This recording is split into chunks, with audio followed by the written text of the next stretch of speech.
Everywhere I go, the children rise.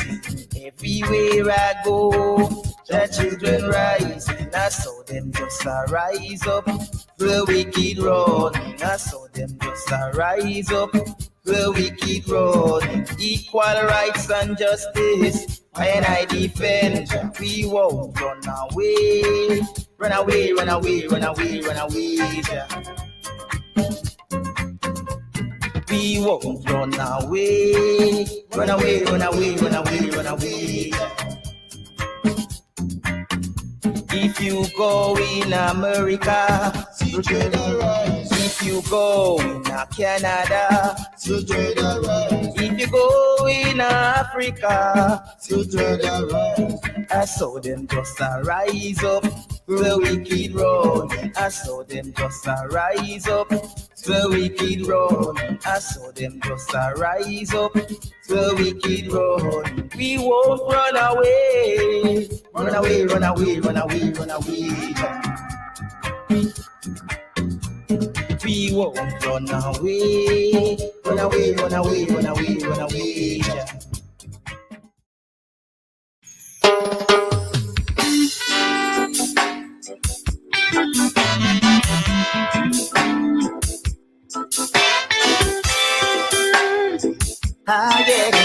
Rolling to the people, the fire burn them, wicked, wicked people. The fire burn the wicked, wicked men. The fire burn them, wicked, wicked friend. Fire burn on the wicked, burn on them.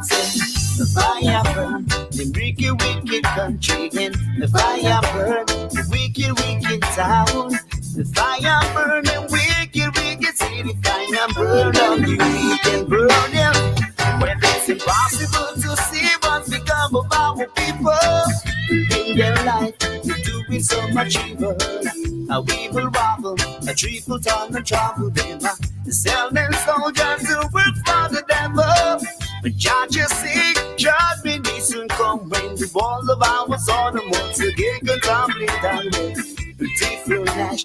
People, them are more with judge and pour out his rocks and fire and bring so the fire burn them, wicked, wicked people. Then the fire burn the wicked, wicked men. The fire burn them, wicked, wicked men. Fire burn down the wicked, burn down all of them. They say the fire burn the wicked, wicked country. The fire burn the wicked, wicked town. The fire burn them, wicked, wicked city. Fire burn down the wicked, burn on Babylon. You know the people them must suffer and the world and eat and bleed while you spend your lives in propaganda. So your bloody seed. The children working, the fingers to the bone while you pay all the money to some pretty face without a clothes. And your day will come, it will come. Just say when you beg the hills for cover, but the hills will run away. When we listen, when we learn, it been too late to have forgiveness when you will begin to burn. The fire burn them, wicked, wicked people.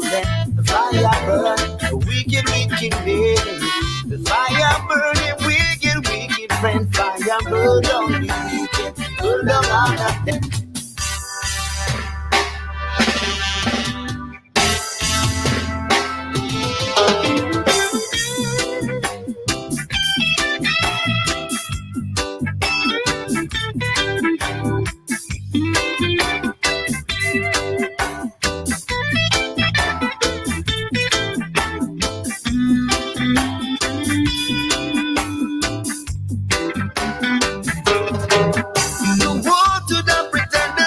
And the arrow pressing, we shall overcome, but certain nations out instead. I give a little and even shed the tears. Easy said it now, but daughters for some butter on the bread. And the fathers giving their lives up to son, doing battle for the devil, warring for the wicked one. And you might think this is just another song, but the blood you spit, you're calling out a long way. Yeah. The fire burn them, wicked, wicked people. Then the fire burn the wicked, wicked men. The fire burn them, wicked, wicked friend. Fire burn down the wicked, burn down all of them. They say fire burn them, wicked, wicked. wicked people, let the fire burn. The wicked, wicked men. The fire burn them wicked, wicked friends. Fire burn them.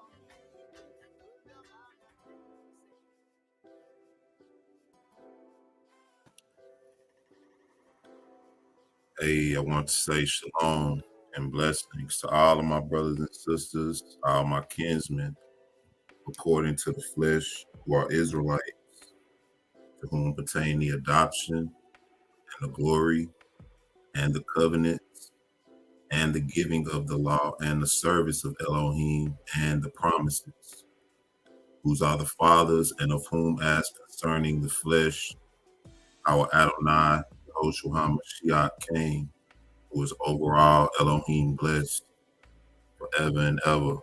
Want to say shalom and blessings. Want to give our praises to the Father, the sustainer of all things. Want to give our praises to his one and only begotten Son, Yahushua HaMashiach, our Adonai, who redeemed us with his own life, with the shedding of his own blood. And I want to give our praises to the Ruach HaKodesh, the divine essence, the spirit of truth, the comforter. Our praises to the one and only divine Elohim. I want to say shalom and blessings to everybody in the chat. Hope everybody had a blessed week. Hope you're having a blessed morning, afternoon, depending on where you are. Want to say shalom to Sister Trust Cafe. Hope you're doing well. Hope you had a blessed week. Good to see you as always. Moriah, shalom to you. Hope you're doing well. Brother Jason Philip McCauley, shalom to you. Hope you're doing well. Our sister Shibria, my love, shalom to you. Hope all is well. Sister Diane Gardner Young, shalom to you. Hope you had a blessed week. Y'all let me know how y'all week was in the chat. Shalom, Brother Hal. What's going on, my bro? Hope you're doing well. Sister Patricia Thomas, shalom to you. Hope all is well. Good to see you. Sister Yvette Rivera, shalom and blessings. Good to see you. Hope you had a blessed week, my brother Yash. I'll be putting a link in there, brother Yash, brother Hal. Y'all want to chime in on this and just let the family know how your week been. You know, good to see you, bro. Sister Sariyah Shebrew, shalom to you. Hope all is well. Hope you had a blessed week. Brother Apostle Curtis Lewis, aka SCM Foy, shalom to you. Hope you had a blessed week. Good to see you. Observant, deprogrammed, shalom to you. I got a email from the brother Optimal Training about some kind of way he was blocked by mistake, and I'm gonna try to see if I can work that out. But if somebody could help out with that, one of the moderators help out with that to try to get the brother Optimal Training back on. But I observing deprogram, shalom to you. Albany, Georgia, shalom to you. Hope all is well. Image of Shiloh, shalom and blessings to you. Hope you're doing well. Hope all is good. Who else we got here? Like that's about everybody in the chat. Yep. Yeah, hope everybody's doing well. Glad everybody could chime in this week. This week we're going to be talking about the famous chart or the infamous chart, however you want to put it. What I'm going to be doing with that today is just kind of letting some information flow out, you know. Some of our people are under the belief that the chart is accurate, and some of our people aren't, you know. And like I said, it's a lot of issues that Israel is divided over.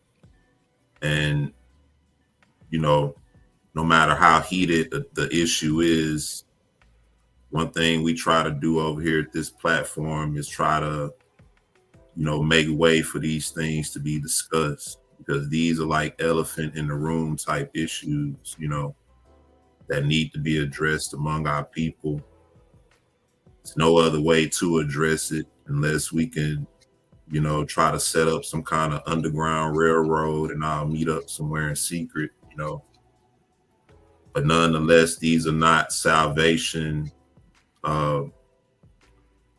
issues that I feel would take away from anybody's salvation. Stuff like dealing with the chart. This is just simply trying to establish who are our people. Because if these are our people, then we need to embrace that and allow that to be the truth. Shalom, brother Kadar. I'm gonna put the link in there. I know you probably got a lot going on right now, but if you can chime in, put it in. Matter of fact, let me do that now. But yeah, what I was saying was, hold on, give me a second, y'all. Hold on.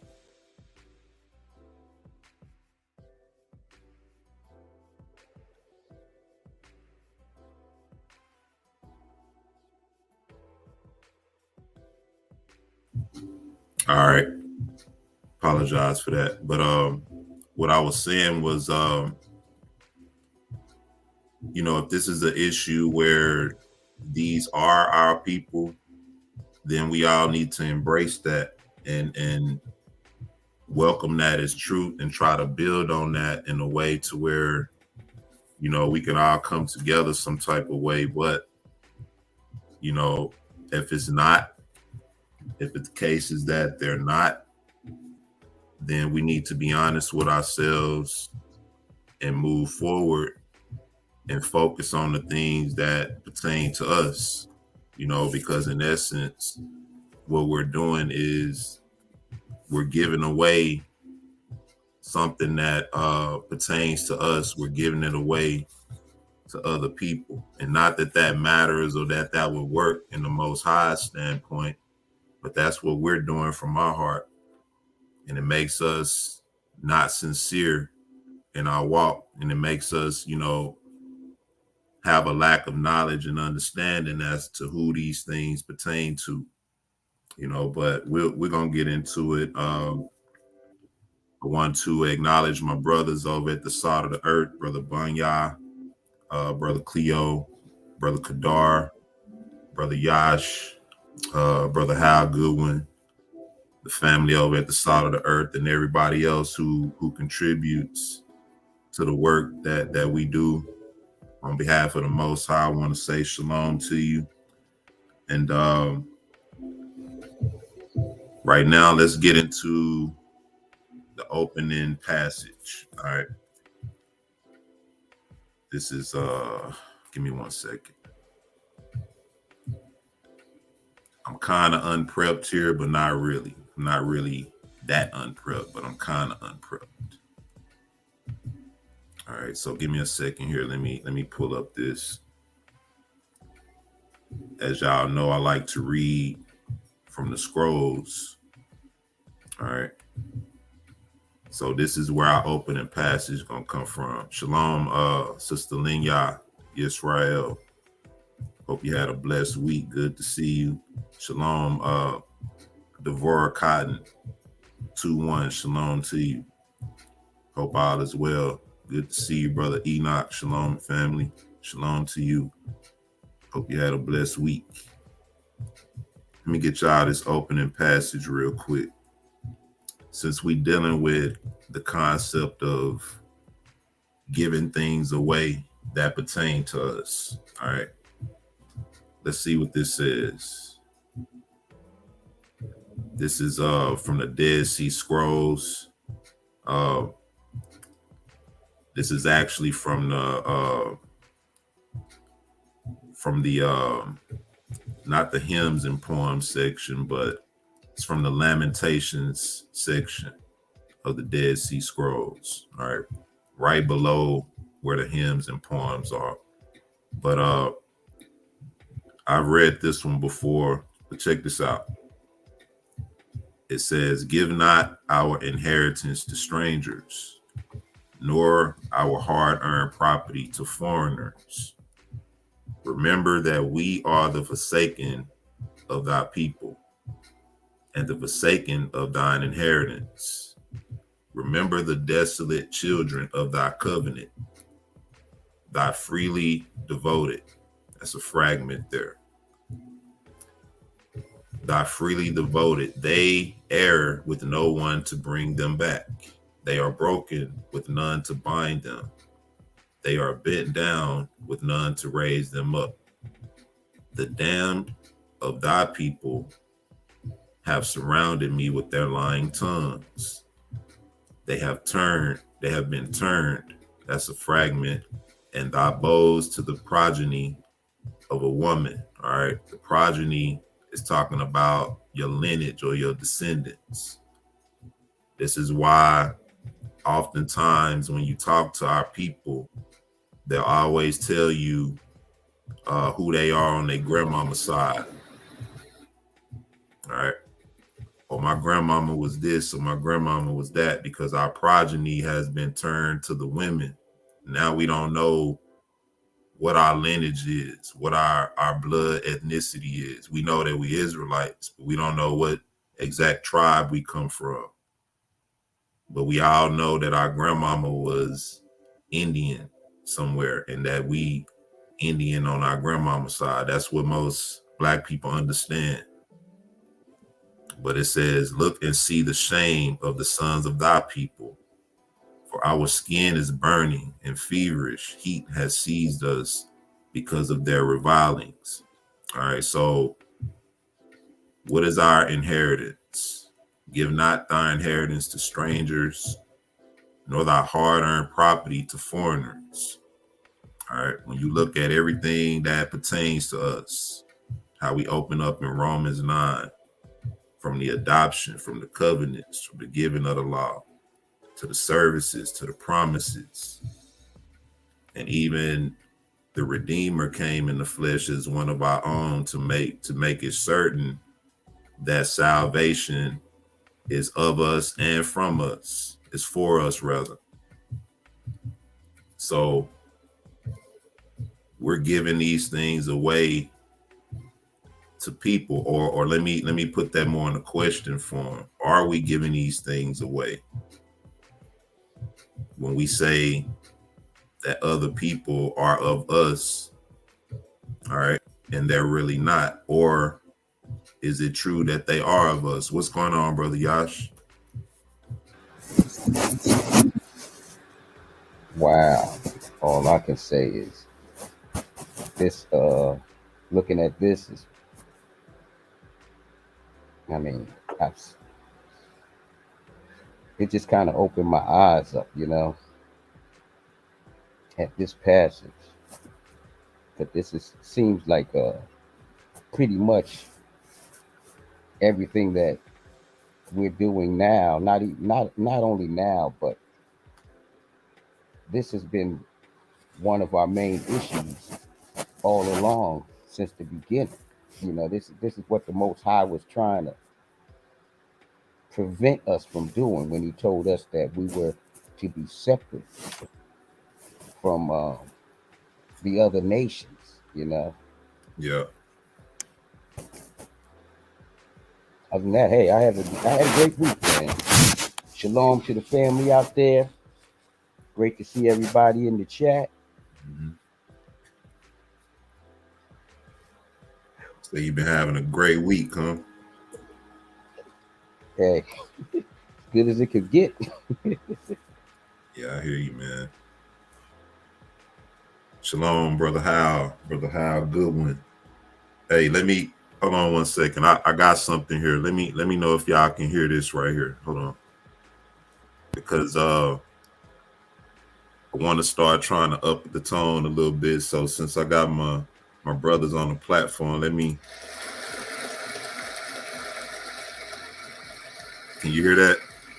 Yeah.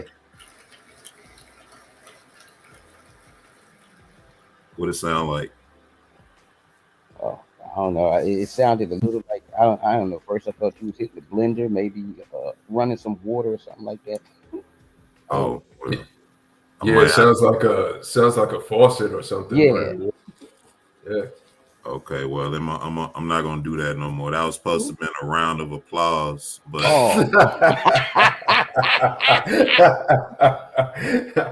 That is not what that sounds like, bro. Not at all. I said, what are you making a smoothie? oh man, so I gotta work on my sound on that. But that's what that was. Oh, Round of applause. But oh, it'll be nice though when you get that down down pat. When you get the right applause, you know that's. yeah, I seen the toilet swirling when you did that one. that's not the Yeah, jabroni hit. that's not the right impression. Yeah, look at No. that. Look, he say, look like somebody got up. That's not the right impression. My brothers. Toilet bowl sounds when they get into the room. But that was a round of applause for both of my brothers. You know, but what's going on, brother? How you doing, man? All's good, brother Yash, brother E, man. Good to be on. Good to see you guys on. Good to see everybody in the chat.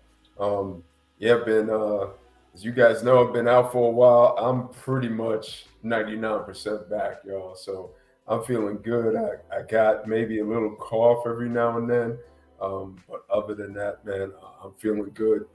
I'm a guy.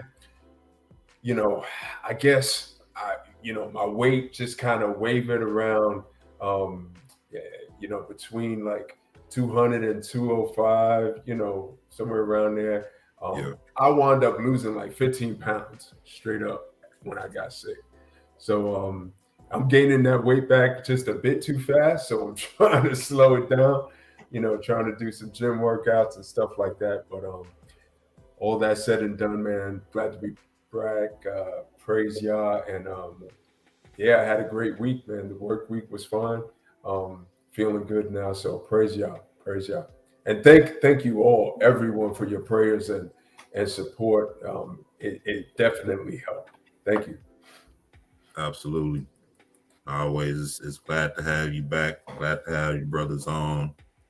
Let's get into some of this passage and then we're gonna take a break. But we dealing with the topic of the day, and we're not getting deep into it right now. We're gonna vibe out for a little bit, but who are the Israelites? And we're gonna be examining the chart. And of course, a lot of us on this platform, we pretty much on one accord with this issue, but it's some who may still believe or think otherwise, which is okay, and it's okay to bring things forward. If you're in the chat and you have information on this issue, feel free to bring it forward and we'll bring it out. But just dealing with this passage, it says, give not thine inheritance to strangers, nor thine hard-earned property to foreigners.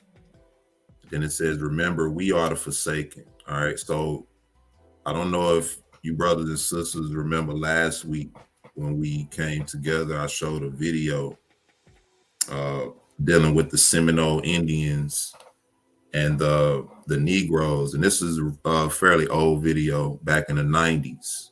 And it was over a money settlement that had came to the tribe, the Seminole tribe, and the leaders of the tribe during that time decided to exclude the so-called Negroes who were among them from the settlement. And the reason for it was because they couldn't prove by blood that they were Seminoles. All right. And so remember that we are the forsaken of thy people.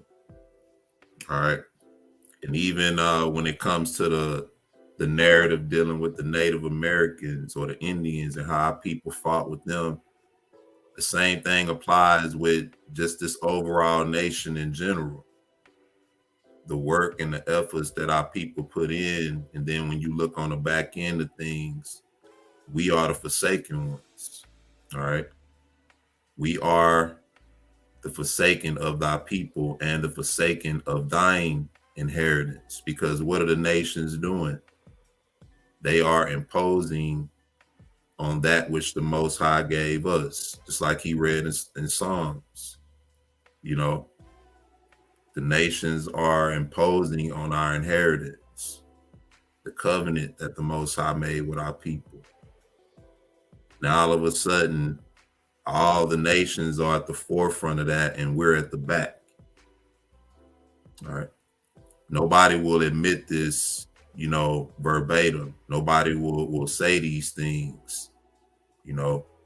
Shalom, Sean Fleming say we are not indigenous. That's another issue.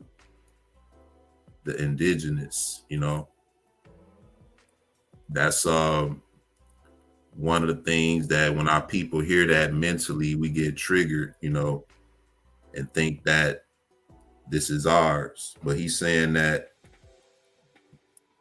we giving our inheritance to strangers. He said, watch this. I'm gonna skip down a bit. He says, the damned of thy people have surrounded me with their lying tongue. So we always hear, you know, the saying, all our people not gonna make it. Right here it says, the damned of thy people have surrounded me with their lying tongues. Right? You have a lot of our people, like Brother Sean say, that'll tell us that we're indigenous and this is our land. And to me, that's sort of a broad scope or issue, you know, because let's say, for instance, the 10 tribes did come to this nation, right? We know that the 10 tribes were of Negroid descent. So that would mean that the indigenous people, or the people that came here first, or would be of Negroid descent, which they try to bring those things out. My issue is when you get into these other so-called Native American people, the lighter skinned, you know, why are we saying that those are our people, or how do we come to those conclusions? And how have these things become certain among our people? What you brothers got to say about that? Well, I was just watching one. They can't even tell. It was on the Cherokees, and they can't even tell how. Well, they don't want to tell how they became European, or most of them are all of European descent. They're not even Asian. You know, like I say, they don't want to tell because, you know, all you got to do is put a $5 and a $sign, and you know. So one thing they do know is that they're not our people, or we're not their people. And just like any other nationality or nation of people, they'll want to ride us to benefit off of our struggle. But once them benefits come their way, they're quick to disown us. And I think that's why this passage tells us, one of the most important parts of this passage is when he says, remember that we are the forsaken of thy people and the forsaken of thine inheritance. That's important for us to know that, you know, our main attribute is that we are the ones who's forsaken, because we're always setting ourselves up to be used by these other groups, because we've somehow convinced ourselves that the only way we'll get anything done for us is to go along with everybody else. We try to use them, and it ends up they wind up using us. Yeah. Shalom, Brother Donovan. Hope all is well. Glad to have you. Good to see you. But and shalom, sisters Knit and more. Shalom to you. Glad to have you. Good to see you. Hope you had a blessed week. But how many times have the so-called natives received reparations?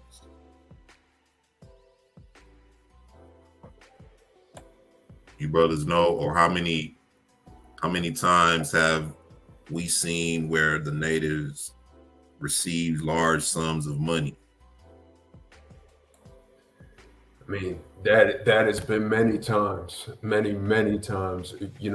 We've seen that from the perspective of indigenous people of America receiving not just large sums of money, but also receiving land.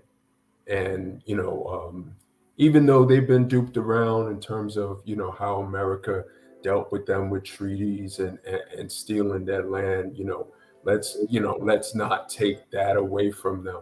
They do have that oppression, if you want to say, like, under their belt, that we do understand. As far as it is with joining in with us as one of the tribes, there are a few things that I don't think, in my opinion, we can do. I don't think we can base this on skin complexion.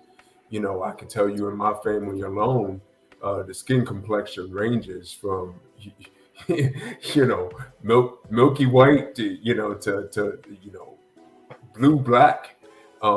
So we range in our color, as quote unquote Black people. One thing I think that defines us and puts us in the category of, yes, we are Israelites, is that we fit Deuteronomy 28. And that's not all we fit, but Deuteronomy 28 in particular, we fit. We fit the curses, we fit the blessings, we fit what is written there, and what is said that's going to happen to us. Now, it also talks about a scattering of people. So, it's not just that you are scattered, because many people around the world were scattered. Many different nations were scattered, and maybe in different places. But do you fit the blessings and the curses? Do you fit what it says? And that's where we see our mark. And that's, part of the way we can know who we are. And we can also know who, what type of nations, what type of people are not a part of who we are. There go optimal training. All right, good. I was just speaking about optimal training earlier, but glad to see you in the chat. But a lot of people might say to that, Brother Hal, that when it comes to Deuteronomy 28, that the natives and the Hispanics, they're like us as well. Like I just saw Brother Rupert, and I think this is the sentiment that's being expressed. I don't want to misunderstand, but he's the native is like us, not those $5 Indians. And so that kind of goes back to what I was saying a little earlier. I can respect and even kind of understand if we're talking about certain dark-skinned groups. All right, I don't know for sure, but let's say the case is true. All right, that the 10 tribes came to this land in particular, right? Why aren't the dark-skinned natives being called or being associated with being the Israelites over the lighter-skinned peoples, even when it comes to the quote-unquote Mexicans? You see what I'm saying? If you were to go to Mexico, you would see that it's dark-skinned Mexicans, but nobody's saying that they're Israelites. Am I making sense, or am I kind of off the cliff? I understand what you're saying, but just clarify just one part for me. You're saying that no one's saying, like for Mexico, like the example that you're using, and no one is saying that the dark-skinned Mexicans in Mexico are Israelites. Yeah, I'm saying that when you go to Mexico, you have dark-skinned people in Mexico who look like us here in America. They just live in Mexico. They're from Mexico, right? A lot of them was born there. Some of them came there from Haiti. You have a lot of different dark-skinned people living in Mexico, mostly looking like us. But when it comes to saying that the Mexicans are Israelites, you see the lighter skinned people. Gotcha. Understood. Yes. Understood. When you look at the 12 tribes chart and they're saying that the Mexicans are Issachar, you're seeing the lighter skinned people. And that's the confusion I'm having. I think another thing, and I know you want to go to break before you really get into it, Brother E. Yeah. But I think another thing is when we're told that we are focusing on skin doctrine and focusing on skin too much, and that doesn't mean something. We as a people, I guess we should not be afraid of that, and we should not be afraid of confronting that. And again, this is just my opinion, but when you look in scripture, one of the signs that, for example, that Yah gives to Moses is a changing of his complexion. So I don't think that we can remove the idea that our complexion, our quote unquote blackness, is a sign of who we are. It does not mean, I don't believe that this means that, someone of a lighter skin, lighter complexion, I'm not talking about different nations, I'm talking about the nation of Israel, lighter skin, lighter complexions are not a part of us. That's not what that means. I don't think that's what that means. I think it does mean, though, that this darker skin complexion is a sign of who we are. And one of the things that we like to do, we like to say that there's lighter skins, and that doesn't mean anything, but I think that it does. I mean, if you look around the world, wherever you go in this world, I'm a person who, I've traveled a lot. I've been to a lot of places around the world, and wherever you go, the darker you are, the worse off you are, the more depleted you are. There is something to that. That didn't just come from nowhere. So I for one, I believe that our complexion, our dark skin is a sign. It is one of those signs of who we are. That's just my view on that. And I know y'all heard me mention a lot. I met this brother from Puerto Rico, looked just like one of us.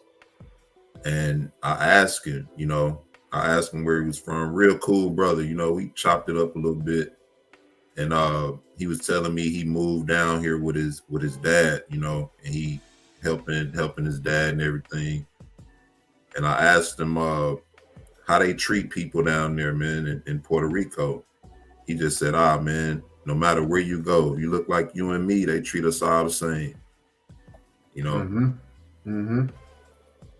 And so that confirms it. And like I said, you know, this is not an issue to exclude anybody who should be included, you know, and it's also not about including anybody that should be excluded. But we just want to look at some things today, bring out some articles and we're going to look at a couple of passages of scripture. I'm gonna show a lot of videos today too, you know, because a lot of these videos I feel are going to highlight some key points as to who's who, you know what I mean, when it comes to us, when it comes to the so-called natives and the so-called Mexican people. There are a lot of things that should be considered. Let me see. There was a comment I wanted to look at before we went to break. Let me see.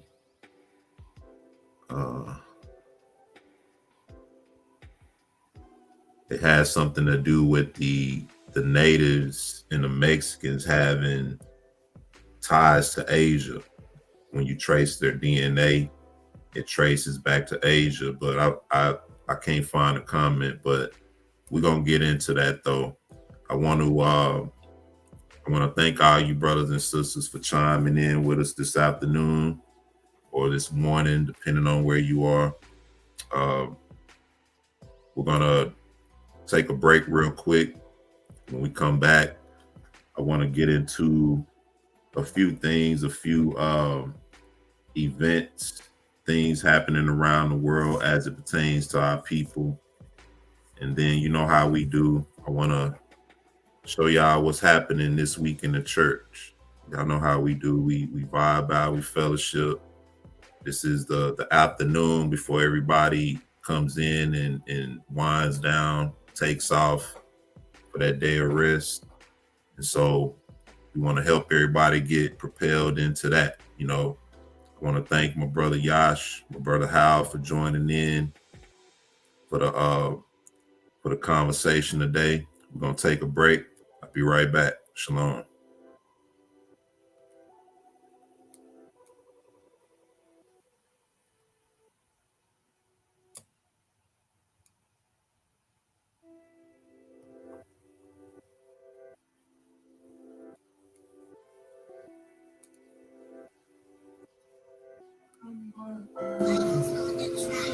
It came for confessions. Thank y'all that I'm not stressing. Just doing my best, learning lessons. Cause they testing soon as I step in. So I pray y'all putting my steps in. Sight to the blind, liberty for oppression. Words every question.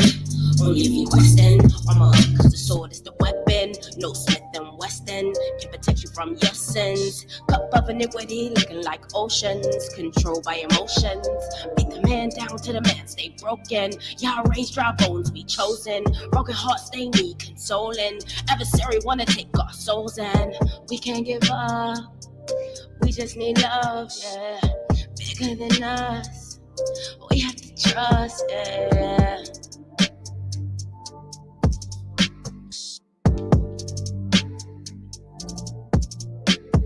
Forgive so I can be forgiven. Constant state of repentance. Impeccable with every sentence. Pray I go up when it's finished. Till then every word will replenish. Yahushua covers my blemish. I thank you, my story's my witness. The end of the world is the start of beginnings. Yeah, yeah.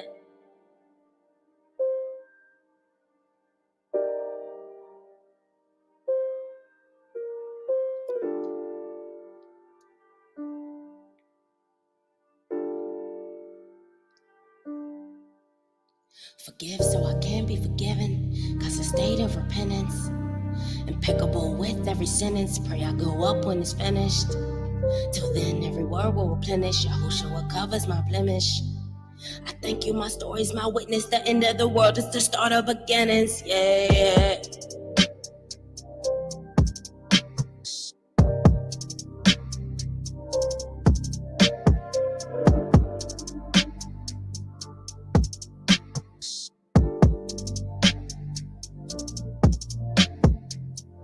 We can give up.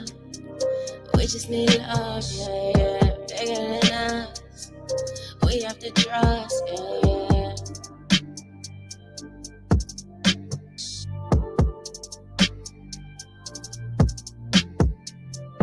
We can't give up. We just need love. Bigger than us. We have to trust. Yeah.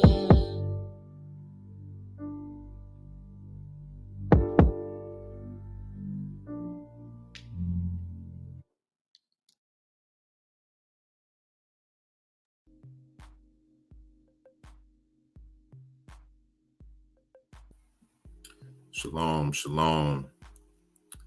I want to welcome everybody back. I want to give a shout out to my brother Ralph Wolf out there in Australia.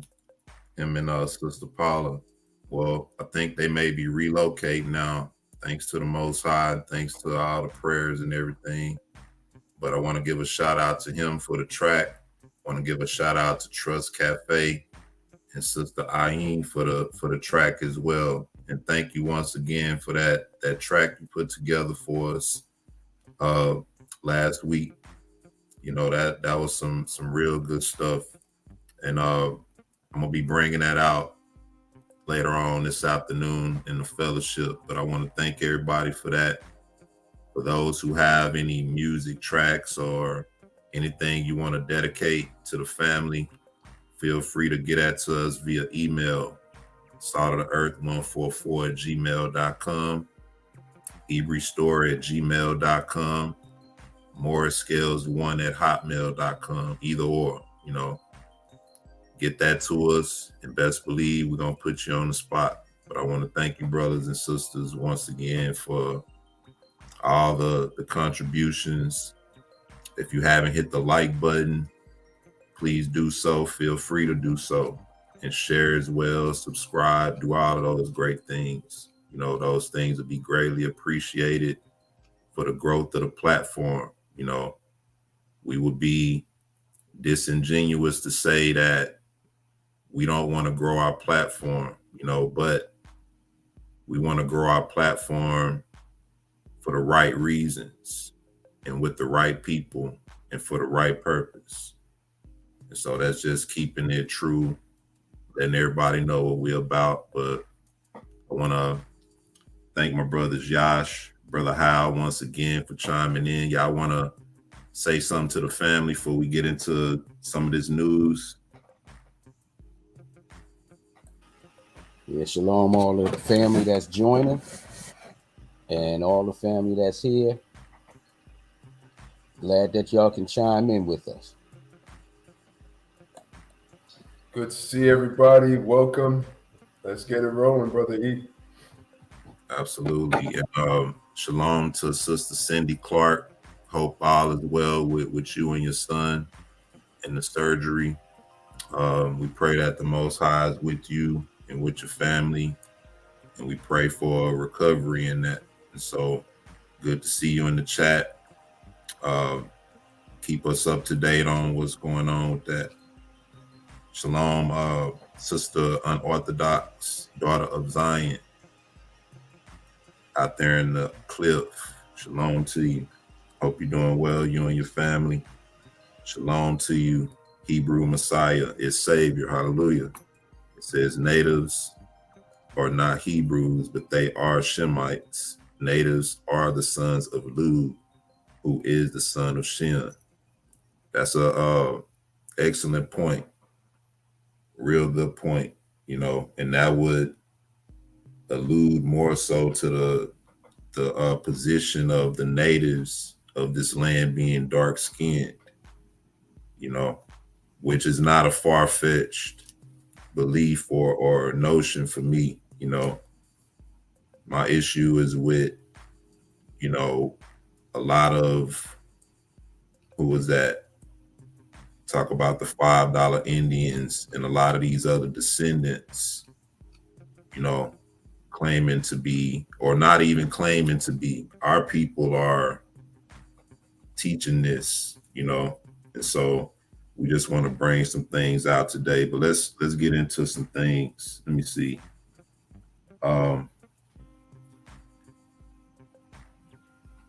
One thing I wanted to get into, this is what I promised Brother Yashua was going to get into.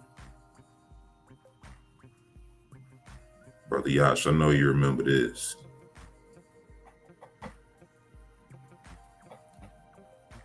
You remember that one, right? Oh, yeah. Mm-hmm. All right, so before we even get into this, hold on one second. Look. 1 second.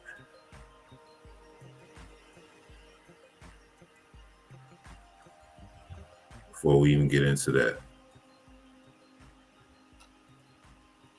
I want to play something real quick, and then this video I'm going to play is going to allude into this issue. Now, the article, I didn't mention what the article was. I apologize, but the article itself was an article dealing with why Black people are economically destroyed, why we at the bottom economically. And the article was from the perspective of a Jewish person. Whoever was interviewing a Jewish person.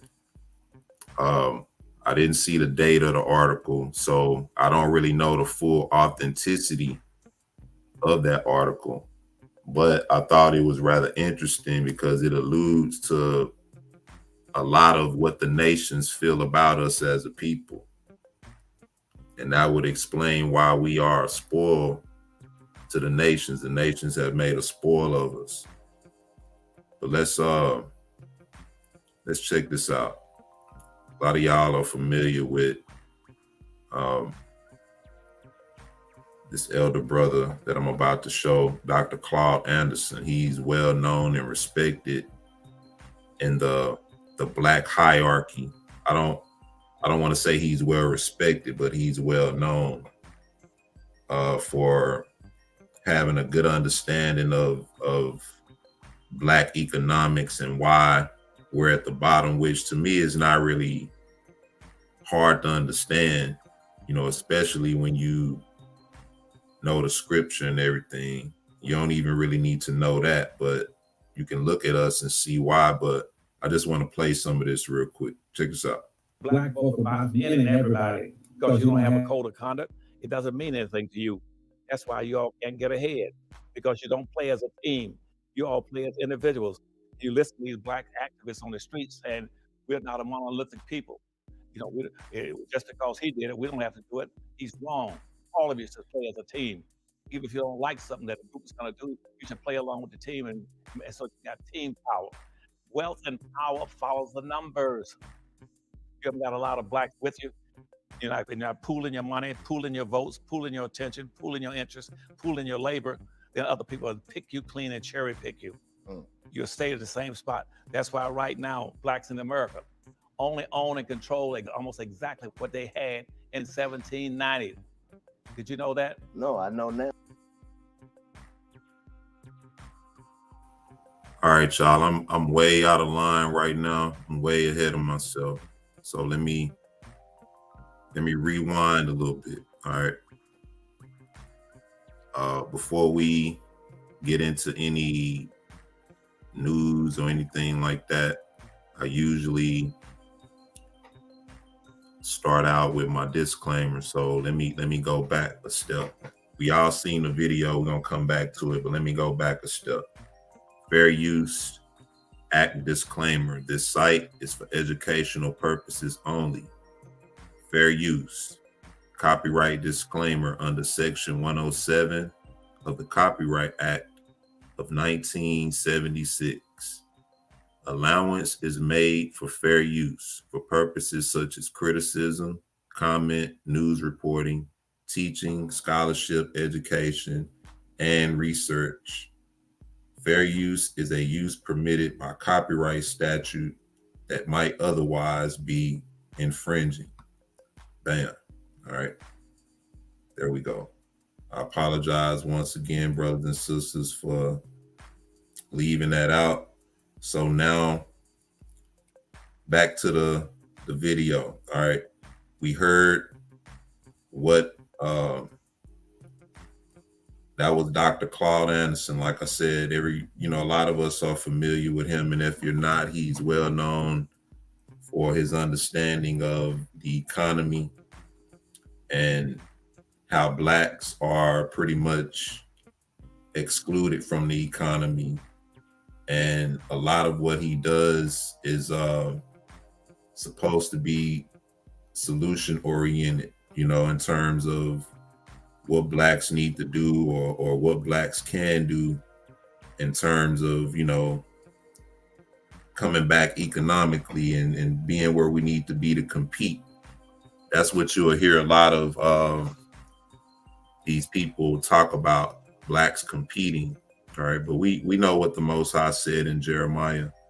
But Brother Yash, you want to read the article or you want me to read it?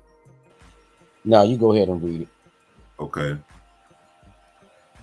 Why blacks are behind economically. Now remember what we heard Dr. Claude Anderson speak about us uniting in spite of us not agreeing, or if we don't like what one group is doing. So that could mean anything at this point. And we know the shift in society as it pertains to our people. I don't really want to get too deep into that right now. But a lot of our people are shifting in one particular direction, all right, in terms of lifestyle, and even some who are not in agreement with it are open in terms of, people being able to do what they want to do, which is true to an extent. We live in a nation or a land where that's allowed. But the question is, how do these things really contribute to our people? Why blacks are behind economically? Interviewer: why are blacks so behind economically? The Jewish leader: the only aspect blacks understand is consumption. Blacks don't understand the importance of building wealth. All right, this is from the perspective of a Jewish leader explaining why blacks are at the bottom economically. All right, a person who has stolen our inheritance, infringed on our inheritance, all right, or not even that. They stole our identity. The Most High told them they were going to have everything that they have. But it's like somebody who has control over you doing things to you and then turn around and telling you why you're at the bottom, all right, and blaming it on you. It says the fundamental rule is to keep your money within your racial group. We build Jewish business, hire Jewish, buy Jewish, and spend Jewish. There's nothing wrong with that, but it is a basic rule blacks cannot comprehend and follow. He kills his fellow blacks daily instead of wanting to see his fellow blacks do well. 93% of blacks killed in America are by other blacks. Their leaders steal from their people and send the money back to their colonial master, from whom they borrow the same money from. Every successful black wants to spend his money in the country of his colonial masters. They go on holiday abroad, buy houses abroad, schools abroad, etc., instead of spending this money in their own country to benefit their people. Statistics show that the Jew's money exchanges hands 18 times before leaving his community, while the blacks, it is probably a maximum of once or even zero. Only 6% of black money goes back into their community.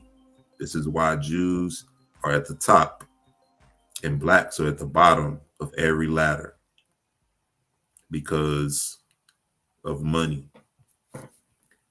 Instead of buying Louis Vuitton, Hermes, expensive cars, shoes, houses, dresses, etc., blacks could industrialize Africa, build banks, and get rid of colonial institutions by putting them out of business. Interviewer: your thoughts on failure of blacks after 150 years. So this is his thoughts on the failure of blacks. Jewish leader: well, nothing is ever the black man's fault. His compulsive habit of killing his own, compulsive material consumption, his inability to build business or preserve wealth are usually somebody else's fault. Interviewer: so what can blacks do to liberate themselves? Jewish leader: blacks must take responsibility. Blacks must unite and vehemently fight corrupt leaders who run down their country and run to IMF as though IMF is Father Christmas. All right, so what you think, Brother Yash?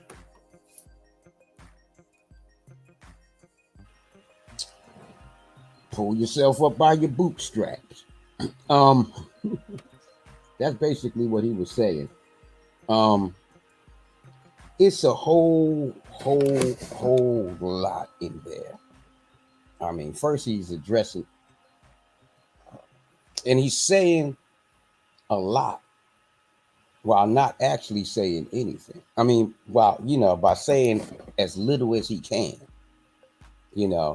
It's interesting that he want to start from the last 150 years,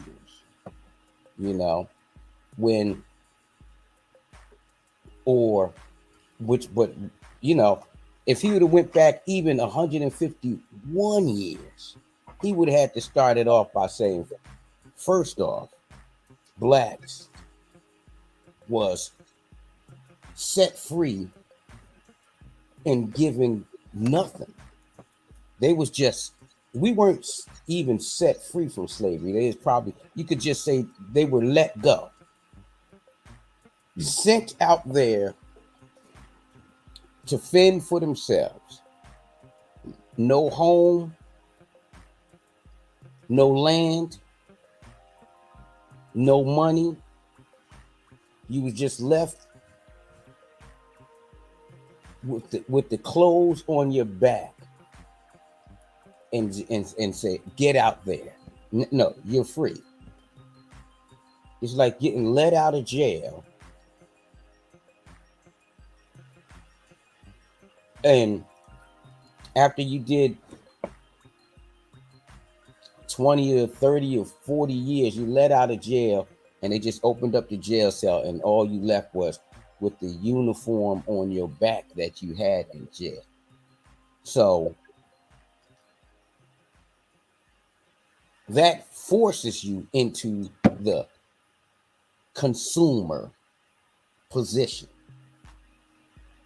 because you had to get things to obtain things to leave. So basically,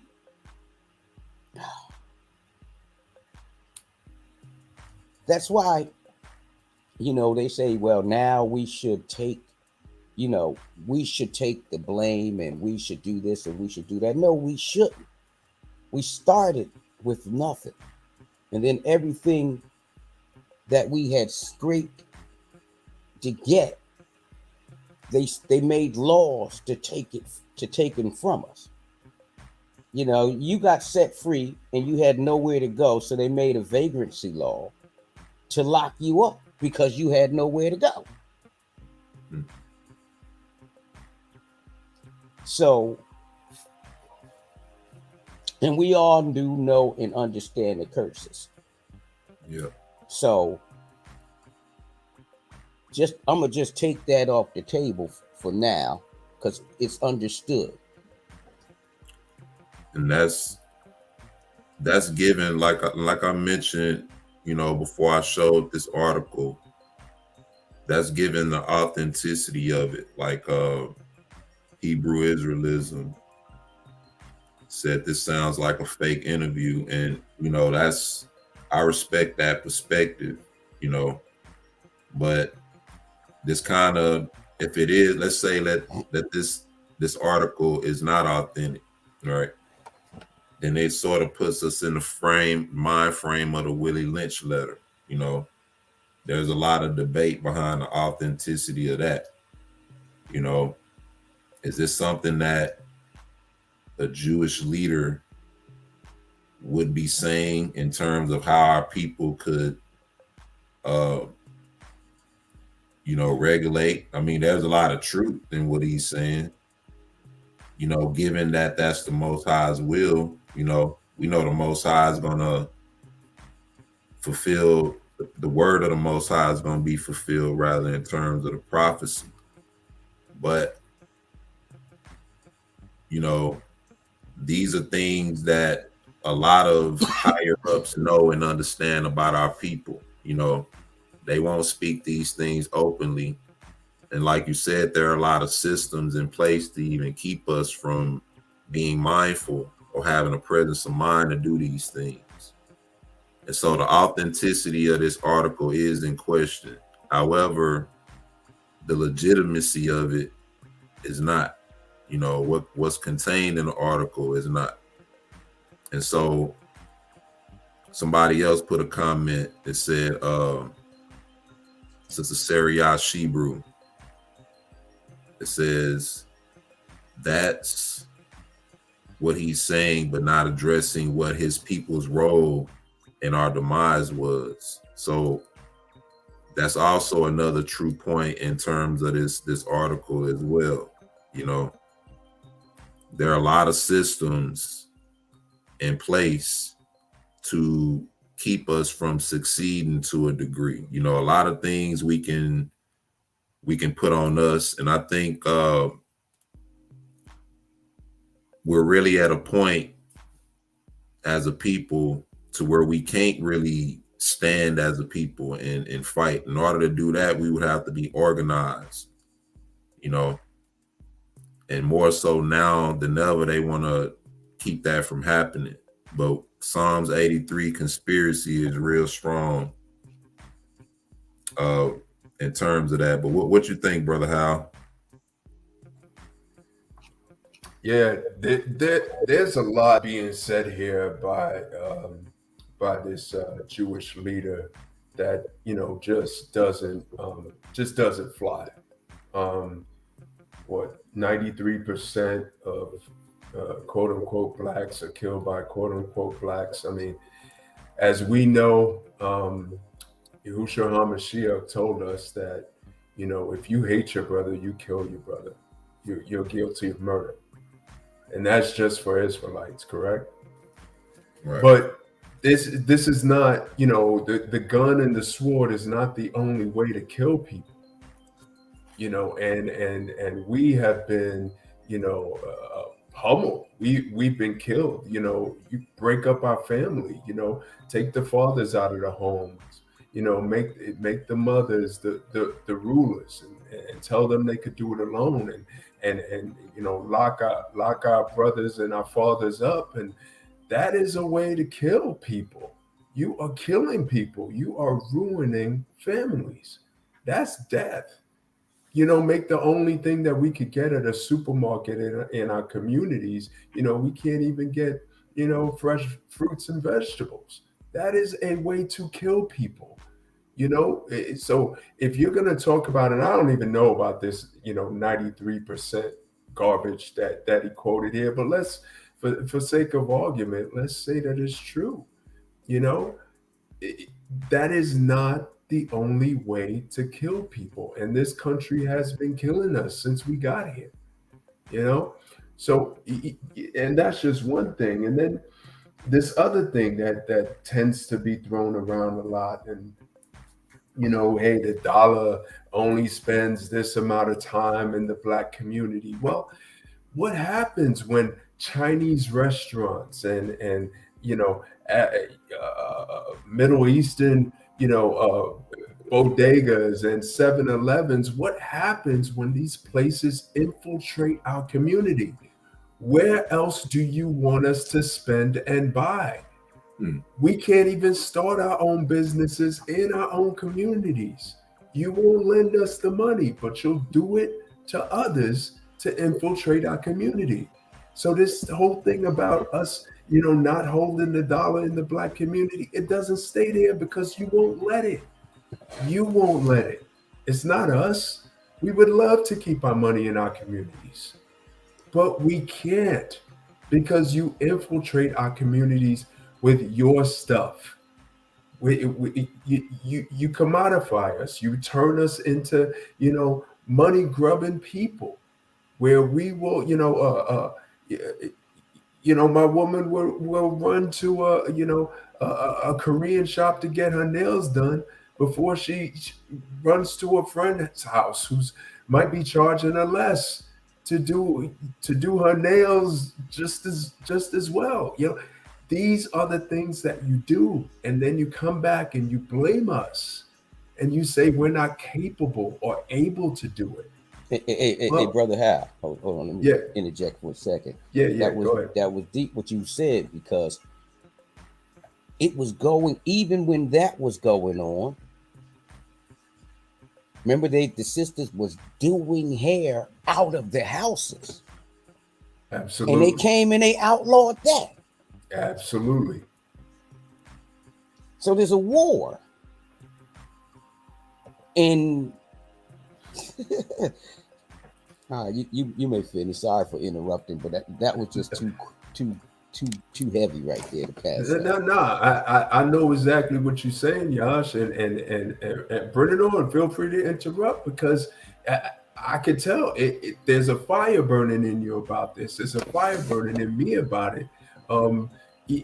There's a fire burning in all of us about this because they blame us, right? And it almost seems plausible, right? When you hear it, you stop for a second. Why Blacks are behind economically, right? And you're talking to a Jewish leader who got money, right? Who's got a community of people who got money and know how to throw their money around their community and support each other. So he almost seems like he knows what he's talking about. And you stop for a second and you listen to him and you say, oh yeah, that's kind of true. We don't support each other. We don't keep our money in our community. But then just another breath, just take a deep breath and pause, close your eyes and breathe, and just wait a second. You don't allow us to do it.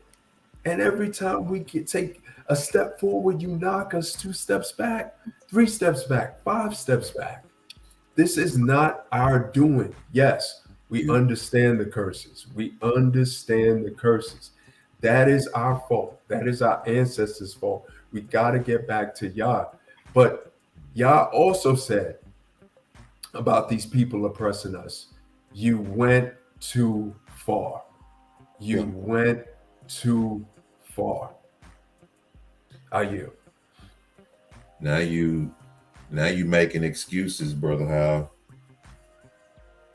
Right? Make excuses, right? That what to say. You making excuses. It ain't about none of that. But see, that's everything you said is common sense. But even our own people don't understand that. Absolutely. Yep. I know people in the neighborhood where I'm from who, they did some illegal things, but you have some people where I'm from that tried to buy corner stores in the neighborhood and different things and wasn't able to do it. And it's crazy because some of these same corner stores where these foreigners are set up, you'd be surprised that a lot of the illegal stuff in the community is funneled from these places. Mm-hmm. So a lot of these places is fronts, Absolutely. Our ice ain't cold enough, Yeah. We conditioned to be that way. If one of our brothers or sisters selling something, we're gonna go with what we're mentally and spiritually conditioned to do, because that's the spell we under, that's the curse we under, to be a spoil. So you're gonna go and pay $500 to wear a certain designer's name on your chest and don't even realize that that dude or that woman is a homo or a lesbo. If I was to ask a brother, hey man, what if a brother who was a homosexual was to walk up to you and tell you, I made this shirt, right? I want you to try this shirt on. Would you do it? Would you wear the shirt? You know, some people will say, yeah, you know, it don't matter, but you know, some brothers will be like, nah, you know. But then it's like, think about that when you go and spend $200-300 for a shirt and don't know that this person is in that life, or positioned himself through a higher means to be able to sell you that for $300, $400. Liquid money. Absolutely. And I just want to address real quick another thing that the Jewish leader pointed out in that interview. One thing he said: Africa, we need to spend our money in Africa. Yeah. What does that even mean? Okay, so we can't spend our money in our own communities, but we're gonna support Africa. With the little bit of money we have, we're gonna support Africa. Not to even mention, you own Africa. Hey, brother Hal, that's deep. You caught that too, because listen, that showed me that they are the ones behind the invest your money in Africa push. You know what I mean? Because they know good and darn well that he mentioned the IMF, but they the IMF. He know that they've got Africa, the African leaders, so bogged down in debt that they can't pay. So now you want us to get caught. Actually, listen, wow. Actually, they probably foreseeing that we're gonna be over there anyway. So they trying to get a jump on it and get us in debt. Now, you know, when the Mashiach, through our deliverance, they want us to come in under slavery. It's a lot. Yeah. Brother Cleo in the chat, he said we need to support Israel first. I was just thinking something really funny. I was like, yo, China owns Africa right now. We should just straight up support China. But that's just a joke. Nah, we is supporting China, Walmart, Exactly. everything. You're already doing that. Yep. You know, but this is it's one of those things, man, to kind of make you think. You know, everything is being put in front of you now. You know, and I really feel like all of this is a mockery, even from my own people. Excuse me, who call themselves intellectuals and, you know, pro-blacks or whatever have you. It's sort of a mockery in my view, because like Brother Hal mentioned, you know, how are we gonna obtain all these things? You know, like going to Africa. You know, I've thought about it, and I would love to move to a place where, you know, you could live the way you want to, you know, structure things, you know what I mean? But you can do that here to a degree in your own space, you know what I mean? But we don't really know the land there. We don't know the laws. We don't know the people. You know, we won't have any protection. You know what I mean? And anything we were to do in mass would attract the attention of everybody. Mm-hmm. You know, you have some of our people who go there and they stay. Some have stayed for many years. You know, some have went and come back. You know, and so when you're talking about investing in Africa, like Brother House say, what does that mean? You know,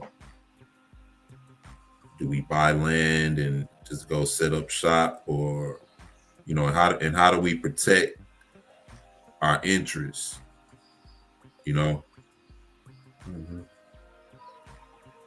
yeah, I know how it is when we do too well as a people. And you know what's interesting too, because the brother said, I think this interview is fake, but I believe it's real because they study. This is based on a study of us. They've studied us every step along the way. They got the think tanks, the McKinsey. They got all these different think tanks to study us. While we are told to pray for them. When we come and we come and introduce this truth, we're really basically giving them our study.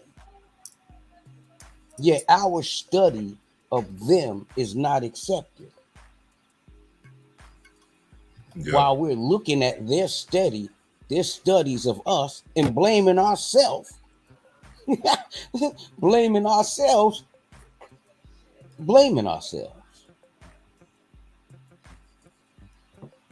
Absolutely. And oh, sorry. Go ahead, brother. No, I was just gonna say it's funny how every industry, like you mentioned, you know, every industry that we are consumers in, they own them. You know, they control them and they set them in a way to take advantage. You know, like right now, people are not connected, so we write for the other nations. But go ahead, Brother Hal. No, I was just gonna throw in there. So they mentioned Africa, right? Africa is a huge place. Africa is not a country. Africa is a continent. It is massive.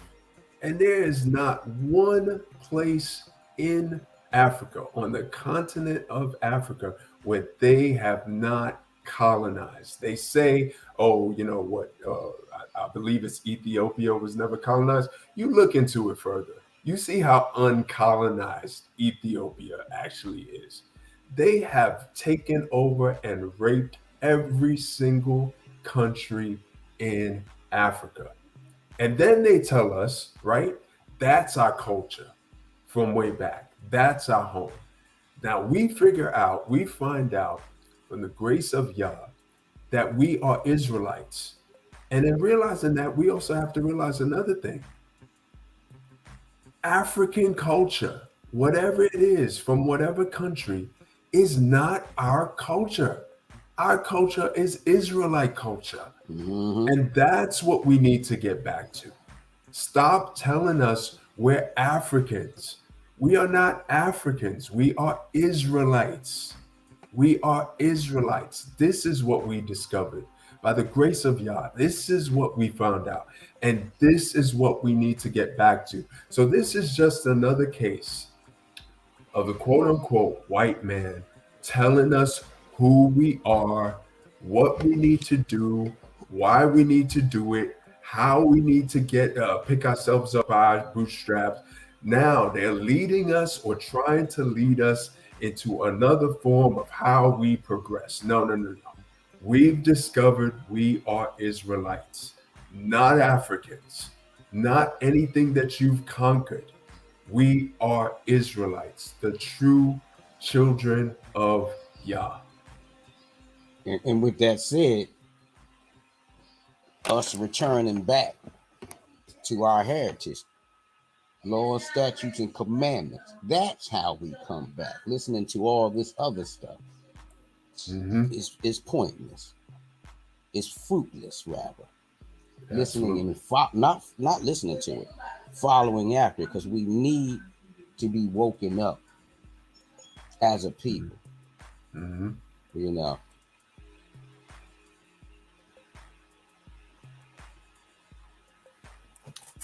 So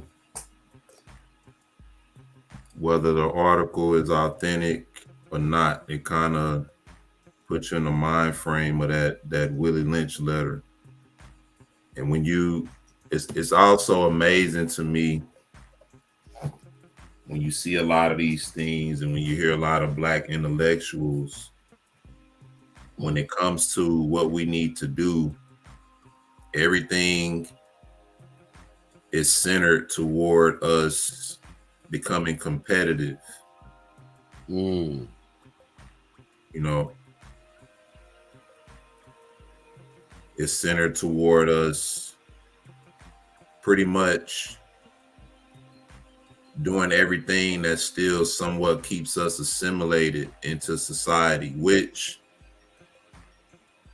if we're being honest, you know, seeing that we're here, there are a lot of things that we would have to do, you know what I mean, in terms of trying to get land and resources and everything like that.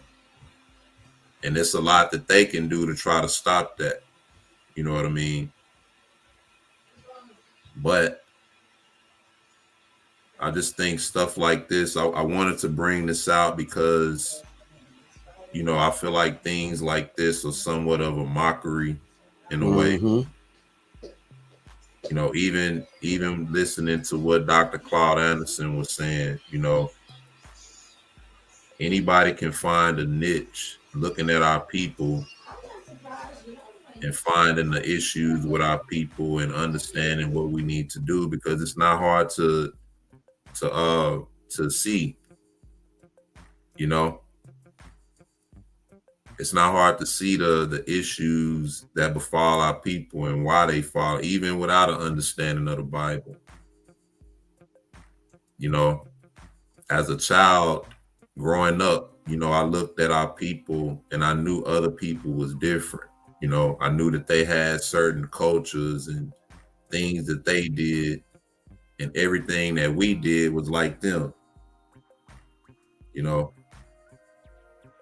we celebrating Cinco de Mayo. We celebrating the 4th of July. We celebrating Christmas and all these different holidays. But when it comes to us, you know, it's Black History Month. And it's not even really a celebration. It's really just 28 days of mental and spiritual triggering and conditioning that lasts for the whole rest of the year. You know, none of this stuff that we see is leading us to understanding who we are. None of this stuff is leading us to a constitution. You know, none of it is leading us to understanding any real order. You know, like even with us reading the Bible and understanding our history, it's still a lot that we don't understand. And that's why we gotta at some point separate. You know, it's like you gotta separate from being around other people and get around yourself, get around your own, you know, and build that up. And that's what we need to do as a people. But let me go ahead and close this out. One more thing. Let me see. I want to get into. Give me 1 second.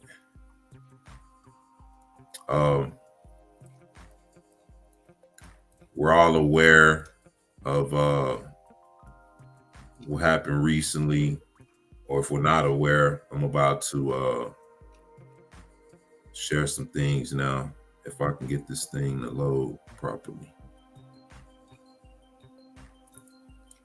And just to be brief, we all know about the, where is it? Give me 1 second. Oh yeah, we all know about the Joe Biden thing. All right. Let me start with this one here. 1 second.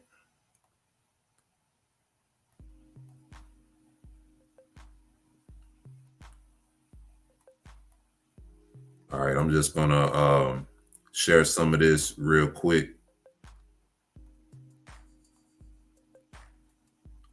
I'm gonna try not to share the whole video, but this is from TD Hip Hop Media on YouTube. All right, this is a video that was put up this morning dealing with Joe Biden paying reparations to the LGBT while ignoring it for Black Americans. All right. This is a real good platform. I recommend it for brothers and sisters who want to stay in the loop with a lot of the issues that deal directly with our people in the political arena. You know, like I said, not that we support politics or that we're encouraging anybody, but it's just good to be aware of some things that's going on, you know. Like I say, keep your ear to the street, you know, be diligent, be watchful. You know what I mean? We're not looking at these things to promote fear or to be fear mongers, but we're being watchful. All right. But check this out.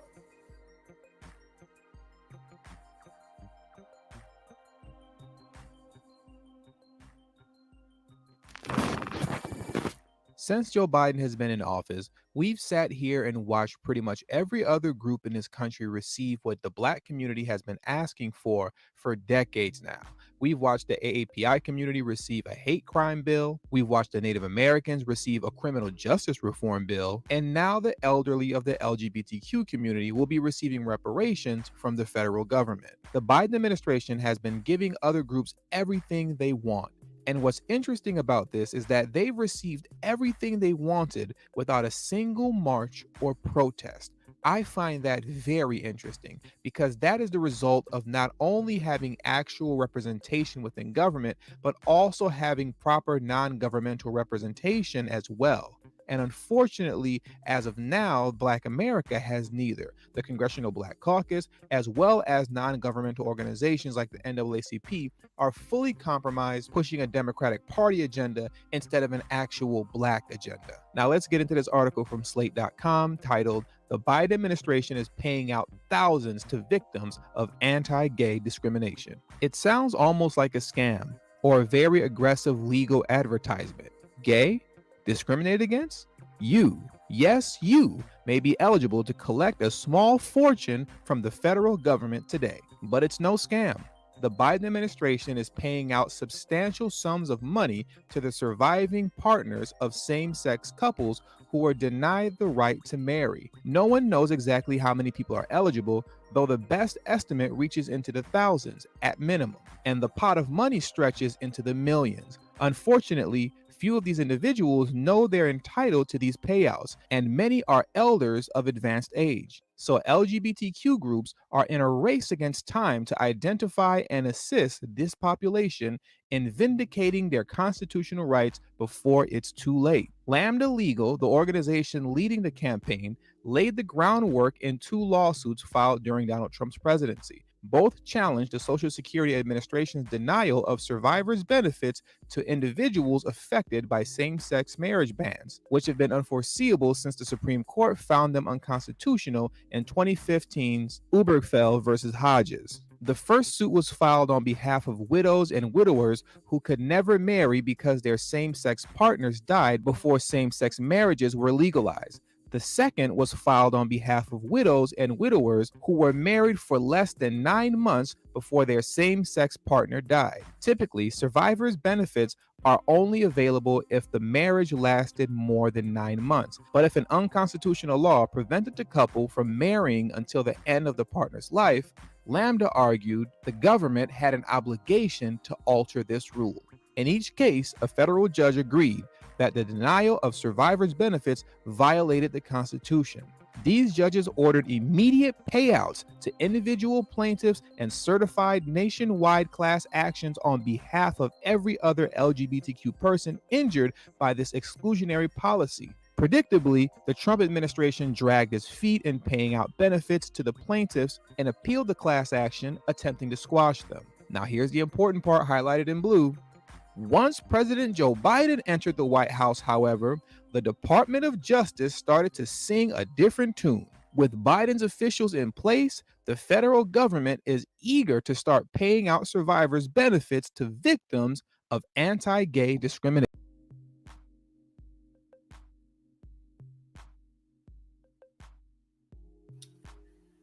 So not only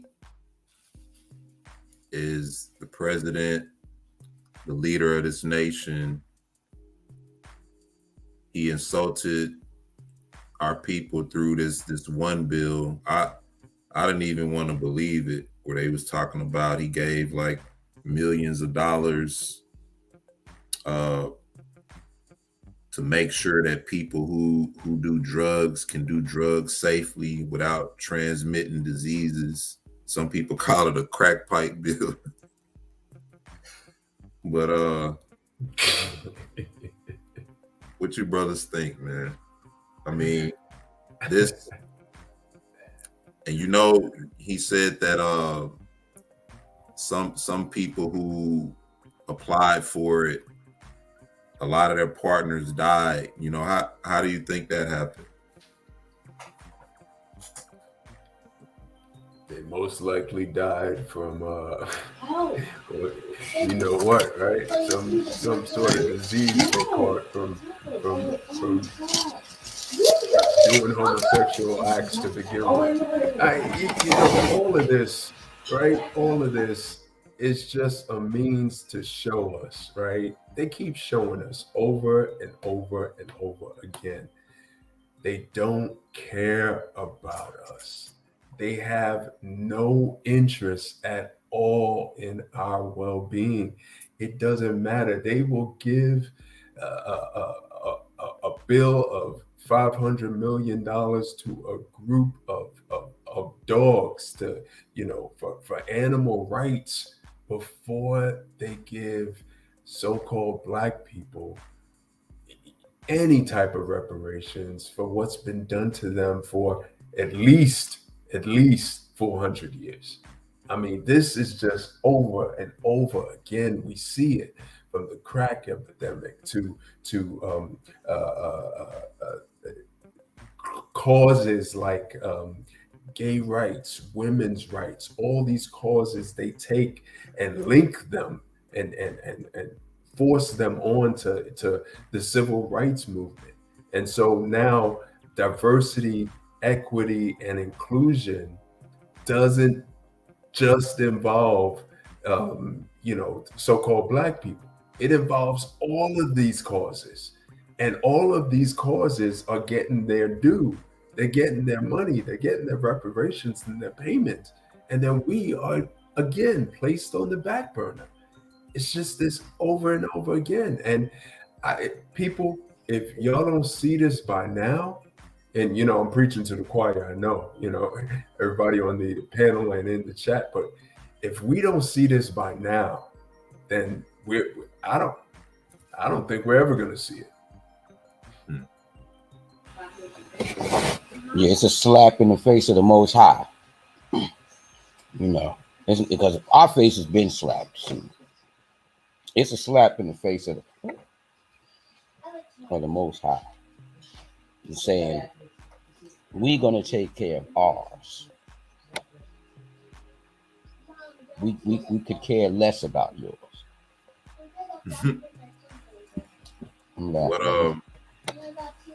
What y'all think about this comment right there? That's what I was thinking. That's exactly what that's what I think too. They said we're gonna get rid of all the money. They want nothing here. They'll give it away to $5 Indians, they'll give it away to gays, they'll give it away to animals. They're gonna give it away and give it away. But hey, don't worry, we taking the gold. What you think, Brother Hal? Yeah, I hear it, and hey, Brother Smitty, man, good to see you. How you doing? I hear the comment, and I think it might be partially true. I think in some ways, or in a lot of ways, it's more than money to them. I think it's a total depletion of us. It's a way to drive us into the ground. And I think in some ways it's more than money to them, right? They could print more money, they can make more money. I think it's more than money. Mm-hmm. I think it's more than money. Yeah. No, but that was heavy, Brother Hal. You said to drive us into the ground. Mm-hmm. Mm-hmm. That was very insightful. Yeah, because that's exactly what they want to do. They want to destroy us, demoralize us. They want us to actually have nothing, not less than money. They're still trying to bring us down to below the level of animals. Mm-hmm. Yep. And that's all part of it. Absolutely. Shalom, Brother Eric Tinsley and Brother Sean. I see y'all in the chat. Shalom, Leviah Yisrael. Shalom to you. Hope y'all doing well. Glad to have y'all fellowshipping with us. Shalom to son of Yahuwah, Taj. I see you in the chat. But yeah, man, I think, like I said, man, it's all a mockery, It's all a way, like you say, to mock the Most High. What's the money gonna be worth anyway when the system crashes? You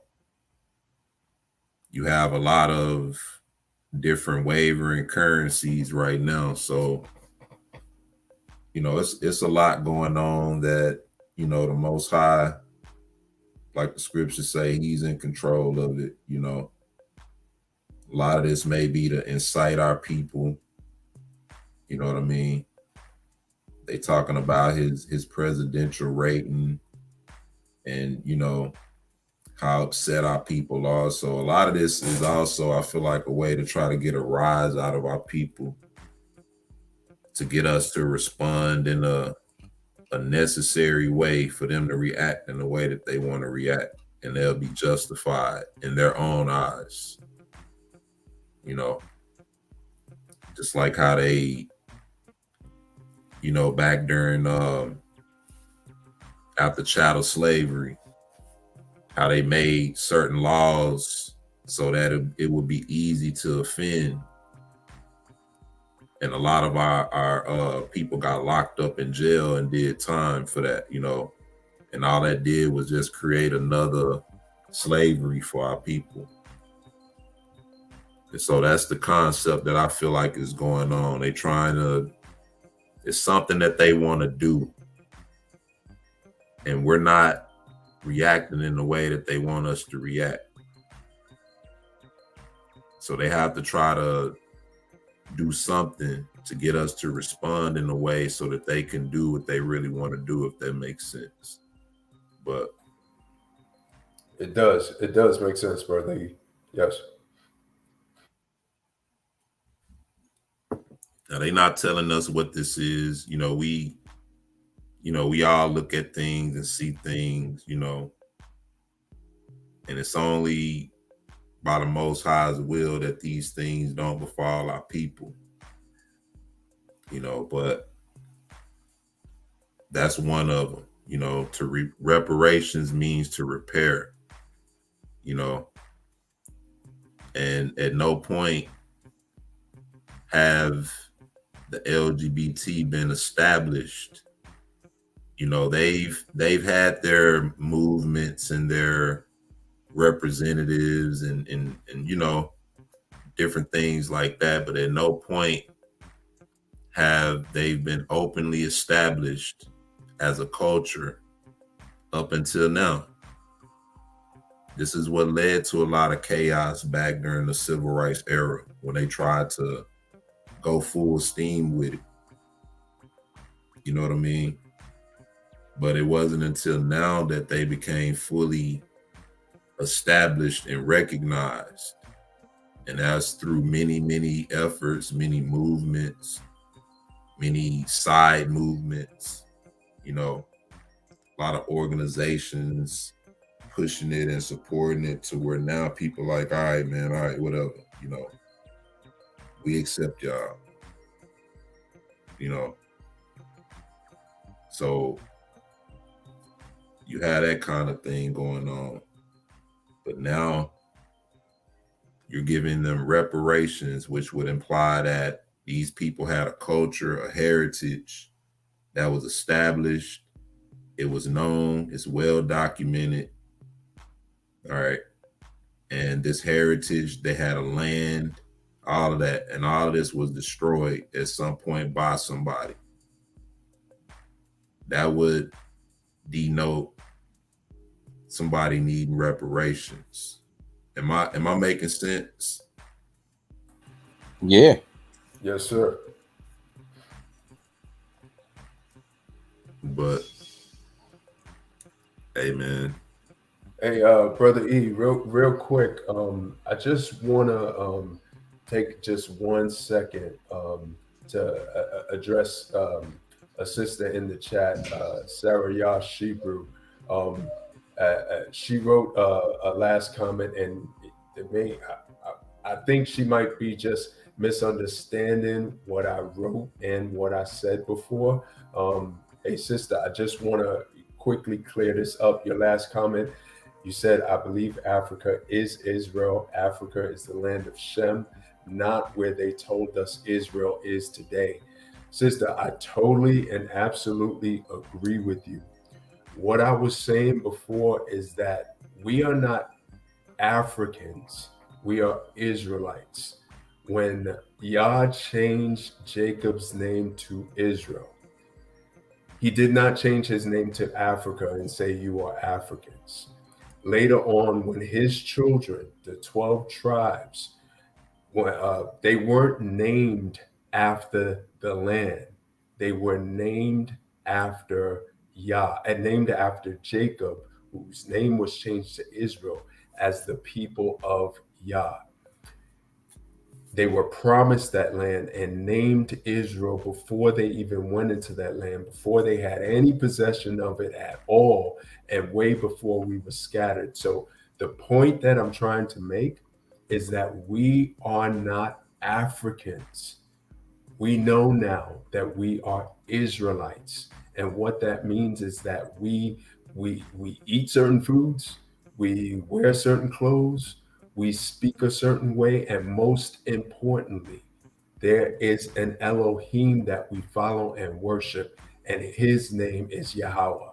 That is what I meant by what I said. So hopefully you didn't take it any other way, and I hope that I was able to be totally clear in my explanation to you. Sorry about that, brothers. I just wanted to take a moment to do that. No, that was excellent, brother. Yeah, ain't no problem. I mean, a lot of times that can get confused, with people saying that, and a lot of times when people say it to me, I sort of interpret it in a way, because I understand it. You know, we're not from the seed or the lineage of Ham. We're from a different lineage, you know. However, depending on, you know, what's true, some people say that modern day Israel is not the land. Some people say the true land is in Africa or on that continent. I'm more myself toward that belief. You know what I mean?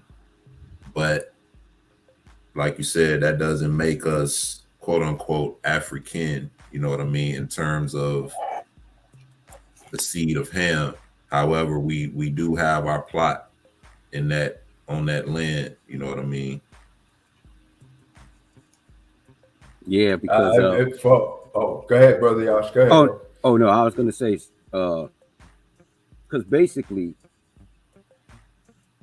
when Canaan back at Jubilees went up into the land of Shem, he forfeited that. So he lost not only the possession that he wrongfully took, but he lost his possession, which was given unto us. And that was all the land that Abraham walked at that time.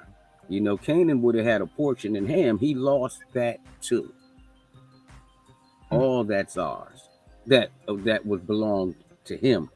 That is, you know, not Egypt's side and Libya's side and stuff, but that area where we was in, Negro land, that's our land. And I heard somewhere, or I seen, I don't know if it was Brother Teal or somebody, because I just caught it. Maybe it was his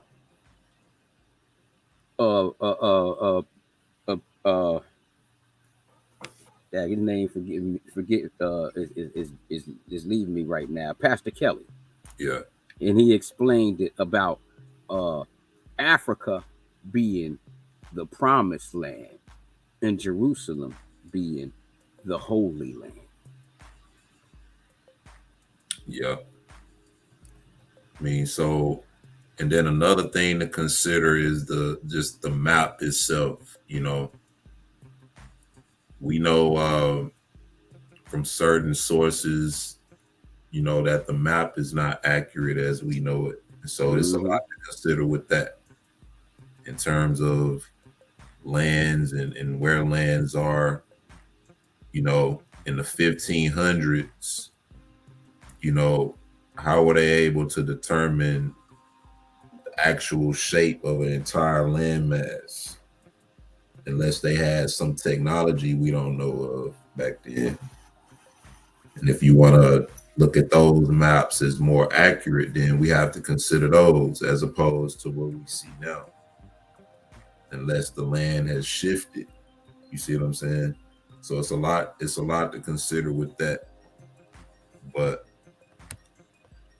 let's move forward. I got one video, man. I want to show y'all what's happening in the church this week. Oh yeah. And then we're gonna take a break, and then we're gonna get into the topic. Let me get it up here. Yeah, and while you're at it, somebody get rid of that Dooku Maduo. Russian bot. I grabbed him. I grabbed him, brother. All right. Okay. Let's see what's happening in the church this week. This is look like it's old school week. The Spinners or the Temptations. Let's see what we got. Hold on.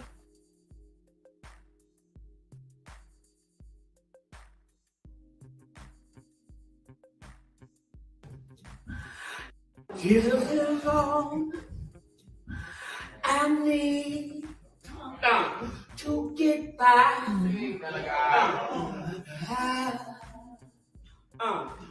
Jesus is all I need to get by.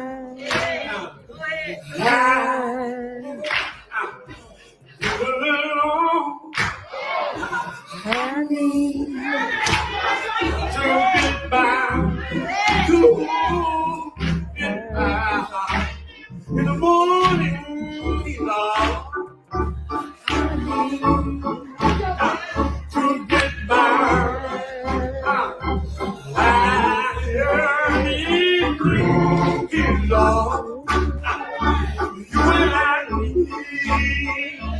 get by.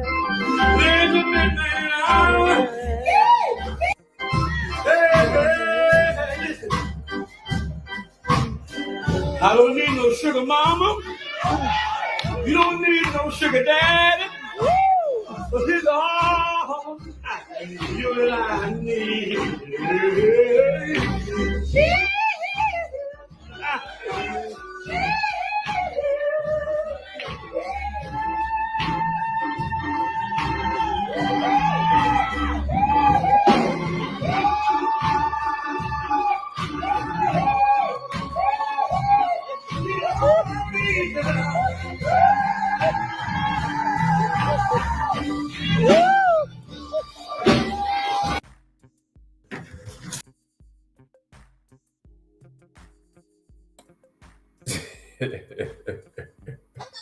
You gotta love our people. He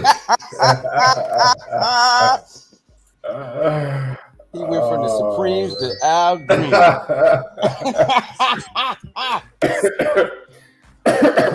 What did I say? The Temptations out. Yeah, he went everywhere, man. Oh my God, I love my people. I love our people, man. They silly. That was beautiful, wasn't it? Yeah, we ain't gonna take that that foolishness to the wilderness, but don't bring that foolishness. Oh, yeah, that was beautiful. Yo, brother Yash, when he's weeding out when Yash weeding out the rebels, man, you want to keep this brother in or not? Yeah, I know. I was thinking that. Run him away with that.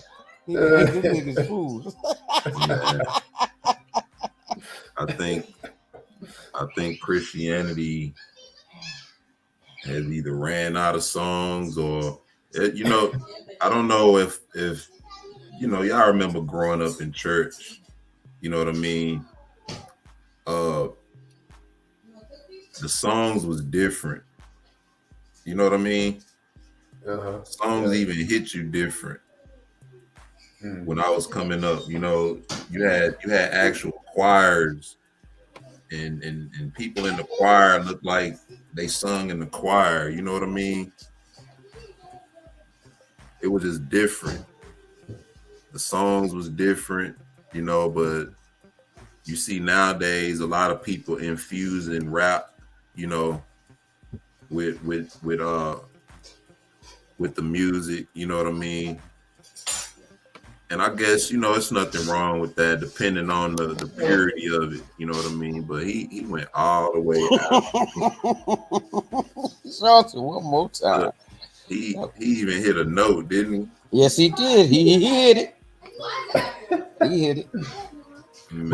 But let me ask y'all a question real quick, right? So, you know, we've all in our past, we've you know, and some of us still do. I'm not saying that there's specifically anything wrong with this, but we've all listened to secular music. You know, I've listened to, you know, a ton of hip hop in my past and all that music. So if I'm sitting in church, let's say I'm still a Christian, I'm sitting in church, and you know, I know that there was some raunchy song, right? The lyrics were just raunchy, talking about all kind of sexual acts, right? But the person up on the platform, they're singing this song and they're changing around the words, you know, to praise God. What do you think that does to me? Because I know what the song is and I know what the lyrics are. But they're changing around, they're using the same music, but changing around the words to say, hey, I'm worshiping God here. What do you guys think about that? What does that do to the people who know the song and have listened to it in the past? What do you think that does to their spirit? You ever seen that episode of the Cosby Show where I think it was Vanessa, one of his daughters. She went off to school and then she come back with her husband, and her parents didn't know. And the analogy that he gave was, what if somebody prepared your favorite meal, right? No matter what it is, just think of what your favorite meal is, right? Favorite thing to eat in the world, right? Take that meal and you put it inside of a garbage can lid, right? Or let's say somebody fixing you that meal and they put it in a garbage can lid and set it before you, right? Would you eat that? Yeah, gotcha. No, would not. Right. That's what that's like in a way. That used to show me. Wow. Oh yeah, you're gonna have to run that back too, because they're asking for an encore, brother E.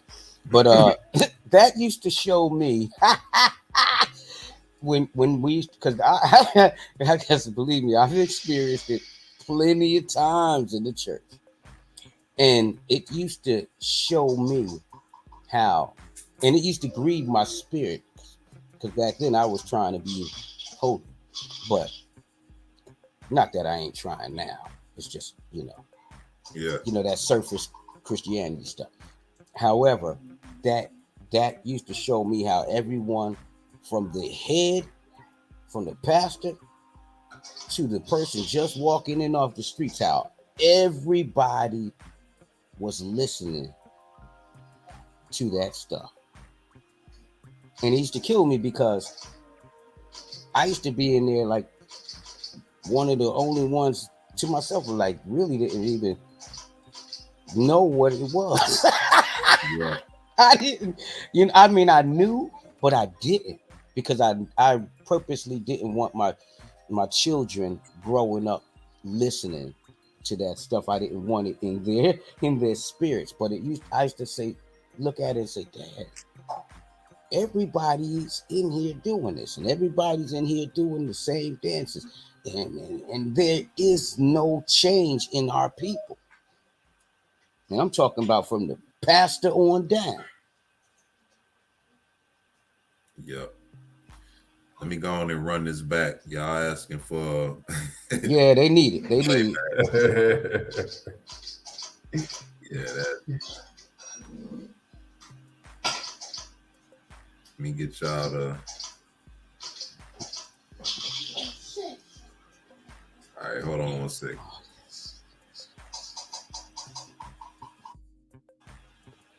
Oh my God, this is beautiful.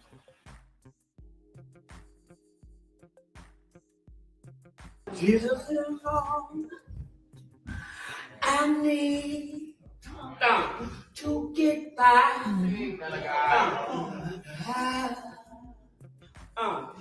Jesus is all I need to get by.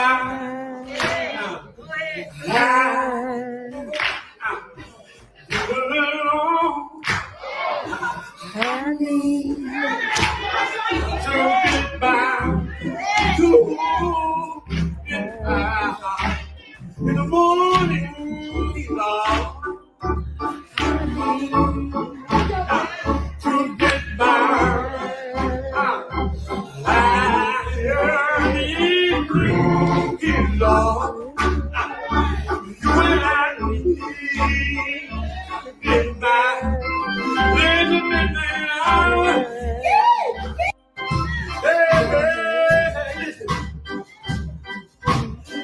I don't need no sugar mama. You don't need no sugar daddy. But it's all you that I need.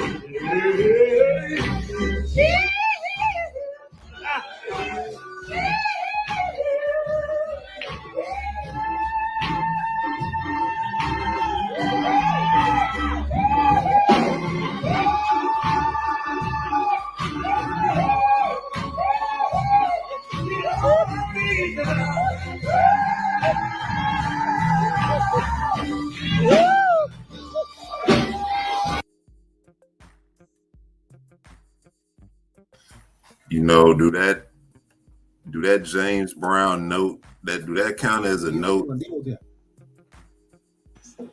Do that really even count as an official note? I think he hit it though. He hit that it. note though. He hit that note. Yeah, it count. It count in my book.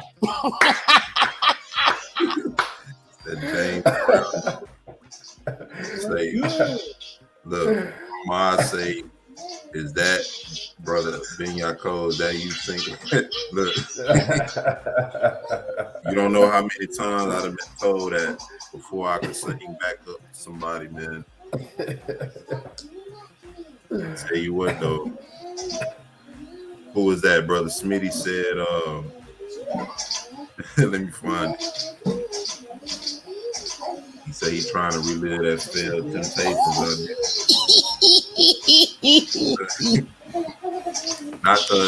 Not the unsung, huh?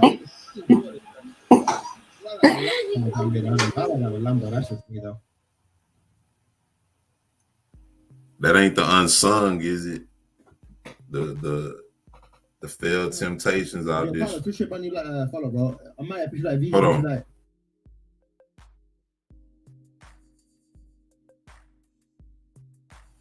My fault, y'all. That was me. I didn't I thought I closed the screen out and it kept going. My fault. So like, man, who is that? Is that Brother Yash speaking Spanish like that? Yeah, I thought it was me too. I said, is that me? And I wasn't saying nothing. Look, he said he leaned into that note. Yeah.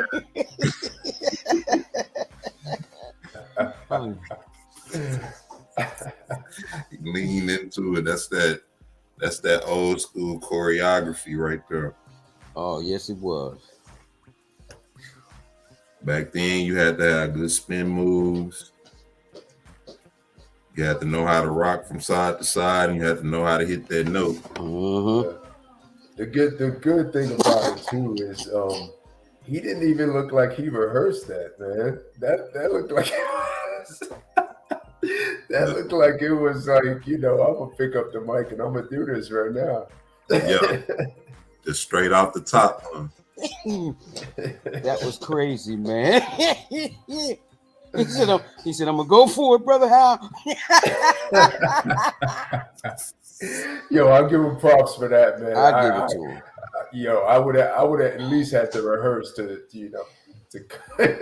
rehearse a little bit to come up with that, bro. See, he had that Al Green down though. He hit Al Green real hard. No doubt, man. He put that old let your soul flow into that one.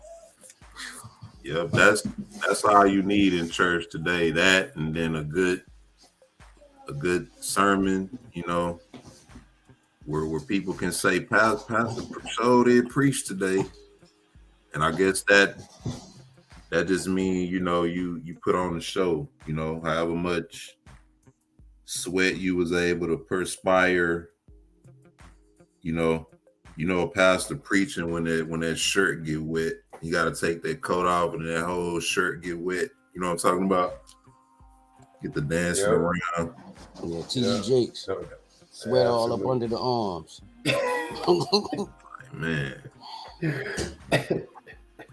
But that's what our people are into, and trust me, family, I'm real careful in the videos that I choose, because some of these videos I look at and I get angry. You know what I mean?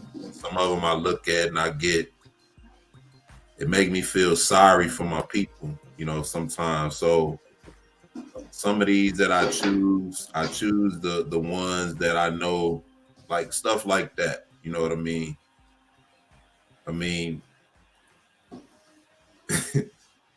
Hey man, only the Most High can test the sincerity of our hearts, and from that don't look real sincere. That don't look like anything that would edify people.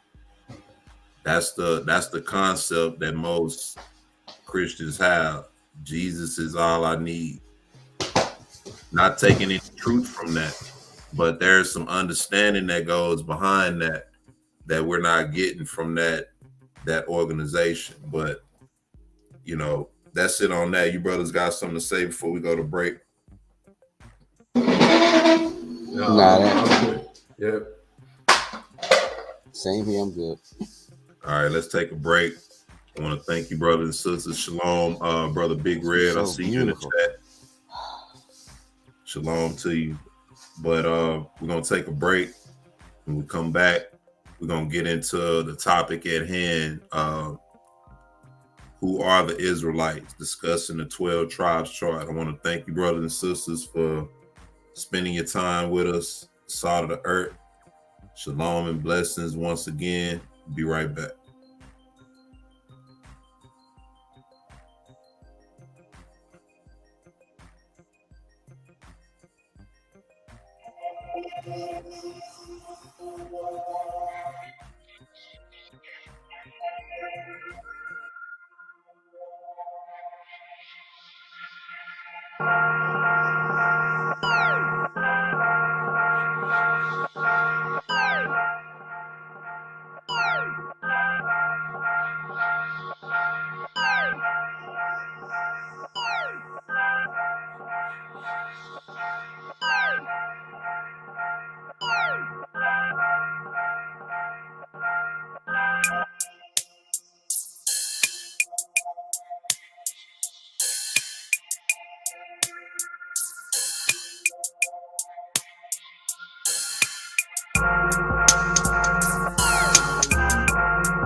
Shalom, shalom. I want to welcome everybody back.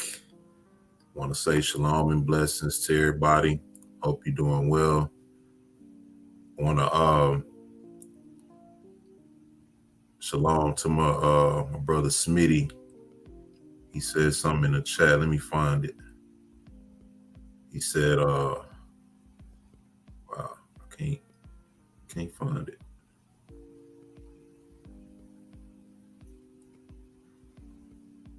Oh, here we go. He said,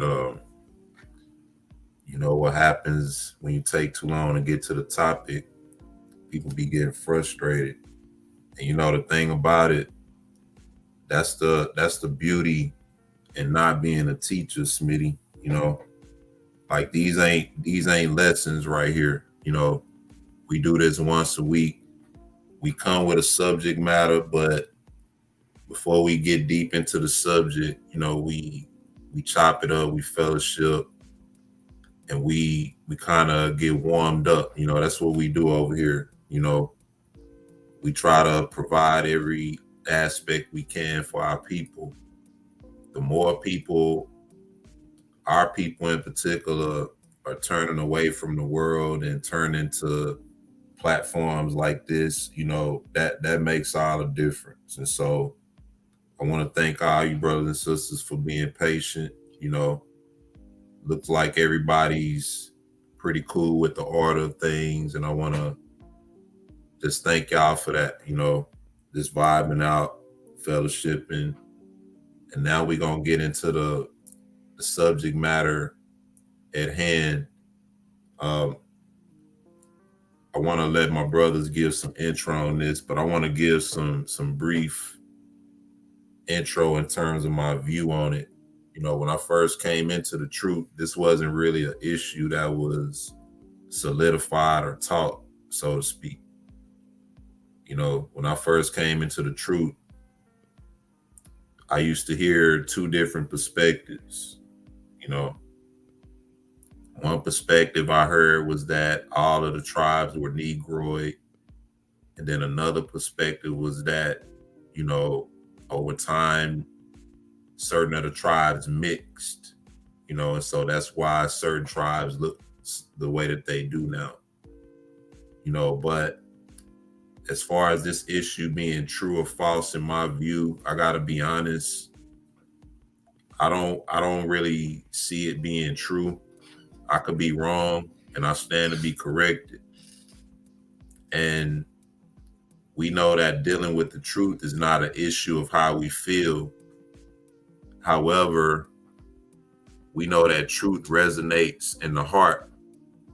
All right. Those of us who know that we're Israelites, that truth resonated in our heart. And when it comes to these other groups being Israelites, that's just not a truth that resonates in my heart. Like I said, I could be wrong. That's another beauty in not being a teacher, you know. But what you brothers think? Brother Howard, what you think? We'll start with you and then we'll go to Brother Yash. Yeah, so when I first came into the truth, I must say I just didn't know.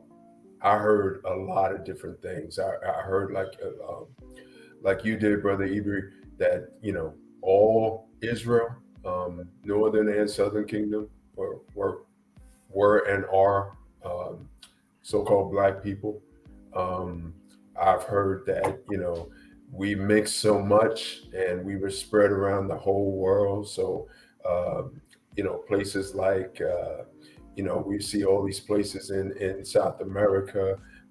We see all these places even in Australia, like the indigenous people there called the Aborigines. You will see some islands off the coast of some places in Asia, like the Philippines, and those islands out there, that we all mixed, and that's why these are darker people, and that's why they're part of us. So like I said, when I first came into this, I didn't know. Now the perspective that I take is that the people of Israel are identified not only by skin color, although that is a sign. I totally believe that is a sign. But we are identified by the words of the book. And, one of the ways to identify us, and I said this a little bit earlier, are the curses and the blessings, but, mainly the curses right now, because that's where we are, or that's what we have just come out of with the 400-year prophecy ending. So we are identified in many different ways in the book, and that is one of the ways that we are identified. So for me now, it has less to do, and again, not saying that this is not important, and not a sign, but less to do with skin color and complexion, less to do with the nation that you are from, and more to do with how Yah identifies you in the book. I hope that made sense. Yeah, you're saying basically you're not outruling the color factor. It's just that the conditions are more solidifying and proving who the people are. Or am I correct? Yes, that's exactly what I'm saying, and I don't want anybody to think that I'm trying to minimize, skin color and skin complexion. I'm not. I think that is a sign. I think it is a way to identify who Israelites are. It is not the only way, and we see that in the book. I think also that's an important point to consider when you look at that term, quote unquote, black or dark skinned people.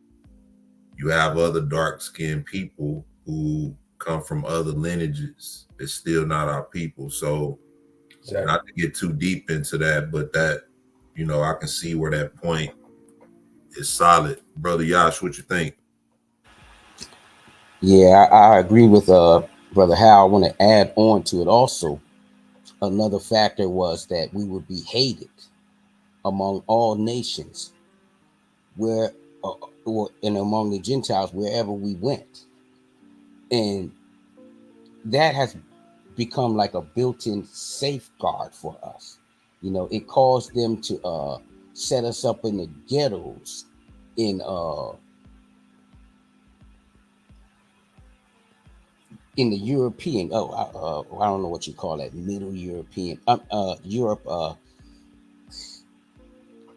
during the Renaissance ages, early in the early history. It caused us to be segregated over here in the U.S. and in countries like Mexico and in South America, and even when you get to in Africa, that's what caused that what they call tribal fighting. You know what I mean? Because it's our blood that repels them. The blood of Abraham, Isaac, and Jacob repels them, and so it causes people to hate you without a cause. So even amongst the countries like in the islands of like in Puerto Rico, in Cuba, in Haiti, in the Dominican Republic, and all these islands, wherever we are, there is still a separation of, even though there was a whole lot of mixing, there is a separation of people by blood. You know what I mean? And if you got that Hebrew blood in you, and it might even be one drop, if you got that blood, you tend to merge with your people, whether you look exactly like them or not. We tend to stick together and be more comfortable around around our own. And so when you get to these other nations that we go and invite them in by the charts, you see through time that hatred, if you're not of our nation, that hatred's going to rise to the top. You could be a Mexican and look like a Mexican and be in Hebrew, or a Puerto Rican, or whatever from these islands, and be in Hebrew. But if you're not, that hatred is going to come up out of you some way, which is going to cause you to want to rise above your own. So that's how we primarily identify, because when I came in this, and it was around the same time you did, Brother E, in the early 2000s, I used to say, you know, before I really started listening to the camps and the charts and stuff, I used to say that only the Most High knows whose his. You know what I mean? He says he's going to let the wheat and the tares grow together. And then at the end, the angels is going to separate us. So we cannot be identified by no chart, by what you think happened to fulfill prophecy, because all those prophecies fulfilled all of us as in a nation as a whole, all 12 tribes, and in the latter tribe of Judah, which he said that the rest was going to be with us. Ain't nothing in there. That's it. My little grandson bothering me. You want some juice? Hold on. So, hold on.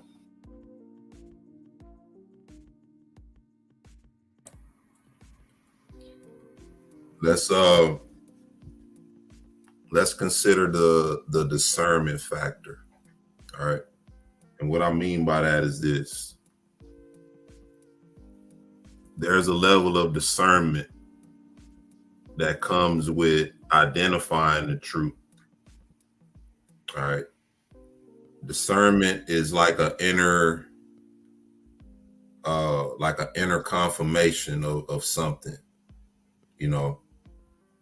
And so when I first heard this truth, or when I first heard the truth of me being an Israelite, all right, I later on heard that, you know, the Mexicans and the Native Americans were Israel too. All right. Now, when I heard that, I sort of felt interested at first, but I didn't feel a discernment in my heart that that was true. All right. Now, once again, a lot of people may equate that to, you know, your feelings or your emotions or whatever.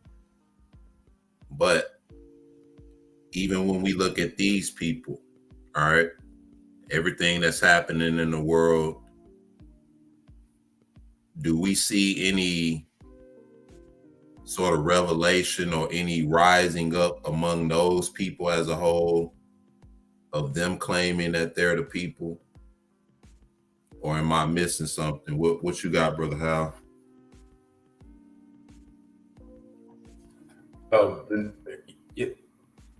No, I think you're on point. I think that part of the problem with the chart itself, right, and the claims that they are something is, have you ever seen? Have you ever seen proofs? Have you ever seen reasons for the 12 tribes chart? Because I've never seen distinct, clear, well written out reasons, or I've never heard, you know, for each and every one that they say is something, right? And they put Mexicans in a certain spot, you know, whatever it is. I've never heard clear, concise, well verbalized, arguments to say this is why the 12 tribes chart is what it is. I've never heard that. And maybe if somebody can present, you know, or presents that to me, and I can listen to them and, you know, look into it and kind of study it myself, I don't know, maybe I'll come out and be like, oh, they're right. You know, after all the review, I don't think that's going to happen. But I've just never heard that clear understanding that makes me even pause and say this is true. I've just seen the chart. You know what I'm saying, brother E? Yeah, I know what you're saying. I know what you're saying. And I'm the same way, you know, when you, especially after knowing and understanding the tribes and looking at the charts and understanding the migration of our people due to prophecy itself, you know, there's a obvious contention there.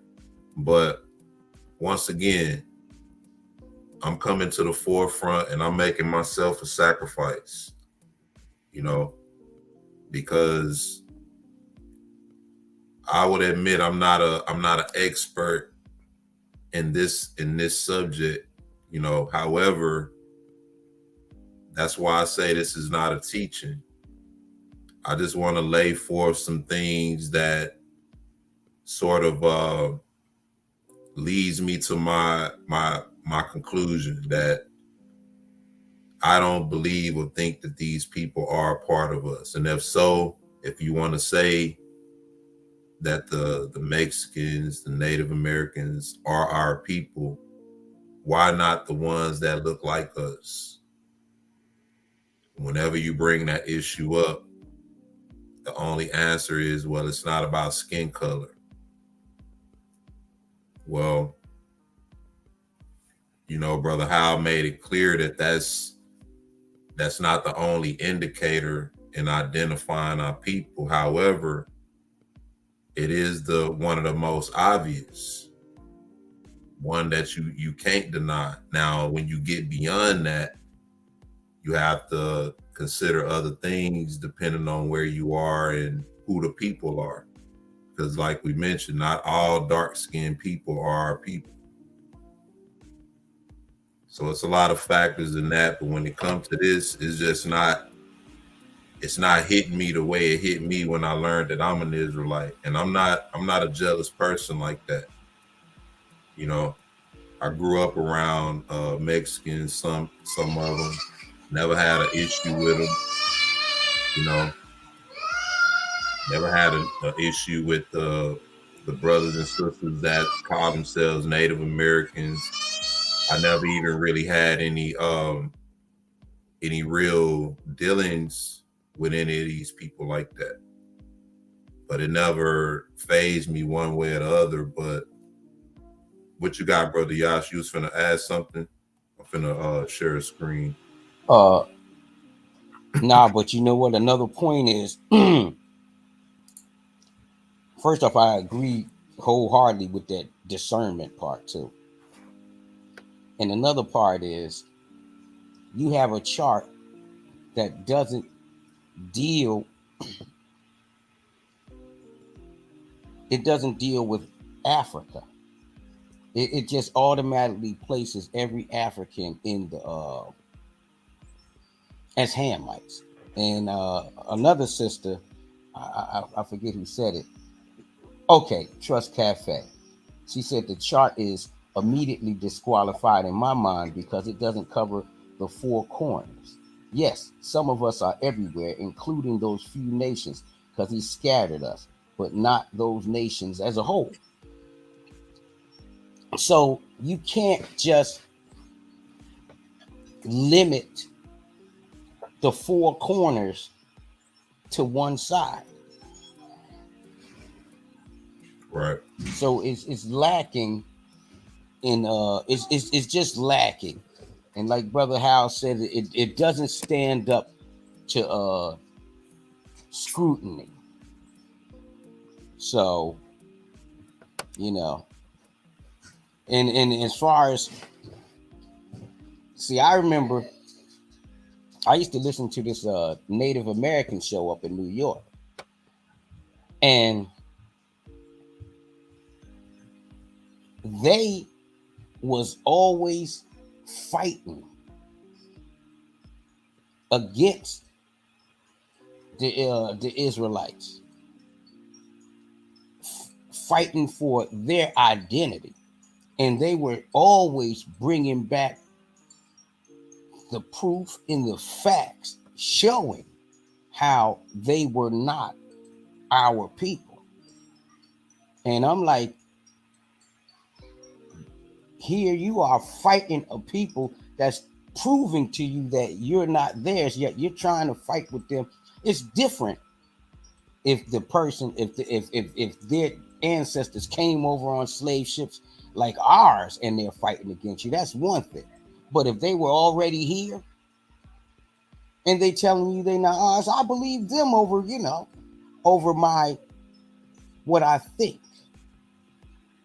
I check my own reasoning, And if I thought I got a revelation, I check my own revelation. Yeah, that's what you're supposed to do. Let me play this video real quick. This is a video that's going to pretty much go into the passage in Second Esdras. I think it's Second Esdras 13. Yeah, Second Esdras 13, verse 39 through 48. This video is going to kind of go into that and kind of give us some backdrop to what we're dealing with. Check this out.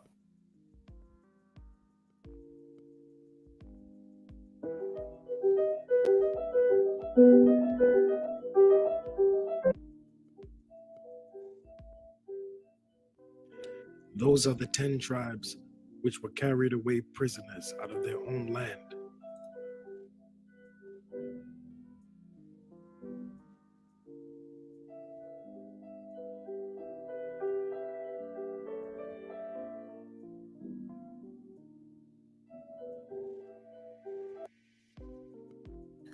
All right, notice the migration route.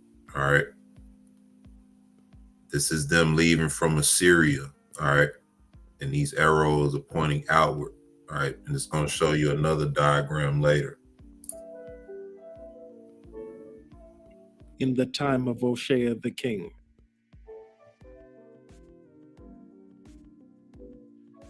whom Shalmaneser the king of Assyria led away captive, and he carried them over the waters.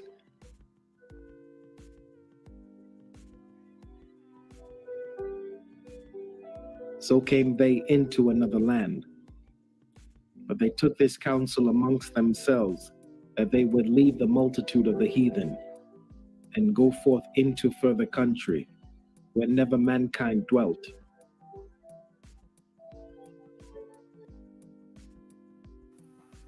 Hey, listen, if you brothers want to stop and make a point at any time, just let me know. All right. All right, bro. Yeah, well, pause it right there for a second. I was looking at that Assyria, but the scriptures tells us that in the last days, he's gonna, I need to let you go on first. That's too soon. Go on.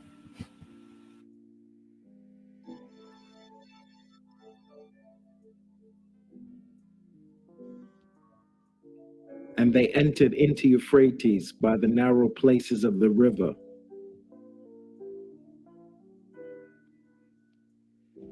And they entered into Euphrates by the narrow places of the river.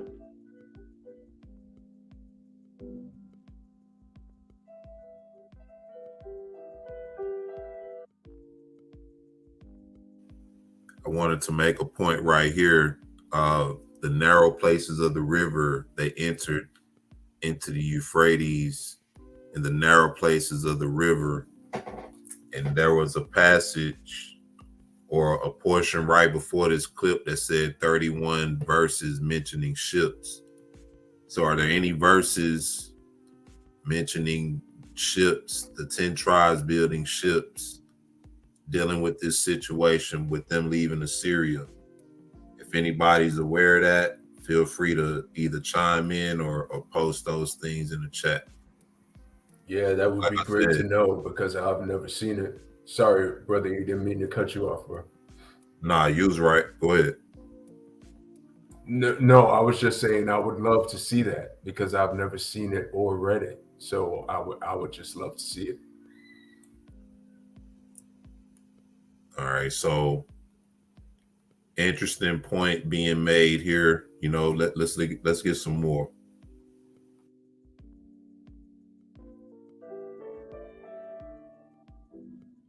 For the Most High then showed signs for them, and held still the flood, till they were passed over.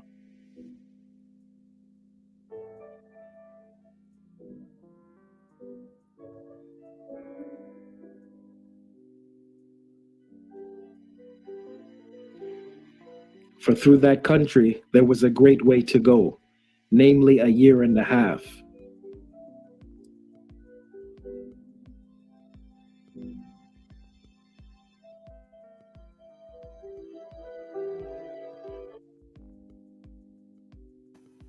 All right, so Image of Shiloh put a good comment up. Why would Yah hold back the waters if they had ships or if they needed them? All right, I'm gonna run this back because I wanna show this migration route once again.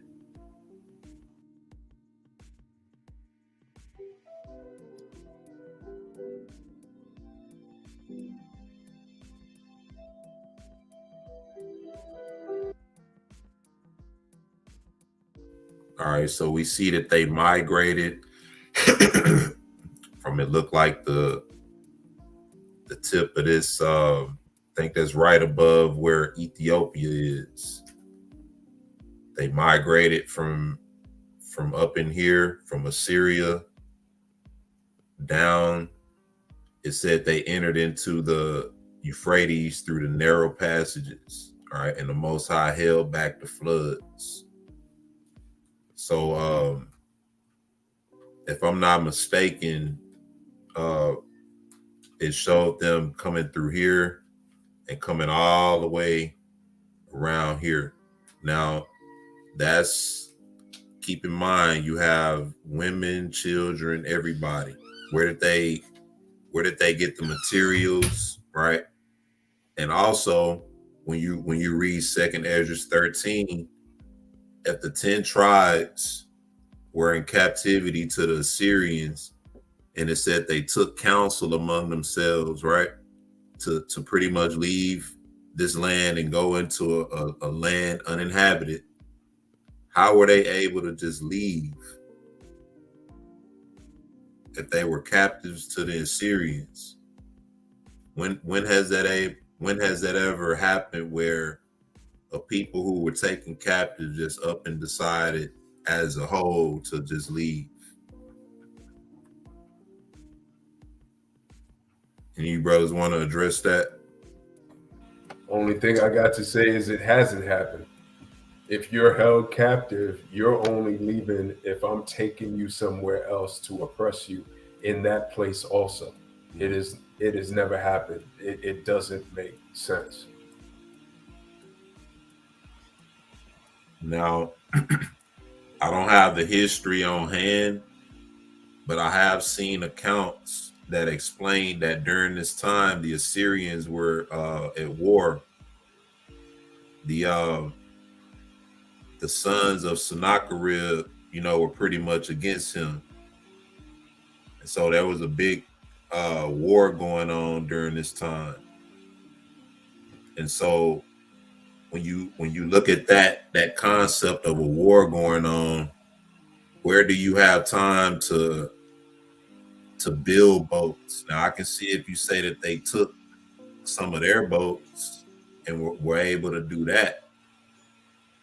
You know what I mean? But in a time like that, you have to flee. You have to get up out of there, So you either have to do that by foot, or if you're able to get some animals, however many animals you can get to get up out of there, you'll do that. But it's mostly you're on foot when you're fleeing in a situation like that.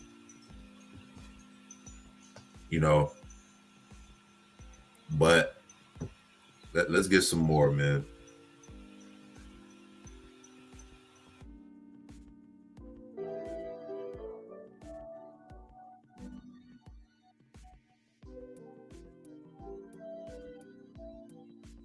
And the same region is called Asaroth. Asaroth, Newfoundland.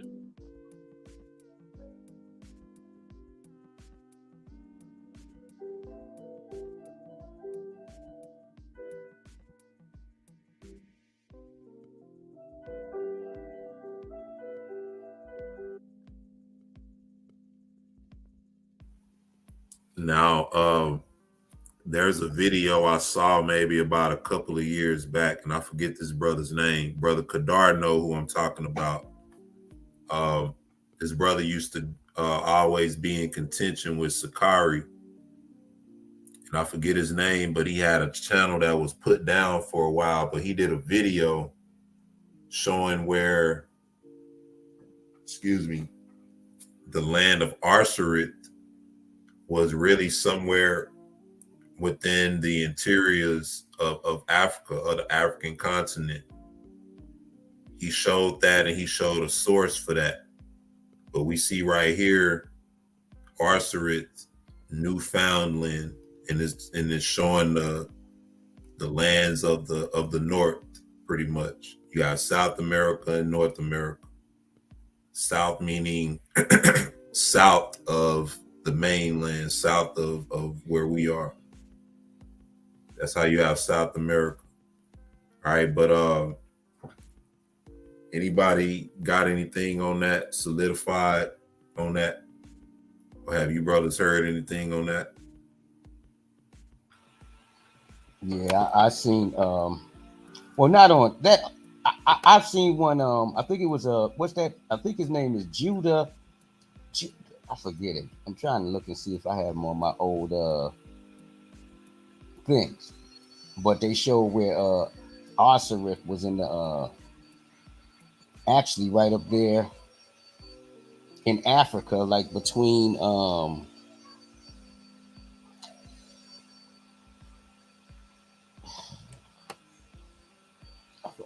I forget the name of that place in North Algeria, and you could actually find it on the map. But like you said, how do you just up in lead of the whole nation? You know, my point was Isaiah 11:11. The Most High says it shall come to pass in that day that the Most High shall set his hand again the second time to recover the remnant of his people, which shall be left from Assyria, Egypt, Pathros, Cush, Elam, Shinar, and from Hamath, and from the islands of the sea. So, like I say, the chart doesn't cover our people that's still left over there in Assyria, still left over there on that side of the world. It only deals with what's on this side of the world. So it cannot stand, it doesn't even stand up to scripture, much less scrutiny. So Brother Calvin said Teo Ministries did a video on this. I usually catch most of the videos that they do, but I didn't see this one.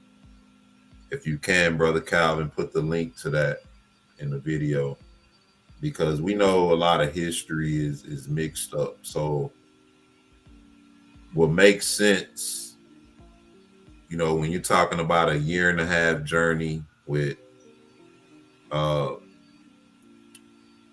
you know, how many people? Maybe 1 million or more. And I'm being generous. You're talking about 10 tribes having to migrate, you know. And that's not far-fetched, because it's getting ready to happen again for everybody who, you know, want to be scientifically doubtful, you know. And I just made that up because people use science to try to, you know, disprove things, but it's like it's getting ready to happen again, you know. women, children, and men and old people having to leave. Right? You telling me they had to build boats for all those people, right? How many boats you need? How big these boats gotta be? Did everybody have to build their own little personal little canoe? You know how it is. Everybody build their own canoe. You can fit your family on it, and maybe grandma can row. Grandma and the kids can row. You know, did granddad have to row? Exactly. I know I'm being sarcastic. The younger men always did the work, but you talking about how many people? 10 tribes during that time. How many people you think that was having to migrate? Yeah, you're talking millions. And at that time, even decreased, we were still up in the multi-millions. Let's get some more, man. Hold on.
All right, so that's the backdrop of what we dealing with. All right, now one thing at the end we saw, it said that the black natives are Israelites. All right, and they showed the old pictures, and even when it comes to a lot of those sources, all right, I always question the date of those sources. Now we know that just from conjecture that the first people to be indigenous in any land were dark-skinned people. But we have to consider our history closely. We know that the 10 tribes scattered throughout different regions, throughout different areas as well. I don't know if y'all remember the video that I played with the Jewish rabbi expressing or admitting that the 10 tribes were in Africa. You know, y'all remember that? You brothers remember that? Yeah. Yeah. And so that's something to take into consideration as well. All right. And I'm also noticing that a lot of other people are seeing that to be an actual reality, that you have certain tribes in Africa. Which tribes, I don't really know myself for sure. I'm looking into that, you know, trying to understand that better. But the 10 tribes being the Native Americans and the so-called Mexicans. All right. I wanna share something else, but you brothers wanna chime in while I pull this up?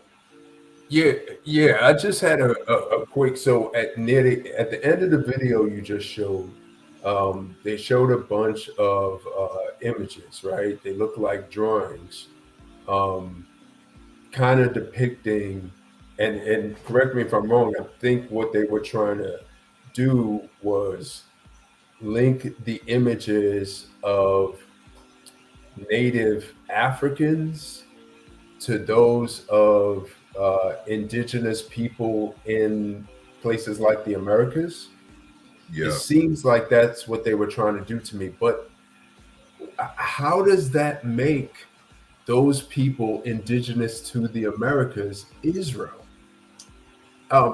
What they're leaving out is the fact that, everybody was black back then, or, black in terms, for lack of a better word. Hamites, they were all black people. So if you find out that Hamites, for example, came to the Americas early on, well, that doesn't make them Israel. That exactly. makes them Hamites. Who cares if they were black? Hey, Like, brother, yeah, go ahead, go finish. ahead, brother. No, Now, go ahead, brother. I was gonna also say, because when they do comparisons, and when you do the comparisons, you have those natives here that have the bone in their nose, in the holes in their, in their ears, in the plate in their lips, and then you go ahead and you compare them in the same, like those tribes over there in Africa with the same uh floppy holes in the ears, where they put the giant hoops in, and then the plates in their lips, and the bone in their nose. So um they actually kept the customs of the inhabitants over there in Africa, or you could say the Canaanites, because the Canaanites were also scattered abroad after the tower, as they have their customs, not our customs. Yeah. And one more thing I want to add too. Okay, so they called the Native Americans Indians at that time, right? Yeah. But you don't go over there to India, where they're as dark as they come in all them complexions, from very dark black to all complexions, and you don't call them our people. Exactly. And then the explanation out of that is, well, it's not about skin color. When you have to really consider if your people have mixed, you have to add that in, just like with us. After so many generations, a certain bloodline is either weeded out, or the other one is continued, depending on which direction you marry in or procreate in.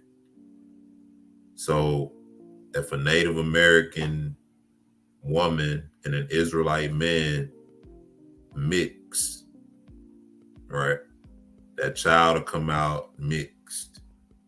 If that child mates with a black man, whether it's a male or female, then those children will come out with a certain percentage of that Native American bred out.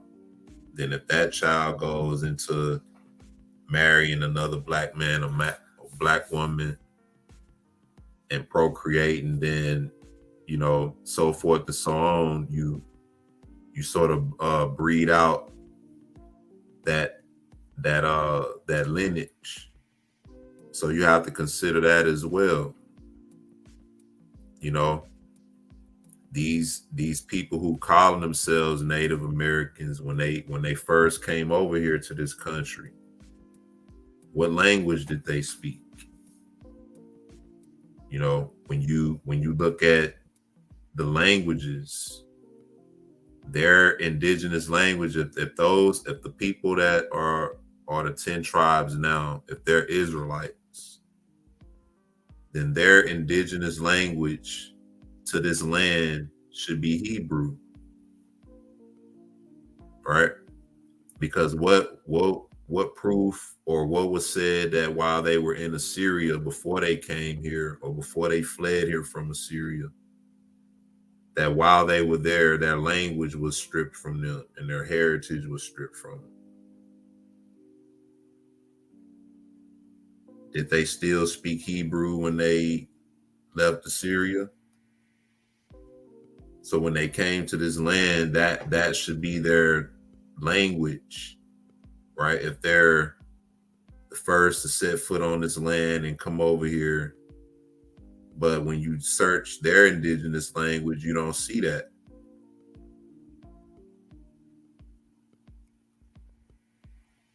Am I making sense or am I rambling? No, you're making total sense, bro. And I mean, just the video itself, there's a lot of explaining to do. There's a lot of gaps in there. You're making total sense, bro. I think Brother Kadar is trying to chime in. I'm gonna keep putting the link in. Like I said, I think he may be on the road, maybe. But I'm gonna keep putting the link in. That way he can, if he get a spot, he can chime in. But let's look at this other video because, well, before I do that, let's look at the chart. That'll be a good thing to do. Let me pull it up here.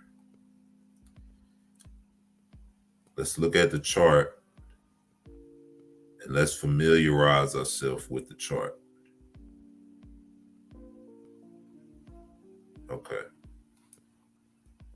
So now let me open this up for you.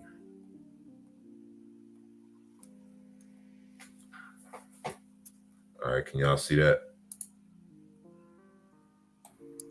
Yeah, I can see it. Let me make it a little bigger here. All right, so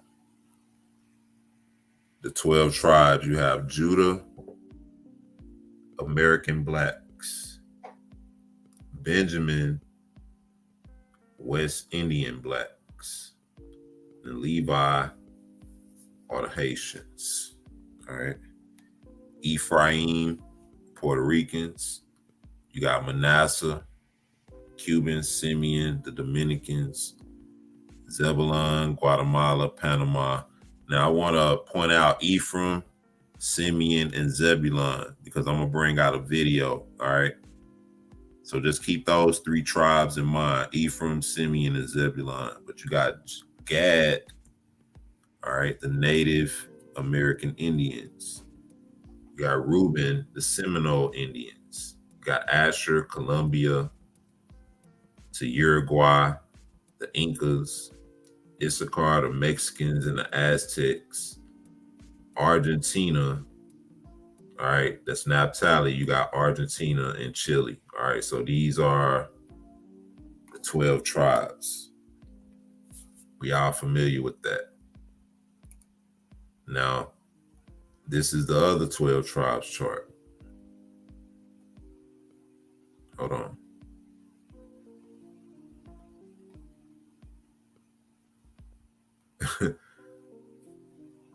This is the other 12 tribes chart. There go Brother Kadar. Look at him.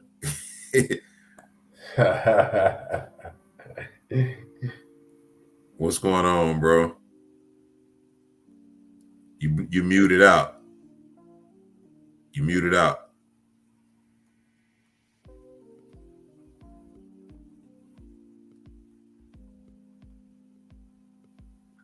Brother Kadar, you muted out, man. We can't hear you. He probably can't. He probably How louder. about that? How about that? Yeah. That 12 tribes chart was one of the first things that I debated against the camp guys, and it made me stronger ever since, because when I first came into the truth, I just couldn't believe it when I looked at it. And when I did my research, I found out it was all a hoax. And you talking about the brother of Ben Yehuda, that's who he was talking about, brother, that put that map up. Oh, yeah. Yeah. They took his channel down, but let's get this set here. But this is the other 12 tribes chart. All right. Letting you know that everybody was of Negroid descent pretty much. All right. So I want to play a video real quick because we saw the Native American Indians as the tribe of Gad. So that means that when the Native American Indians' DNA is traced, it should trace to ancient Israel.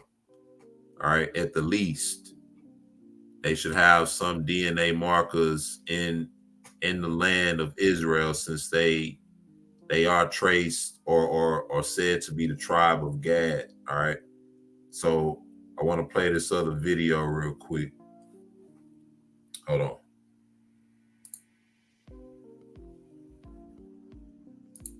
This video right here is dealing with Native American DNA, all right, and how showing the results of multiple so-called Native Americans getting their DNA traced. And let's look at let's just look at the results we see. All right, check this out.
Oh, and by the way, these are not all Native Americans. Some of these are Mexicans as well. All right. So we saw one result that had 53% American, and the rest was Asia and East Asia. All right. So this is some of the so-called Native Americans, as well as the Mexicans as well. All right, check this out.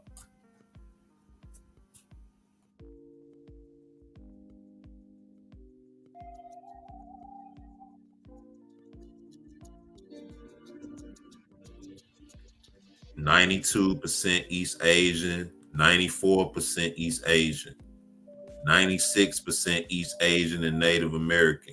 These are Mexican tribes. All right. They look like more Native American right here.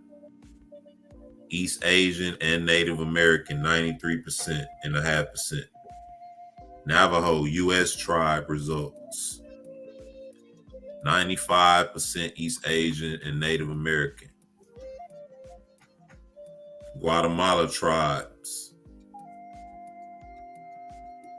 96% East Asian and Native American. I know you were expecting this video a long time ago and you guys really wanted this video, and I finally got my DNA results, and I am 99% Native American. So I just don't want to show my name, but anyways, here it says America, 99%. My dad is Mexican, white, and Native American. And I know for sure that I'm Native American because I have tribal papers and everything, and I'm like a member of my tribe. 23.5% East Asian and Native American. So 17.6% of that is Native American. According to my tribe, I am 1/8 Native American. On my father's side, I've always known that I am Native American. I'm Hopi, Navajo, and Yaqui, and those are all Southwest tribes and part of Mexico as well. It says I am 45.9% East Asian and Native American. share my DNA results with you guys. So the Native American side, I got 97%. Very happy, very proud. Hey guys, my name is Jade Dawson and I did an ancestry DNA kit. Got my results back about a month and a half later. It's pretty quick. And that's probably because I am 100% Native American. And my grandmother, she was Eastern Band Cherokee, so she's Native American. I'm actually enrolled in the tribe right now. It says I'm 20% Native American. Now, remember we opened up, what happened to Brother Hal? Remember we opened up showing how one of the curses was on our people was that the progeny of our people was now down to a woman. And what do you see the brother? He said, talking about his grandmother being Native American, right? But you see everybody else, who did they link their lineage to? All these other people before that linked their lineage to their fathers. You just heard the girl saying she knew her father was Native American and her mother was this, but they all included their fathers. And the brother just mentioned his grandmother being Native American. Listen again. And that's probably because I am 100% Native American. And my grandmother, she was Eastern Band Cherokee, so she's Native American. I'm actually enrolled in the tribe right now. It says I'm 20% Native American. Here's my cousin. That's him. My cousin gets 90.3 Native American. The total is 95.8 Native American and East Asian.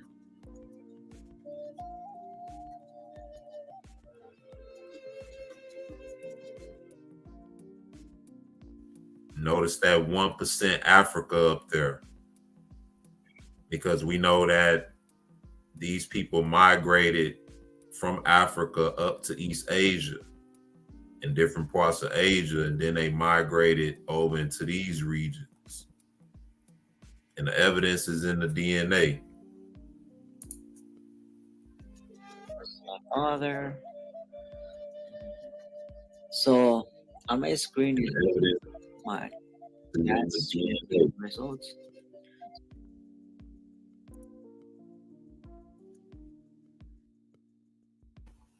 All right, so what you think, Brother Yash?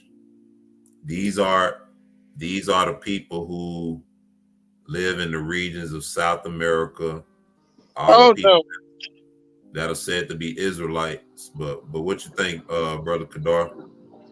No, they're not our people. Hey, Pastor, you see what they were saying and where they come from. You know, a lot of camp guys try to say they lost, but if Negroes, so-called people, there's no way they could be both. What you think, Brother Yash? Nah, well, I'm gonna read Brother No More Two Nations quote. He put Jeremiah 50:33. Thus saith the Lord of hosts, the children of Israel and the children of Judah were oppressed together, and all that took them captives held them fast, and they refused to let them go. Them people don't want to go nowhere, man. Them people, this is their land. If anything, them people want everybody else out. All I'm saying, you can bring forth some evidence, but it's not standing up to the scrutiny. It shows right here, these people are saying, look, I'm 100% Native American. I'm 99% East Asian. You might get one or two have a couple of drops of our blood in it. And like I said, up there, you go up there in New York, on the streets, they're fighting camps and bringing forth proof to show that they're not our people. They don't want to be us. And then, you know, like I said, if they are the people, then their DNA, we should have seen in their DNA somewhere in Israel, or you know, somewhere in the land. Now, what's funny about that is most so-called Negro people now trace their blood, it'll trace to the same regions in West Africa, you know, within various regions of West Africa, you know, and then some might go a little further into the interiors, just depending, you know, on where their ancestors migrated. But when I saw a video where a lot of the brothers and sisters in Africa, where our DNA is getting traced to, they were getting their DNA traced, and their DNA traces to ancient Israel in Jerusalem. And that's what a lot of those people claim. They claim it, and then the DNA evidence was done to solidify it.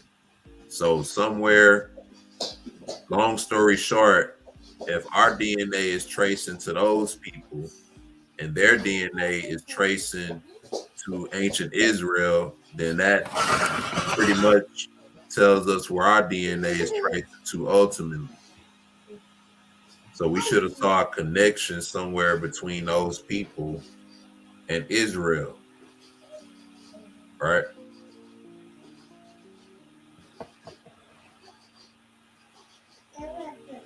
Yeah. From the DNA. Yeah, you know, let me address this, brother. No more two nations. We're not being hateful towards these other people. I mean, you might even be one. We're not being hateful towards you if you're one. You know, there is no evidence to support your claim. Point blank, plain and simple. You know, there's just no evidence. There ain't no hate here. My grandmother claimed Native American. Okay, my people, North Jersey, New York, all up there, they claim Native American.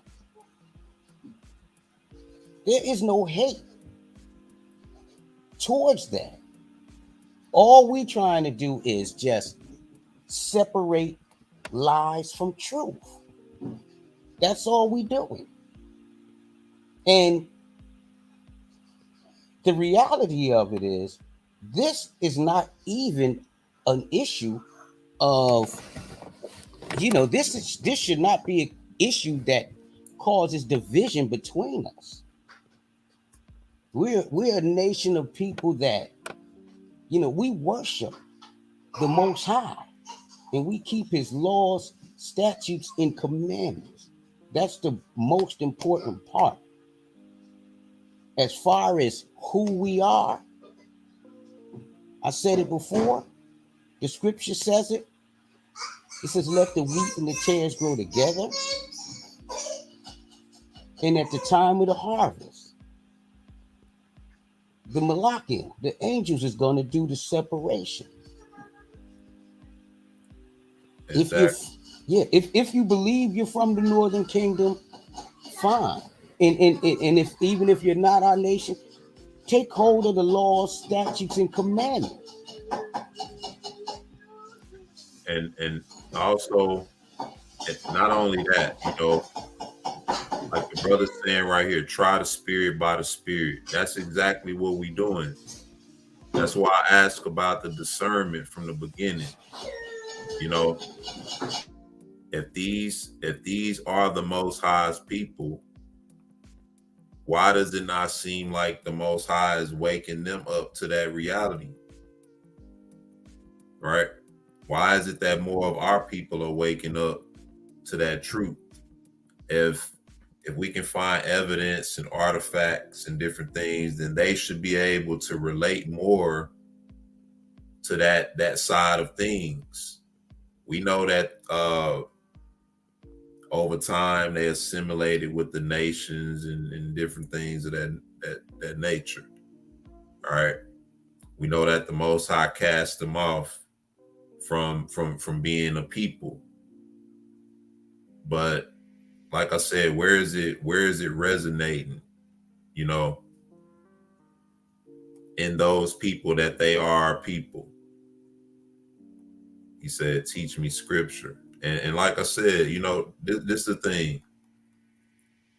We're bringing out the evidence right now. All right. We just showed multiple groups of so-called Native American and Mexican people who some of our people are claiming to be Israel, and the DNA doesn't prove it.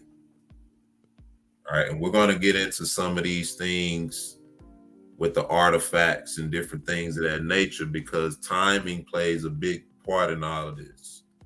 We already proved last week that within the 5 civilized tribes, that most of our people mingled within those tribes, escaping from their plantations. We even proved that they were even slaves to some of those people. So let me share that real quick. Well, yeah, let me do that real quick. All right. And so that's why we asked from the jump. There's only a few passages that really deal with this issue. All right. You have 2nd Esdras, and then you have another passage in the book of the Testament of Naphtali, chapter 6. All right. We asked for anybody that can prove that any ships were made during that time when they left Assyria, to bring that information forth. You know, Deuteronomy 28, dealing with the ships, is not dealing with the northern kingdom. All right. Because by the time the northern kingdom or the southern kingdom went into captivity, like we said, the northern kingdom was no longer a people. All right. So let me show this video real quick.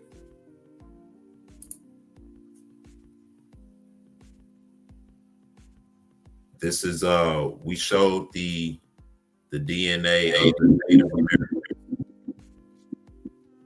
All right.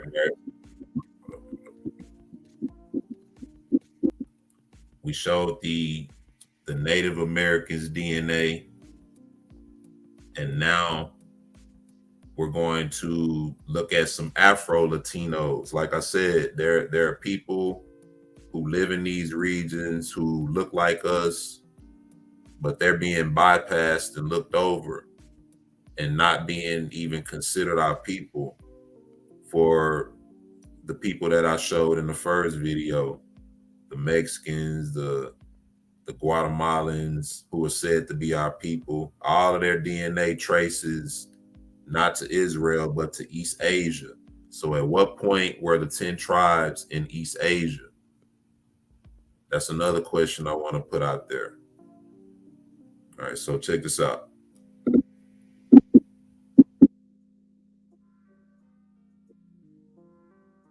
It's just like, it's nice to know that this is where we come from, you know.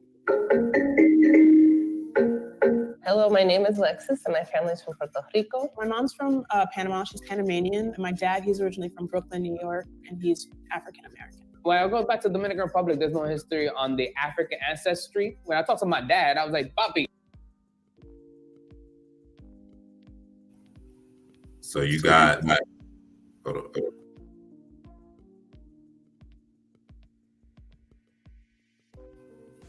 You have Puerto Rico, Panama, and Dominican Republic, all right, all in one video.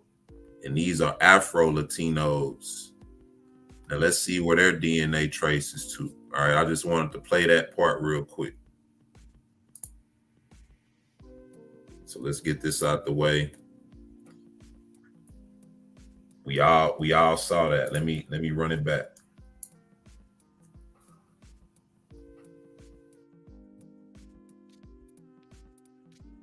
It's just like it's nice to know that this is where we come from, you know. Hello, my name is Alexis, and my family's from Puerto Rico. My mom's from Panama. She's Panamanian. And my dad, he's originally from Brooklyn, New York, and he's African American. When I go back to Dominican Republic, there's no history on the African ancestry. When I talked to my dad, I was like, Papi, where are we from? He's like, we're Dolores. We're from the northern part of Spain. I'm like, have you seen yourself, bro? I think as Latinos, we've been in denial about our Blackness for so long. It wasn't celebrated. And that's unfortunate because there's so many beautiful, wonderful things that we inherited. I am excited that we're reclaiming that history now. You can learn a lot about yourself and your family and your ancestry. And I think it just gives you a sense of pride and a sense of identity. Right now, people are embracing their Afro-Latinidad. And the more we embrace it, the more we'll start discovering and learning new things. I'm really excited to take this test in particular because I want to know more about my African ancestors and these spirits that I know are still with me. It means the world to me because I'm more interested within my African side. I feel like I'm not brainwashed anymore. Colonized ideology, I woke up from that shit, son. I'm hoping to find out that I came from a warrior tribe. Wow.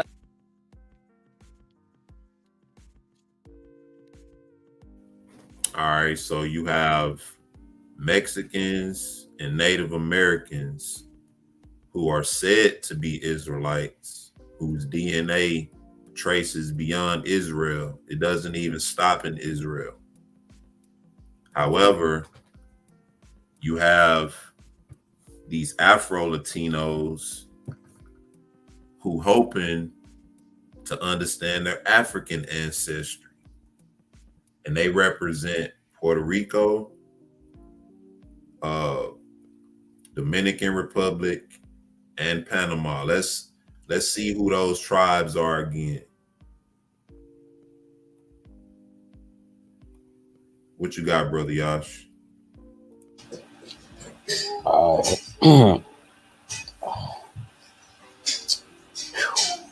Actually,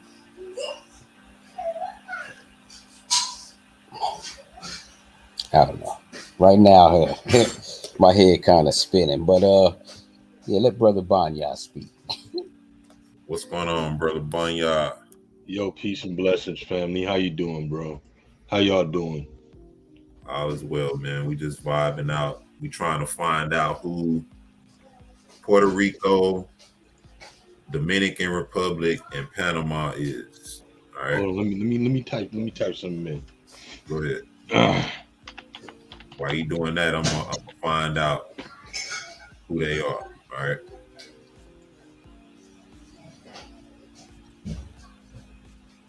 So Puerto Rico is Ephraim. Dominicans are Simeon, and Panama is Zebulon. Remember I told y'all to remember that? Yeah. All right. So Puerto Rico is Ephraim, Dominican is Zebulon, and Dominican is Simeon, and Panama is Zebulon. All right. You want to add something, bro, before we continue on? All right, so here's my consensus, right? Deuteronomy 28 and 45. Moreover, all these curses, not some of them, all these curses, not one of them, not a little. You better fit the book to the T. All these curses shall be upon thee, and they shall pursue thee. That means these curses will come after you, right? And overtake thee till thou be destroyed, because thou hearkenest not unto the Most High thy Elohim to keep his commandments and his statutes which he command thee. and they should be upon thee for a sign, that mean an indicator, and for a wonder, and upon thy seed forever. As my brother Cleo expressed, you got a governmental system. You own banks. You own land. You not the children of Israel. The consensus is the curses. That right there is how you know who Israel is. Now, do I believe there's some Israelites in Mexico? Yes. Can you say Mexicans are Israelites? No. The same way you got to look in America and see a people such as ourselves that fit the standard, that fit the consensus according to what's written. That's how you go with other ones. But what you see more than likely, what you see all the time, is these people picking people with Eurocentric features and other nationalistic features and totally ignoring the people that look like us within those countries that's suffering the curses. Exactly. And how can Haiti be Levi and Dominican be another people when you're on the exact same landmass? Oh man, and it's that too. Oh my goodness. Here's the question. Here's another one. We fled from Jerusalem. We fled together. Levi, Benjamin, and Judah wasn't like, yo, you Benjamin, you go this way. Levi, you go that way. Judah, I'm gonna go this way. He scattered us. We might be sitting in this platform in this live right now, being Benjamin, Judah, and Levi. Mm-hmm. But how did they end up specifically in Haiti? When they was over here first, scattered amongst Judah. Wow. So you telling me that Judah separated from Levi while they was enslaved? Man, come on, man. They up and left. And look, man, and let me make this clear, bro. I love all my brothers, whether they in the camp or not. Mm-hmm. We love them brothers, and we support them. True. But I cannot support this. I can't support this, bro. It's confusion. You gotta quit giving away your inheritance. Yeah, man. You can't relegate each specific tribe to an area like we chose to go to these places. The Most High scattered us. Do me a favor. Can you guys hear me? Shalom, peace, and blessings to everybody. Do me a favor. Pull up the chart and then look up the word scatter. I want to see the definition of the word scatter. All right. Pulling up the chart.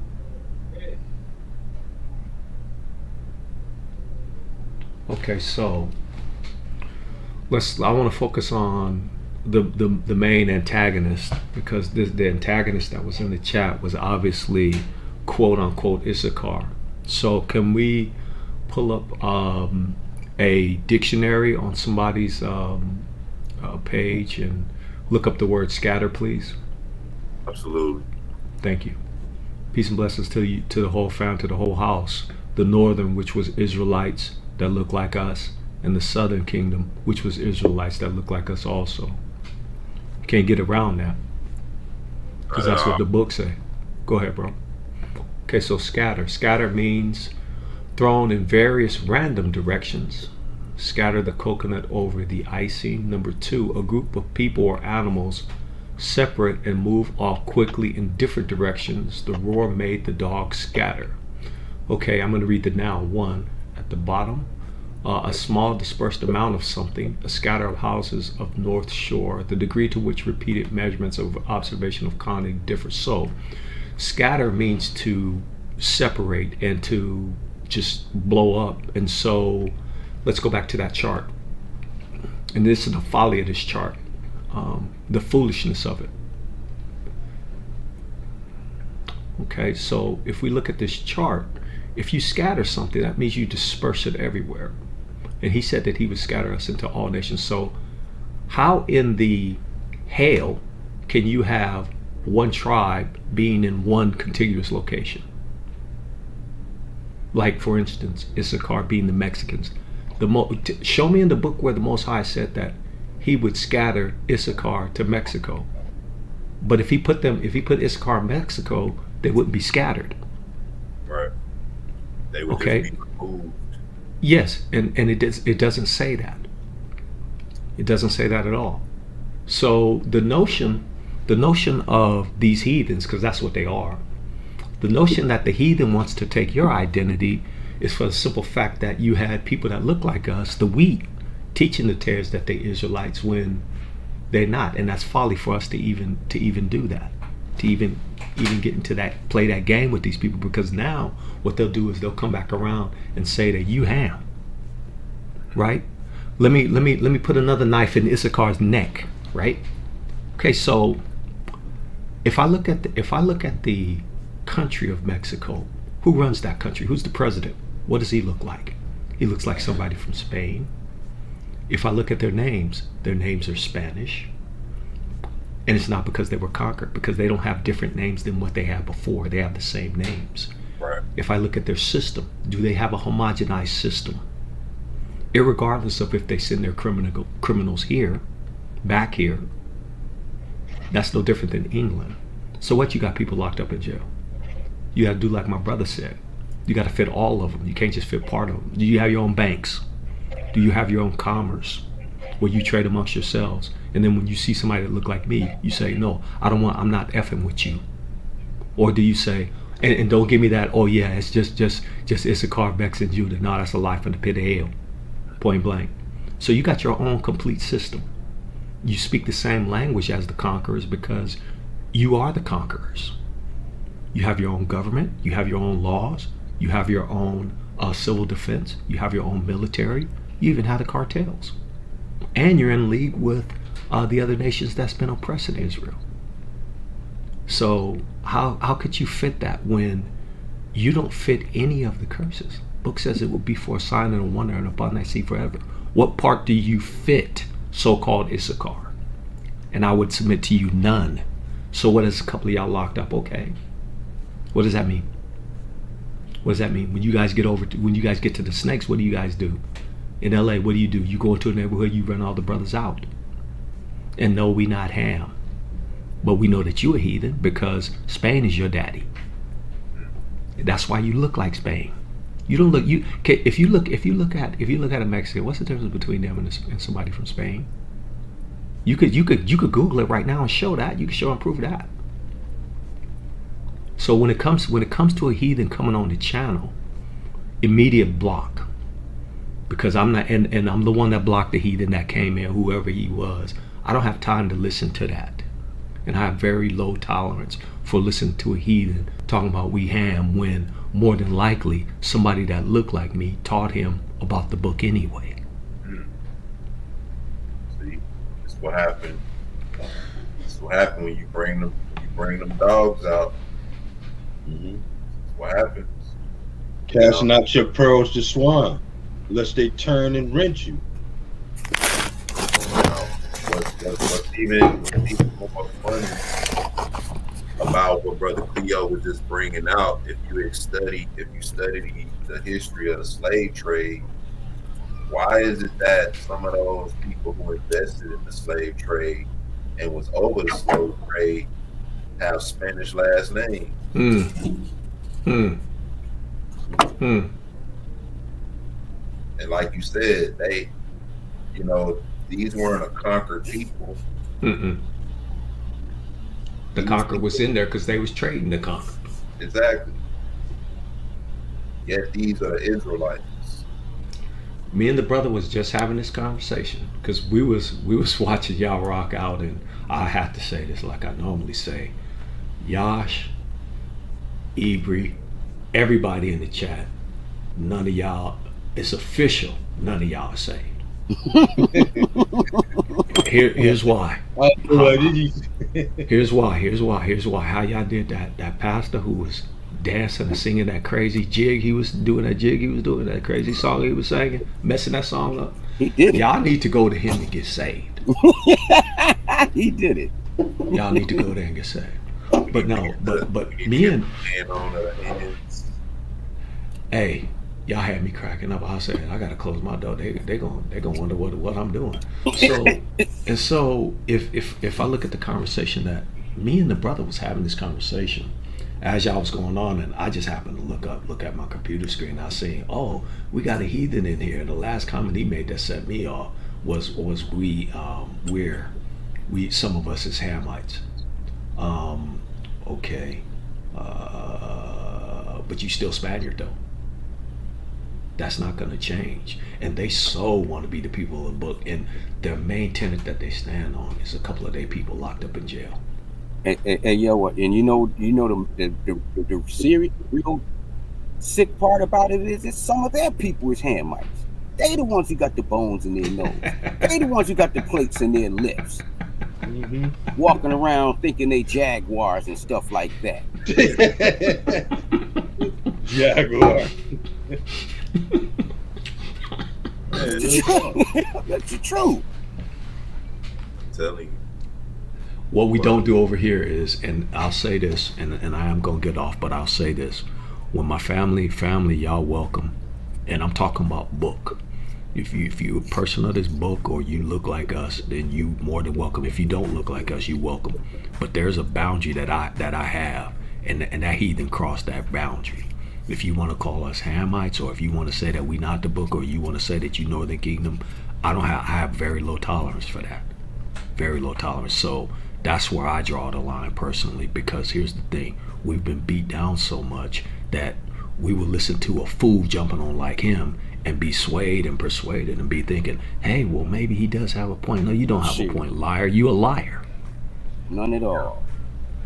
He tried to use that Genesis 39 precept, man. Get out of Misquoted. here. No, he tried to do the church thing and spiritualize it about the Jacob dividing up the speckled sheep and all. Man, get out of here. Yeah. Unless you got freckles, you know what I mean? Get out of here. Let me ask you a question. What does the book, and see, he brings up Hamite. He's an idiot, because here's why. Yes, I'm calling names now. I normally don't do this, so please forgive me, fam. But look at this guy, what this guy does. He say Hamites, but then does he consider that who Jacob's wives were and where they were from?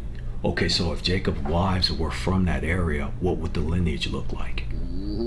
So you mean to tell me if they get dispersed, are they still gonna look the same? Absolutely. They still gonna look the same. You could take our people from 4,000 years ago to today, they still look the same. It's not gonna change. Exactly. So you could miss me with the whole argument of us being Hamites. You could miss me with the whole argument of y'all being the people, because y'all got y'all system. Now, if you fail to do good in your system, that's a choice that you made. You wasn't with the right clicker, as you guys say, right? They not. And hey, sis, how you doing? Hope all is well. Hope you've been at peace. It's impossible. It's completely impossible. And I called him what he was appropriately. So I'm gonna get out. And y'all be good, and y'all make sure that y'all catch the prayer tonight, and make sure that you jump on the show tomorrow, because we're gonna have an interesting show tomorrow. And it ain't gonna be about these heathens, but it'll be about something regarding our people, and it should be edifying for it. Please, peace and blessing to y'all. Y'all be well. Amen. Appreciate you, brother Leo. That's our big brother right there. Somebody set him off. He usually don't chime in, but when he do that, that means somebody acting up. I was on the phone being an instigator. I was like, yo, bro, look at this. Look at what this guy said right here, dog. Like, hey, I was trying to be nice. I didn't have enough of this. Yeah, I was trying to be nice. Block. He blocked him before I did. I was ready to block him, and I said, damn, where he go? He was like, okay, block. So, look, man, I got to get back to this presentation myself, man. I'll be listening in, bro. All right, I'm about to play another video, and then we're gonna get ready to shut it down. But Shalom and blessings, brothers. Hey, Shalom. Great show, bro. Absolutely, bro. Appreciate you. Mhm. And that presentation for brothers and sisters is scheduled for the 25th. So the big work everybody been waiting for, big bombshell dropping on the 25th. We're gonna talk some more about that before we close out. Y'all remember the video with the Native American DNA and all of their DNA being traced to East Asia and most of it America. All right. So now we saw the intro of the Afro Latinos, all right, who are respectively in those same regions where these other groups live. You know, you have Dominican Republic, you have Panama, you have Puerto Rico, right? Our brothers and sisters are in these regions, and now they've gotten their blood tested. All right. And before I play this video, we all remember Brother Kadar. He got his blood tested, his results, and he told us about how his DNA traces to that same region where most Negroes' DNA traces when you get your DNA trace. All right, so now let's look at the Afro Latinos, quote unquote, and let's look at where their DNA traces to when they get theirs tested. Check this out.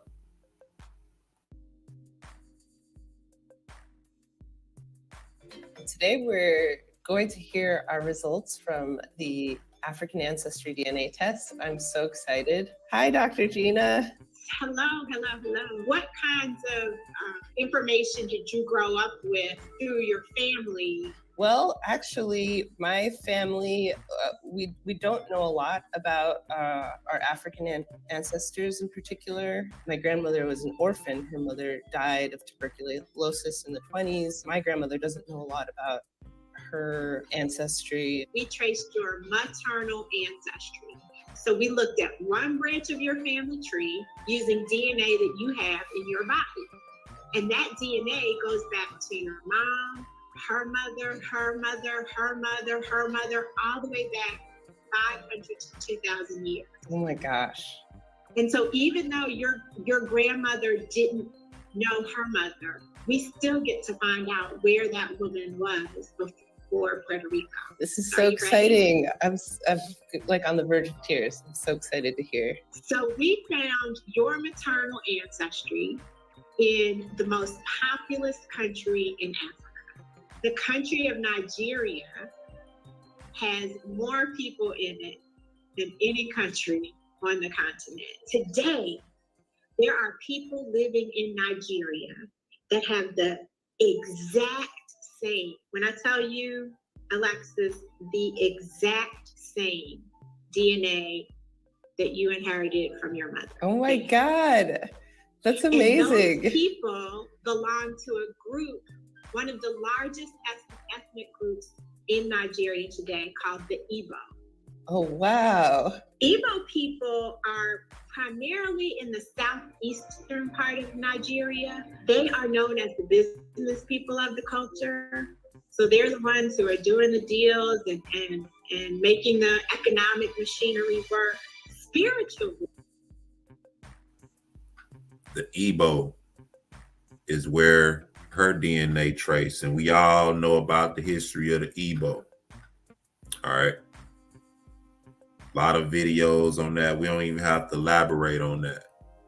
All right. But in any case, this woman's or this sister from Puerto Rico, Afro-Latino sister, DNA is traced to the most populous place on the continent of Africa. Now, she's in Puerto Rico. We saw a video of Mexicans from all of those different regions who got their DNA tested. Why didn't it trace to the same place? All right, let's get some more. and I don't know why just trying to tell you this fact. Spiritually, the traditional religion. I'm gonna fast forward a little bit just to move forward. So now let's get to the next person. All right. The sister from Puerto Rico's DNA traced to Nigeria. All right. So let's get Gadiel. All right. I think I'm more excited than nervous. I would love to see where I come from, and my sister's here, which is great. So she'll know where she come from too. We actually traced your maternal ancestry. Recently, we spoke to our grandmother, and then we didn't know we had black folks on my grandmother's side. So we recently found that out, like last time we were in Dominican Republic. Wow. Yeah. Did she know where they came from? And when it comes to like Dominican history, everybody wants to take pride on their European ancestry, and nobody knows anything about their black ancestry. So we're about to give you some information to take back to all the people that come from your grandmother and that come from her mother. And we're taking it back 500 to 2,000 years. No so way. We found your ancestry in a country that it has both English and French as its official languages. It's known as Africa in miniature because anything you can find across the continent of Africa, you can find in this country. From the types of cultural practices to the food to rainforests and volcanoes and beaches. Nice. You and your sister and all of the other members of your mother's line share ancestry with a group of people living in Cameroon today called the Tikar people. The Tikar people. Nice. Tikar, Tikar people. Write that down. We're gonna have that written down. Yes, you're gonna get the whole.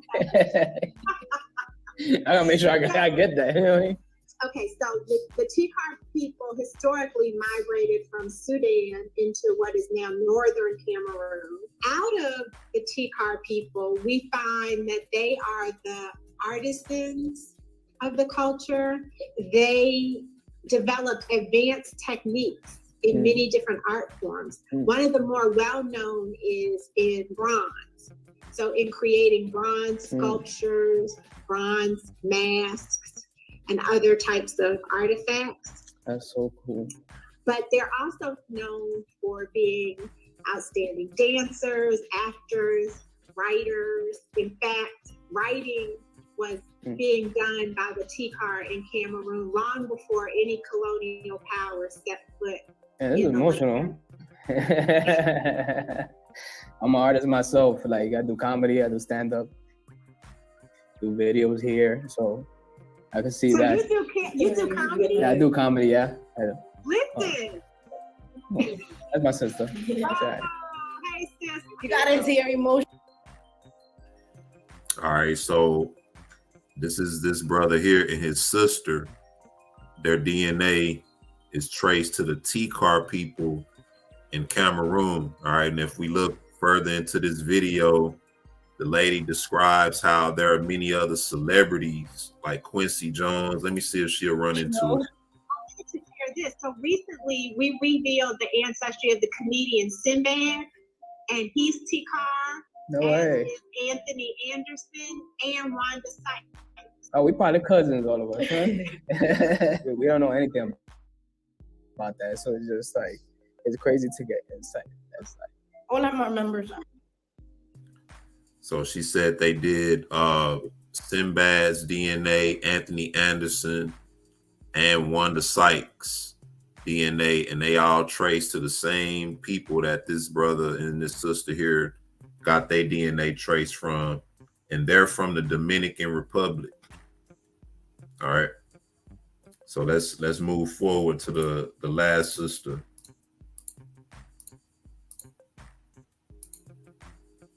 All right, here we go.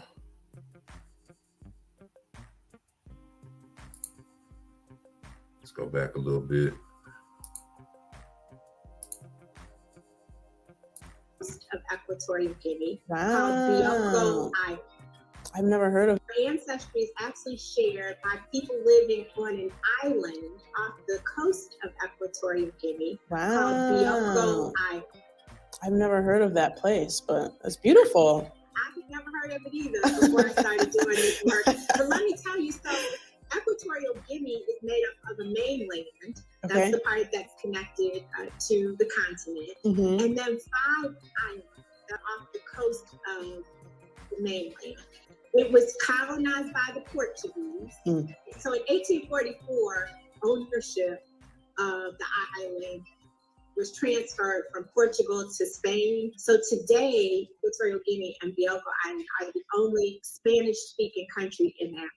Wow, that's incredible. Would you look at that? Yeah.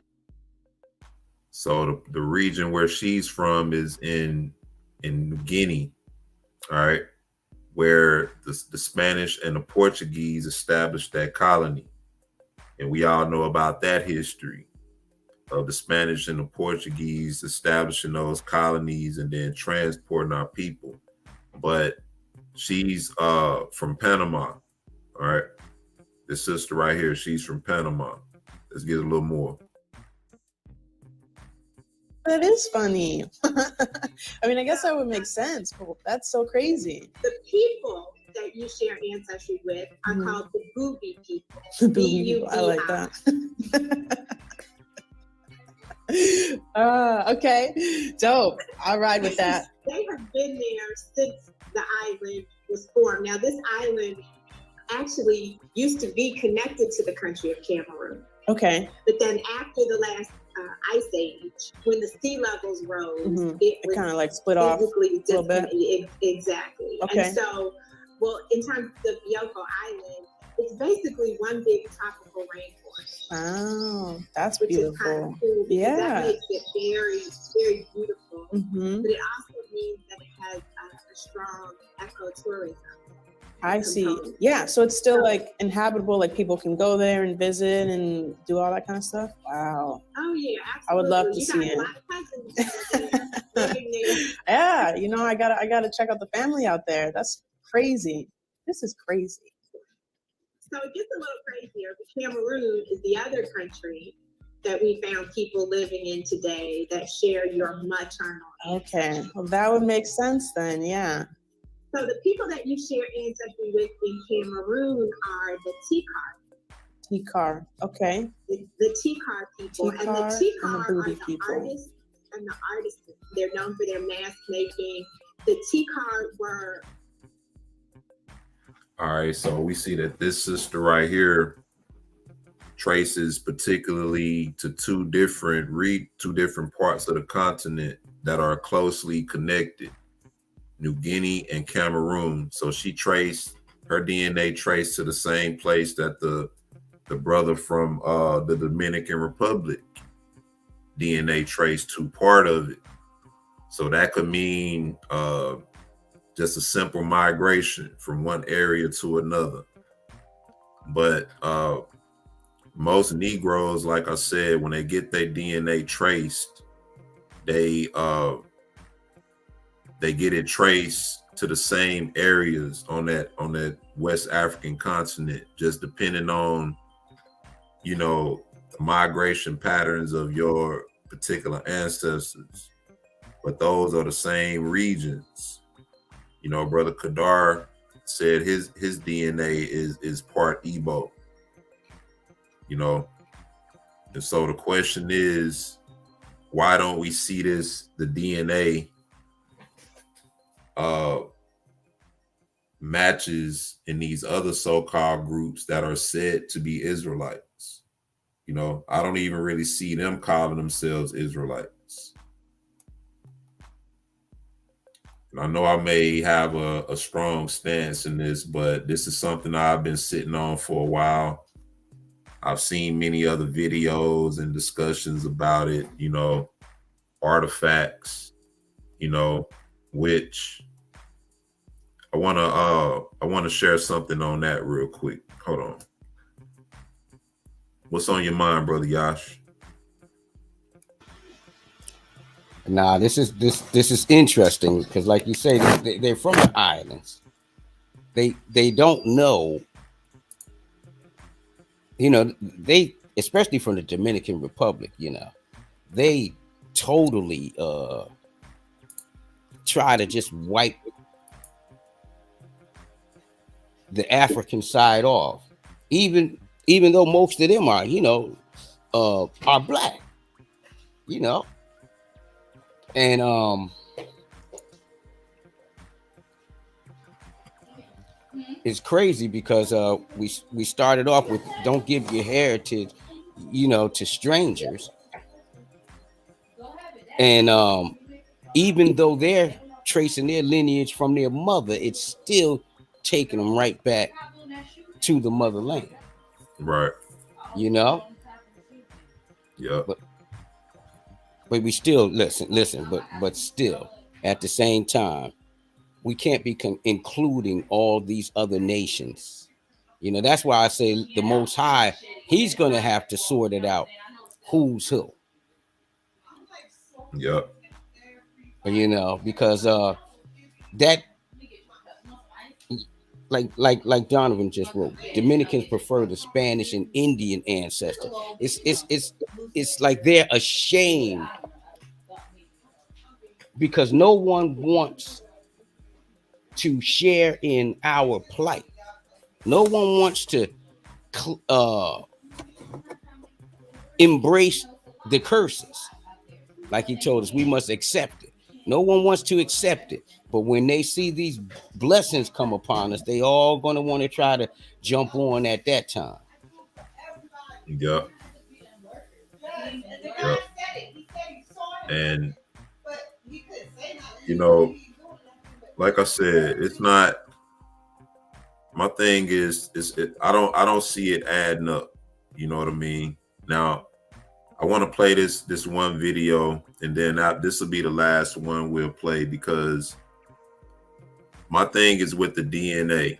All right. Now, when it comes to artifacts, that's another angle that's being used to try to solidify natives and Mexicans being Israelites. All right. Now, once again, you have so-called Negroids who were among these people and in these regions who get ignored, right?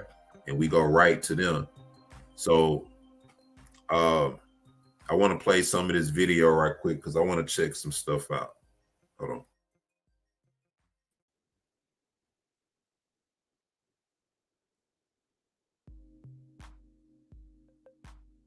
Part 7, Native Americans with Hebrew and other Middle Eastern ancestry.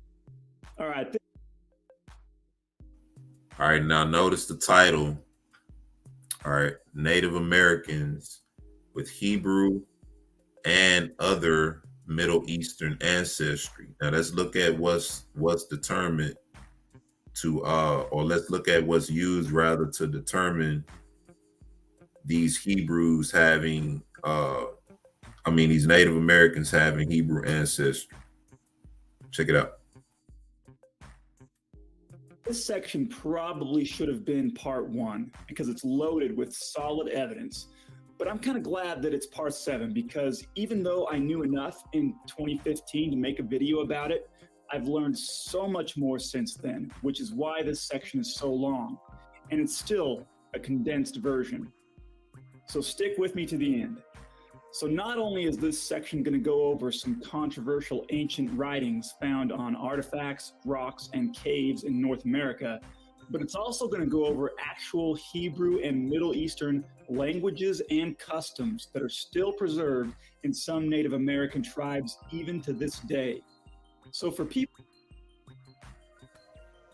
So are there any Native American tribes today that speak Hebrew? Anybody know of in the chat? Put those in the chat. Any Native American tribes that speak Hebrew today? Because this was one of my main contentions. When they had the artifact, did they speak Hebrew? What language did they speak whenever this artifact was found among them? All right. What language did they speak? What language did the 10 tribes speak when they were brought over, right? When they first left Assyria and built boats and shipped to this land, what language did they speak then? And what Native American tribes today still speak Hebrew? Those who have Hebrew origins, right? Or Hebrew ancestry. Notice it said Hebrew and Middle Eastern. All right. Watch this.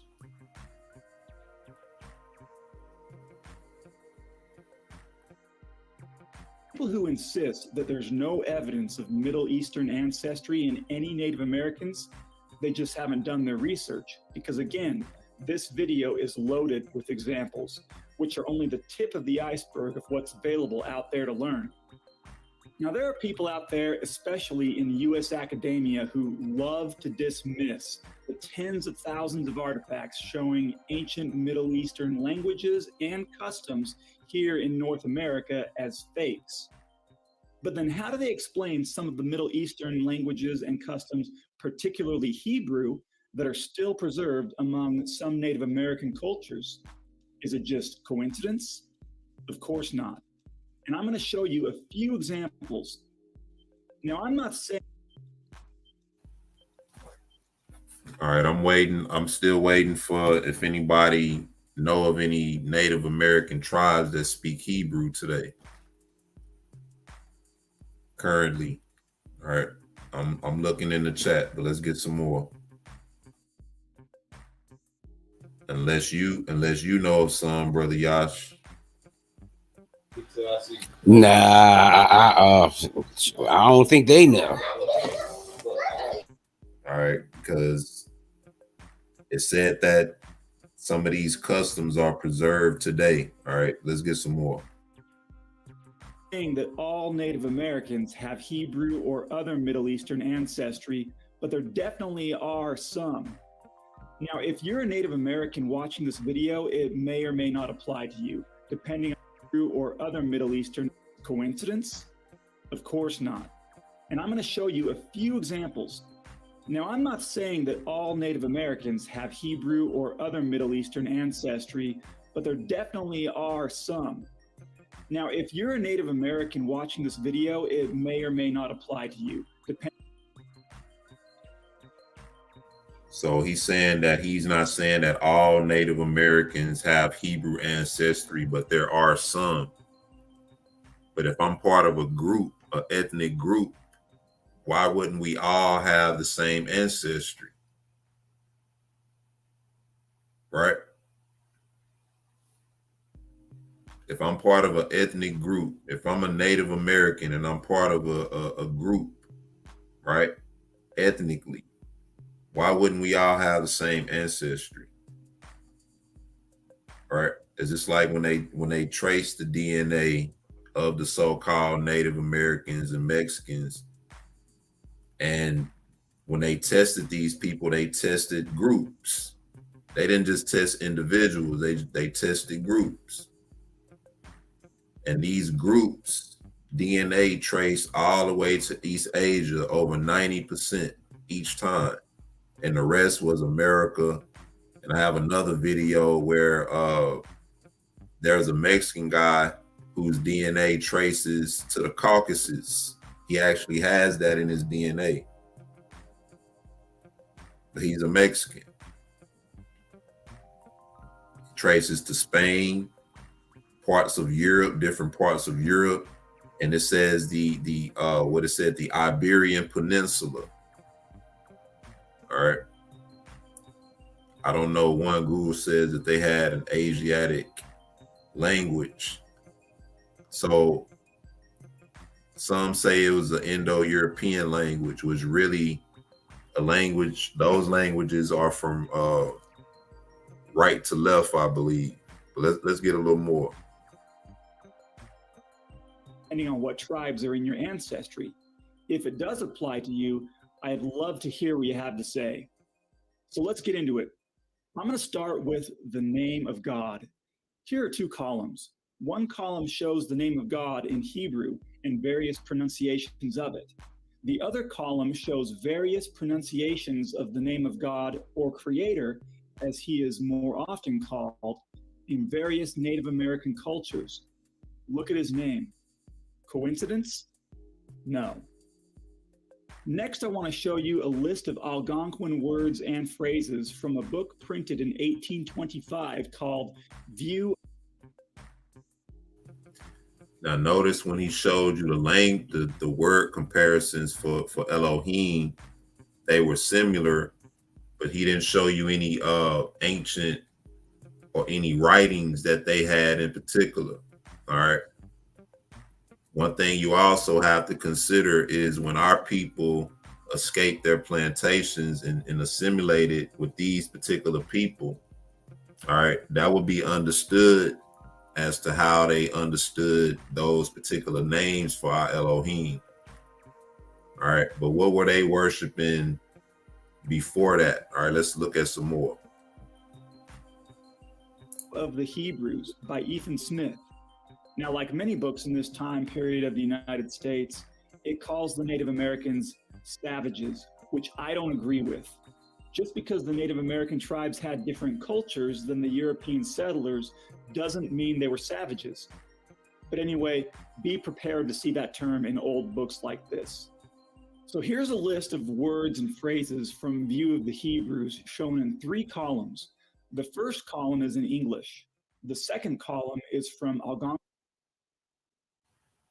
So how do a people, when their DNA is traced all the way back to East Asia, all of a sudden now their Elohim and how they spell and how they do things is similar to how our forefathers did things? And once again, like I said, this is just a chart. And the book was published in 1825. All right, I need somebody else in the chat to do me a favor. Somebody put in the chat for me, what year was it when the slaves first started to escape from their plantations and go along with the Indians? How they escaped the plantations and went and assimilated with the Indians. I want somebody, if you can, put the year up, the exact year for when that took place. I'm gonna play some more. Algonquin tribes originally from the eastern United States before the government took their lands and forced them onto reservations. The third column is Hebrew or Chaldaic, which are both Semitic languages. Obviously, columns 2 and 3 are spelled out with English letters so that the reader can try to pronounce them as they actually sound. Look how similar these words and phrases are that have been preserved in the Algonquin languages. Some are exact, some are near exact, others are very similar. And look at the type of words and phrases. A lot of them are biblical. This is the real deal. Linguistics like this are not coincidences or fakes. View of the Hebrews is a very informative book, and I suggest you read it. It has many more examples of language, customs, and beliefs preserved. All right, I got one that says the 1800s. It says, I saw 18th and 19th century. So the 18th century is equivalent with the 1700s. All right. 19th century being the 1800s. So 1808. Okay. So all of these are prior to when all of these works were established. All right. Most of these works that are established that tries to prove Native American and Hebrew ancestry, it's not done through DNA. It's done through these means, and they all predate. I mean, they all date beyond the time when our people assimilated with the Native Americans. So I'm trying to get an exact time frame. You know,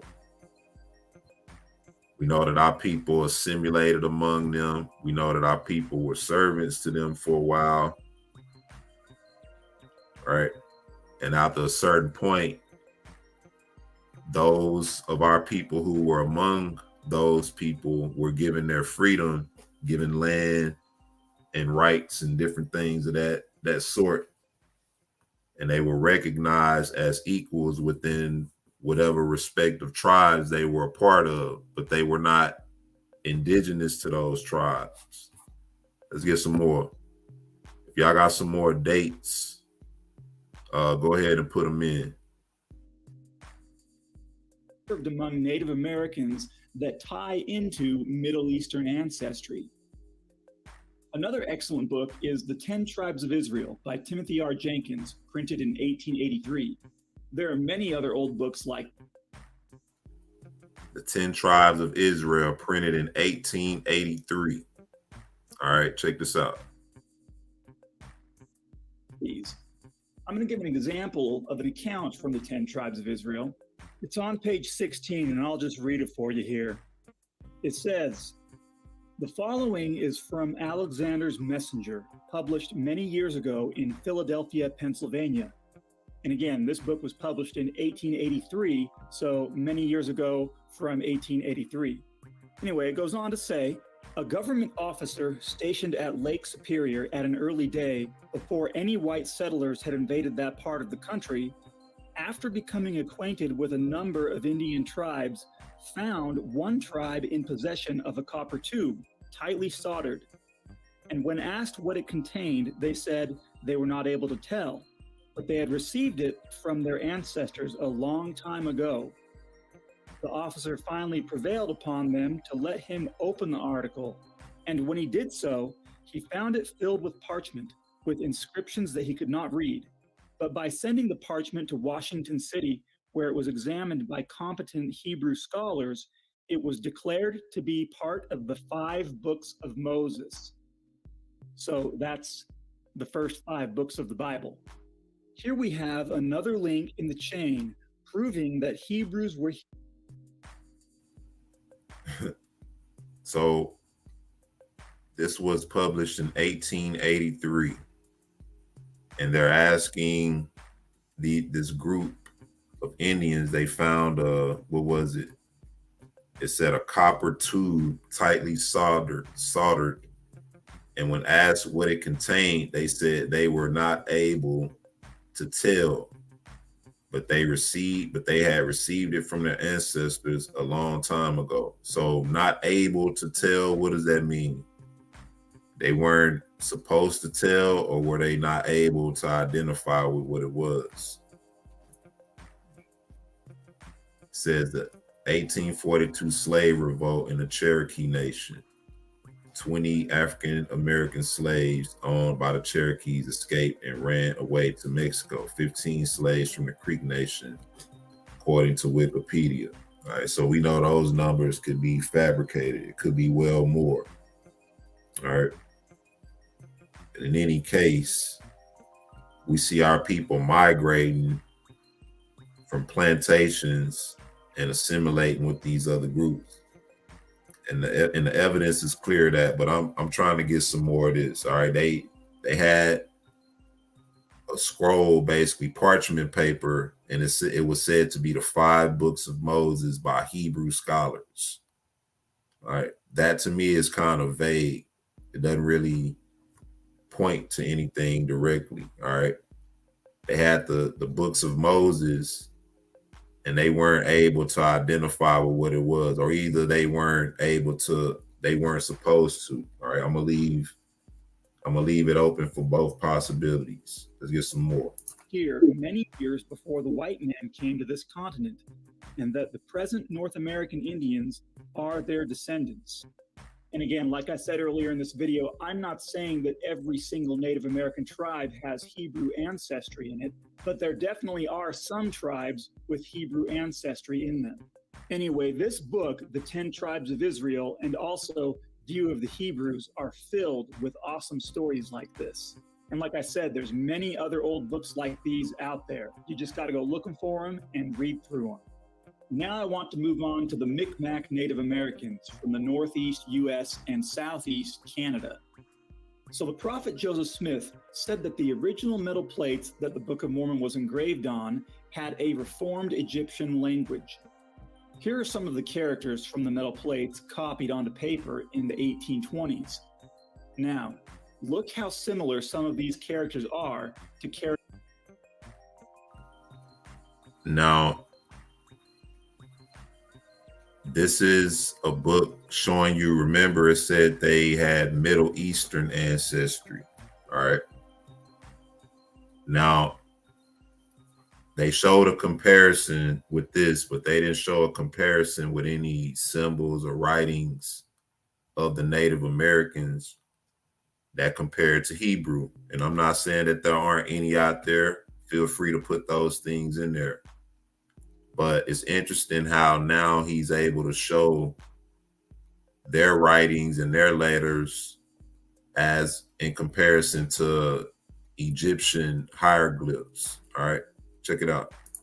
Characters in the written language of the Micmac tribe, whose written language is a form of Egyptian called Hieratic Egyptian. They had this language before the European settlers even arrived. So even if you don't believe Joseph Smith about the truth of the Book of Mormon, how do the Micmacs have Hieratic Egyptian as their language? Is it fake? Is it just coincidence? No, it's been handed down from their ancient ancestors. That's how they had it before the European settlers arrived. Now I want to move on to Chief Joseph of the Nez Perce tribe, who were forced westward off their land by the U.S. Army. Chief Joseph's story can easily be found on the internet and in various books. In 1877, Chief Joseph, which is his English name, was captured by the Army. When they searched his medicine bag, they took out a small tablet from him. He, the chief, said that the tablet had been passed down in his family for many generations, and that they had inherited it from their white ancestors, and that white men had come among his ancestors long ago. The tablet was confirmed. So this man's name is Chief Joseph, but Chief Joseph don't claim any Hebrew ancestry. All right.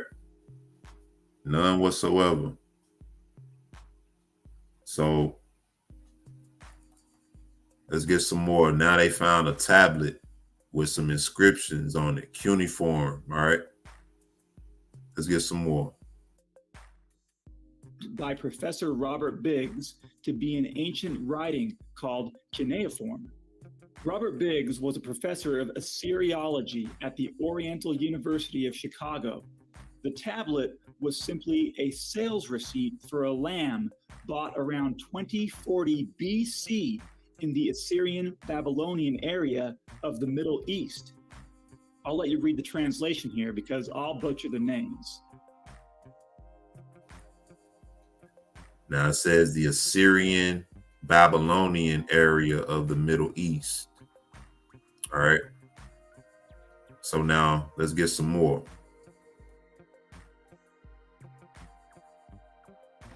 Hey, hold up. Pause it for 1 second. The area where the tower. I was going to say, he said they got this, it just hit me. Because he said he got this tablet from some white man that handed it down to their family, yada, yada, yada. But I remember being taught in school early how the white man used to take these, you know, all kinds of things that was like worthless trinkets. That's how they got the island of Manhattan and stuff, and pass it off to the natives of the land as if it was something of value, and trick them into taking, you know, their land. So that even could be a way that he gotten this tablet from some white dude. All right, you can go on.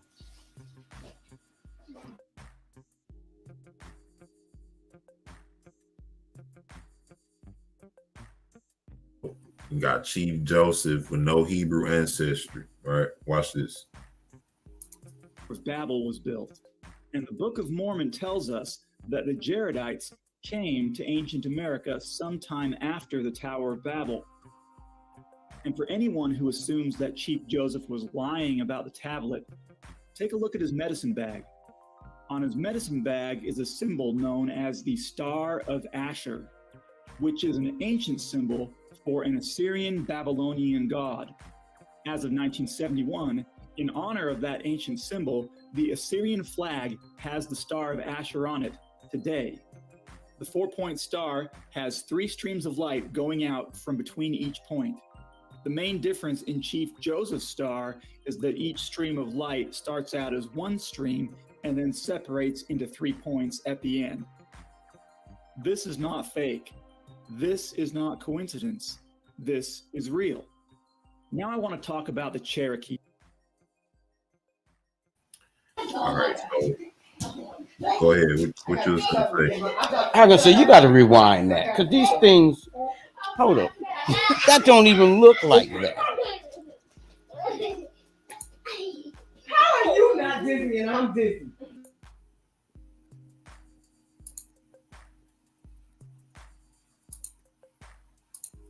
Near the Tower of Babel. And for anyone who assumes that Chief Joseph was lying about the tablet, take a look at his medicine bag. On his medicine bag is a symbol known as the Star of Asher, which is an ancient symbol for an Assyrian Babylonian god. As of 1971, in honor of that ancient symbol, the Assyrian flag has the Star of Asher on it today. The 4-point star has 3 streams of light going out from between each point.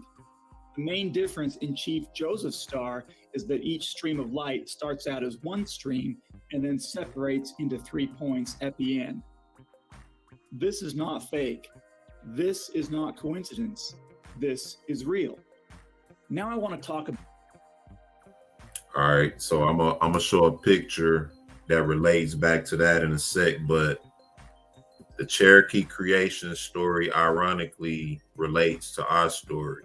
All right, and we know that our people assimilated with the Cherokee tribe. All right, notice the title of the book at the bottom there. It says information compiled by Robert K., descendant of Jew and Creek. All right, so we know that our people escaped from their plantations and mingle with these tribes. All right, and so not only did they mingle with them, they became one with a lot of these tribes up until the money started getting dished out. But real quick, let me show you a couple of pictures real quick that goes back to what we just saw with Chief Joseph. Hold on one second. You want to add something, bro?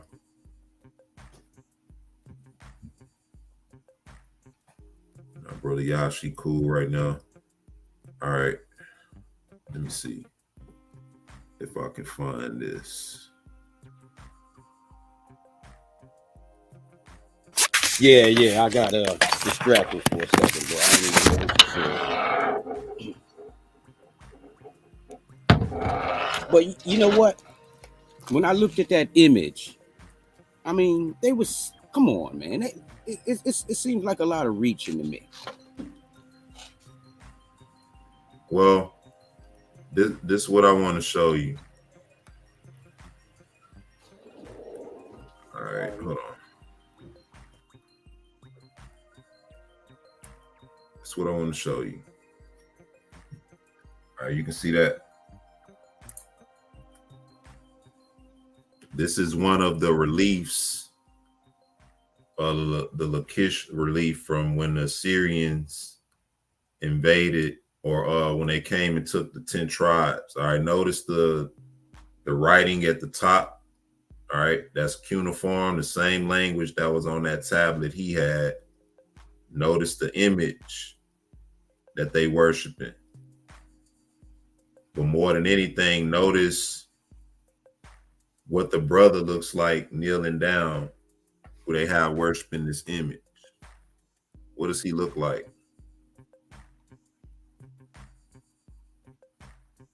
Don't he look like a Negro?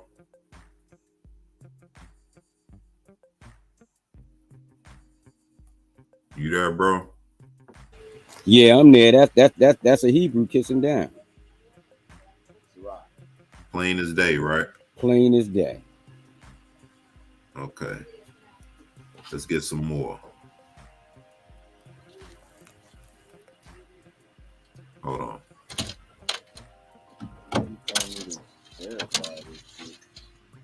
All right, I'm gonna share one more.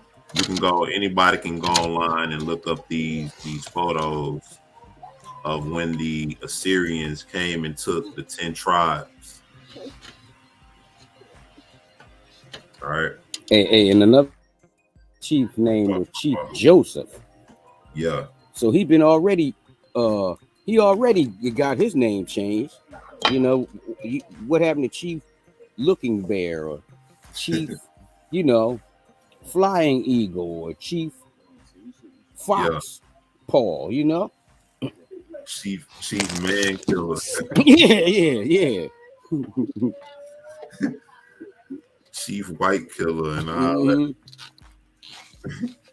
White killer. Cloud. Yeah. Chief Scalper. Nah, Chief Joseph, but this is what they look like though. So I think we kind of get the idea, you know. Long story short, sisters and brothers, I'm not seeing it. I'm not feeling it, you know. And I think that this is something we really, really need to reconsider, you know, as a people, all Israelites. You know, how have these other groups of people shown that they are with us, you know, in terms of an overall perspective? Hey, when do they ever join in us, you know, for the fight our battles? And then it's not even to say that that's their responsibility. It's not. You know, it's but we're always at the forefront of everybody else's issues and affairs. But when it comes time to start dishing out the benefits, like always, we get pushed to the back, not even considered. You know, everybody claiming that these people are our people. Why haven't our people been able to benefit when these people get reparations and get resources and different things? They even have it to where they can go to school for free. No taxes. You know, so you know they poverty and they dealing with this and that. But look, who not oppressed right now under the foot and thumb of Esau? Right?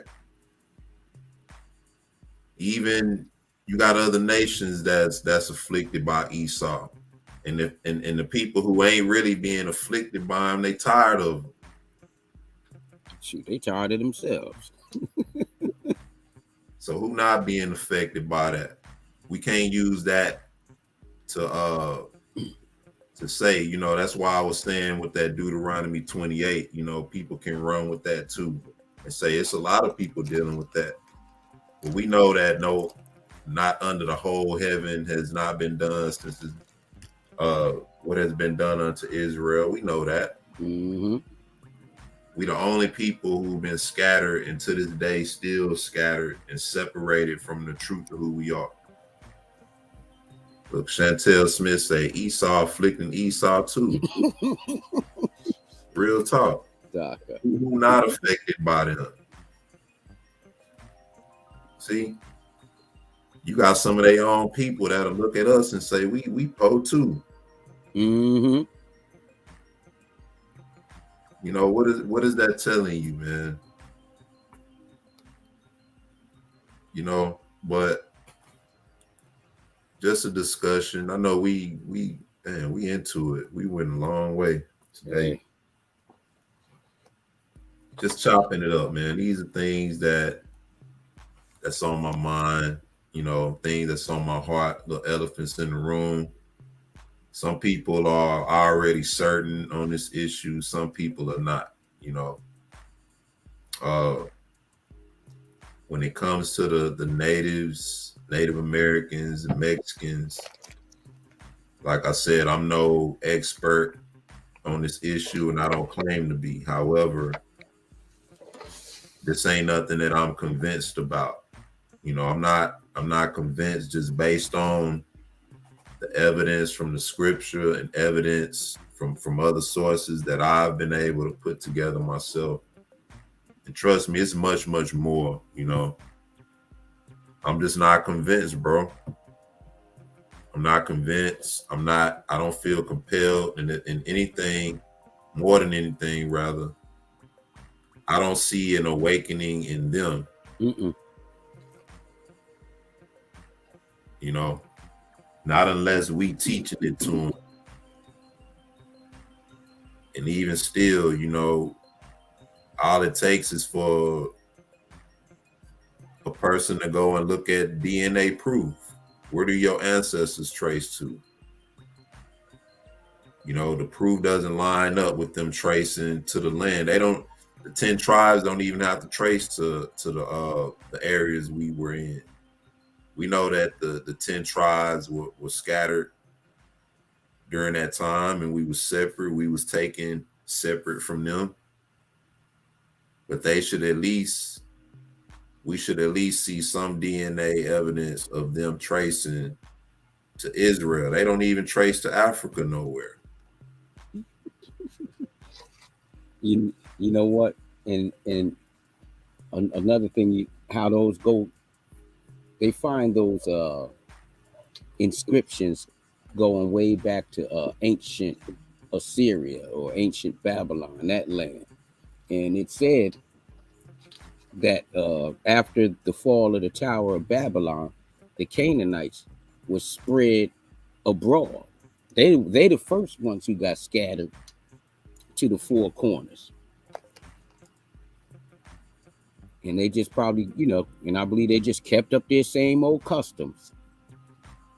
Yeah. Carried them over here, and now they trying to weasel their way back in. Then you can look at people today who, when they speak, when they talk about speaking their original languages, they're not talking about Hebrew, because a lot of them know that they're native to this land and beyond this land, you know, where they come from, especially through DNA. Now, what I'm saying is, when the 10 tribes was in Assyria, did they stop speaking the language? Then what language were they speaking then? When they came over here, what language were they speaking? You know, we know that over time they mingled with the white man, but even over here, where was it said that they were forced from any languages or any customs of origin? The most we know is that they had their land taken from them, and they had to relocate to reservations in Oklahoma, most of them. But when it comes to the customs, when did the customs change? When did the languages change?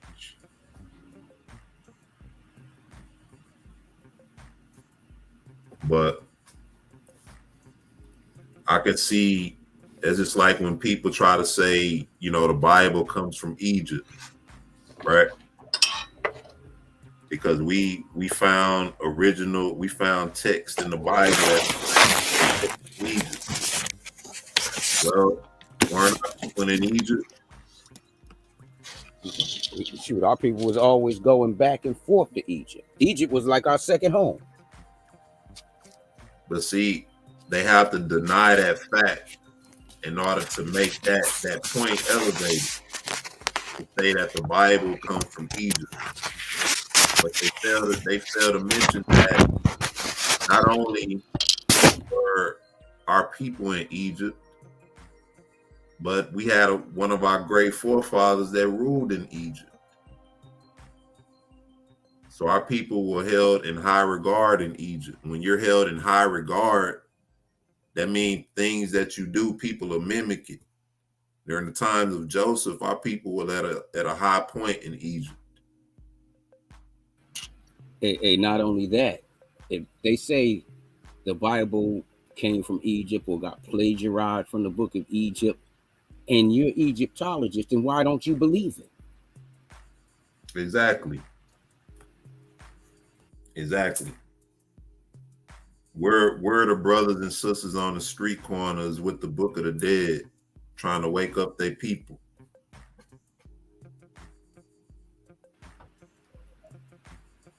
You standing on the highways and byways with the Book of the Dead, trying to wake people up. Why not? If what we have comes from what they have, then where is that at? Why does it take for us to bring out what we bringing out for you to bring that out? Mm-hmm.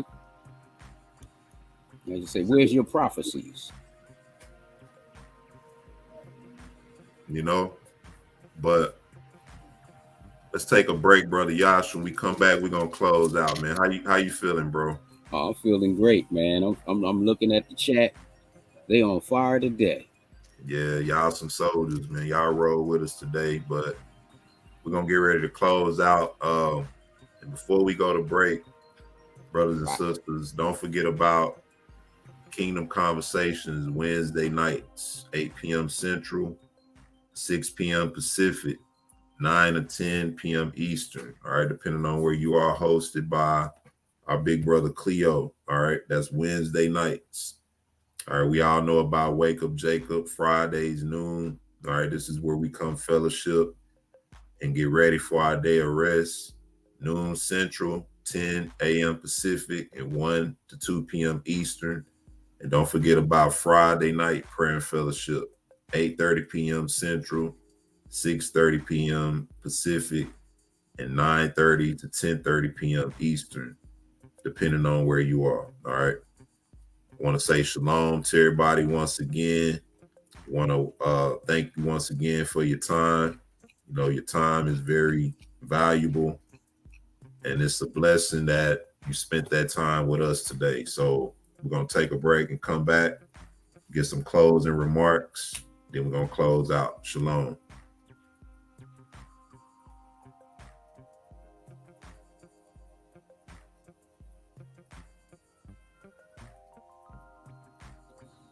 Brethren, I pray we sing to the Lord a new song.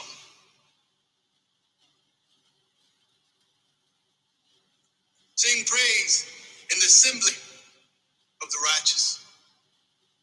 Let the saints be joyful in glory. Let them sing aloud on their beds. Let the high praise of God be on the mouths of the saints and a two-edged sword in their hand to execute vengeance on the demonic nations and punishment on those peoples, to bind their kings with chains and their nobles with fetters of iron, to execute on them this written judgment. This honor have all his saints. Praise the Lord. Praise the Lord. Sing to him a new song. Praise the Lord. Praise the Lord.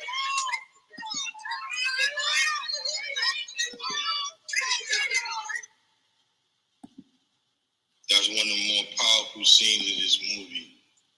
And the reason why that is because when we look at Christianity today, Christianity needs to sing a new song. You know, all this stuff they've been teaching our people. They don't wanna move forward. They wanna stay stuck. You said the prayers of the righteous availeth much, so I'm crying out to you with all I got. I need you to send Elijah for all your sons. I know you can turn their hearts all at once. I'm praying for a miracle only the King can do.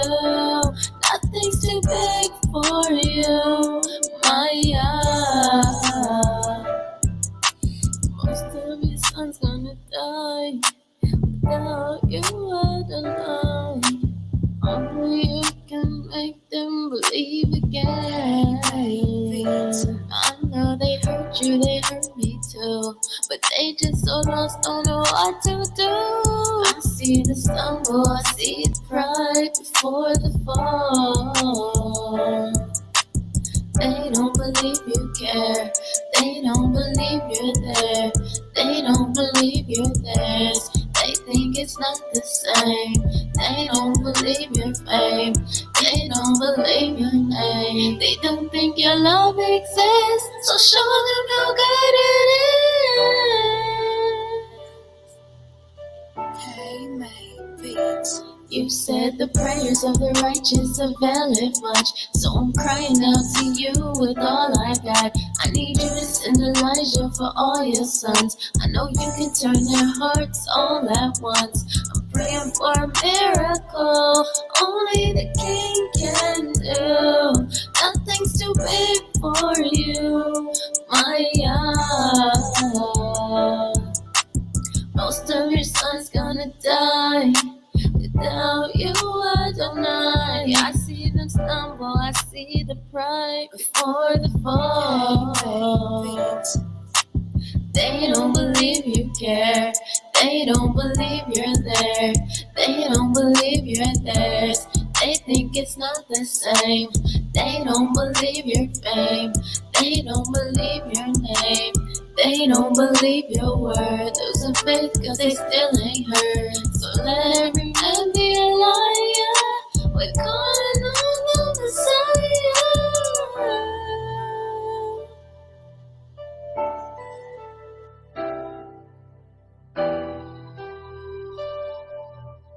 Hey, mate. You're losing your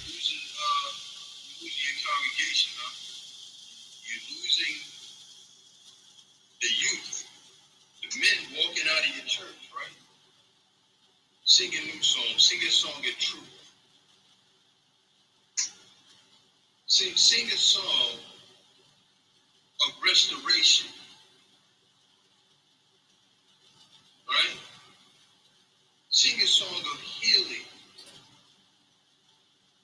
Sing a song of justice. Stop singing this garbage about we die and we go to heaven. Stop singing that garbage.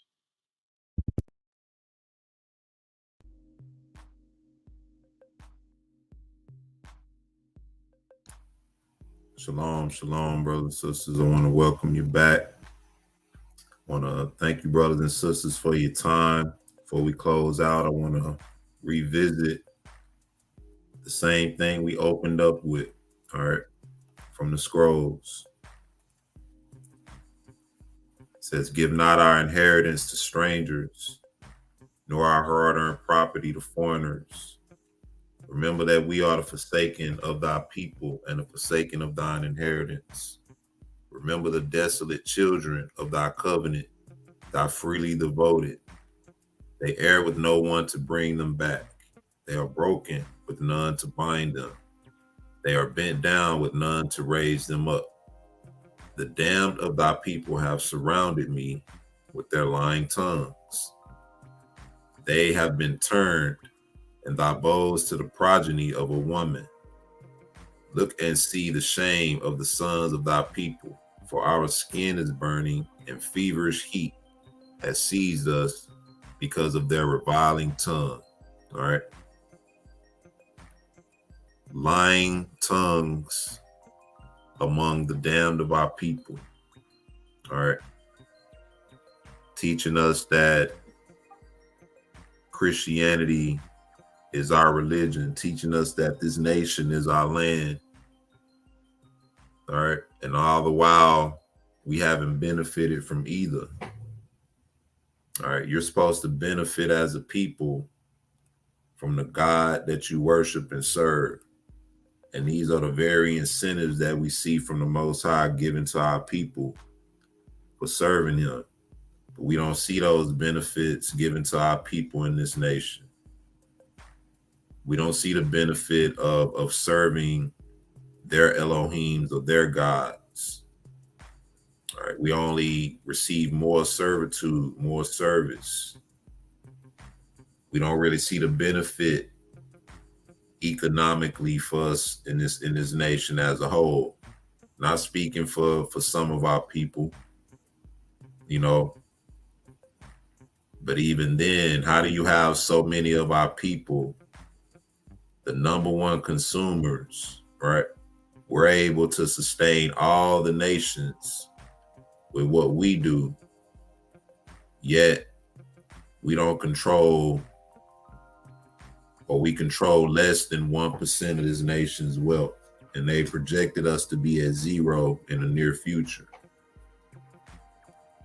So don't give away your heritage, brothers and sisters. I want to thank you once again for your time. This has been a discussion dealing with the 12 tribes chart. Who are the Israelites? All right. Who are our people? All right. Whoever our people are, we need to be trying to do the best we can to unite with the righteous among our people. Like I said, it's not for everybody. All right. But we definitely need to not include people into things that the Most High meant for us. All right. And this, you know, like I said, much more proof to that. But what was I about to say? Yeah, once again, anybody who have any music or anything they want to dedicate to the family, you know, you want the family to hear, feel free to send that via email. Salt of the Earth 144 at Gmail, Ebri Store at Gmail, Morris Scales 1 at Hotmail. All right. And either myself or one of the brothers will see to it that gets funneled to the right location so we can put it on blast for the family. But before we close out, anything you want to say to the family, Brother Yash? I want to thank you, man, for joining in with us today. Yeah, this was like you said, this was we just chopped it up today. I want to thank all the family. You know, I want to thank Brother Banya, Brother Kadar, Brother Cleo, Brother Hal. Everybody came up in the house today. I want to thank everybody in the chat, because without y'all, you know, these discussions wouldn't even be possible. You know, y'all hung in there, y'all challenge us, y'all pull up these scriptures all the time, and you know, just it's only because of y'all and the love for our people, the love for our family, that these things are possible. Thank you, Brother E, for coming on, you know, and just even starting this discussion. We went a long time with this, yet it doesn't even seem that long, because of the importance of this. Right. You know, this chart, this is causing division. You know, just because people rather believe in a chart than the word of Yah. Yeah. And that's ridiculous to me. The 12 tribes billboard chart was invented. The scriptures clearly say that the 12 Shemite Hebrew Negro tribes are scattered in the four corners of the earth. He called it the billboard chart. Man, look, if that's a billboard chart, at least we at the top of it, the Negroes, huh? But we got to get the rest of that right, man, because it just, like I said, it don't sit right with me. You know what I mean? And I'm one who likes to understand, because these are people you may see all the time and come in contact with all the time. And, you know, not to be funny, I was standing in the store one day and it was, you know, this little short Mexican guy, and I was looking like, man, you know, now we got some short people among our people too, you know, but this was a different kind of short, you know, and this was an older dude, you know. Probably sure he worked hard and everything, but then you look at him, you're like, nah, man, he ain't one of our people, man. He can't be, you know. And like I said, that's another I guess people will chalk that up to being emotional, but hey, man, you can't deny your emotions sometimes. Only when truth, absolute truth is involved, you know. You use your emotions to help you if you're using them correctly. You know, you use them to help you come to a place of understanding, you know what I mean? And that's what I'm trying to do. I'm looking at these people and I'm just not seeing it, man. You know, I'm not feeling it. I'm not seeing it. But on that note, brothers and sisters, I want to thank my brother Yash once again for spending time. You know, he's one of the producers with the family now. So we're going to be seeing him a lot more in the work. I want to thank you once again, bro. And want to give a shout out once again to my brothers, Brother Bunya and Brother Cleo, Brother Kadar, for chiming in, my side of the earth brothers. I want to give a shout out to my brother Hal Goodwin as well. I want to thank all you brothers for your time today. I want to give a special shout out to all my other brothers and sisters who have platforms doing work for the Most High. May the Most High be with you and strengthen you in that work. And, you know, hopefully in the near future, we could all collaborate on something, you know, be it the Most High's will. I want to give all praises to the Father, the sustainer of all things, sustainer of life. I want to give all praises to his only begotten Son, Yehoshua HaMashiach, the one with whom we have redemption, the one who laid his life down for our sins and for our redemption. And it's through him we have eternal life. I want to give our praises to the Ruach HaKodesh, the Holy Spirit, the divine essence of the Most High, the Spirit of truth, the Comforter, one Elohim, one divine Elohim. All praises, honor, and glory. Brothers and sisters, be true, be encouraged, and be blessed. All right, this has been a Salt of the Earth Productions. I want to thank you for your time, and I want to see you brothers tonight for the prayer, 8:30 p.m. Hallelujah.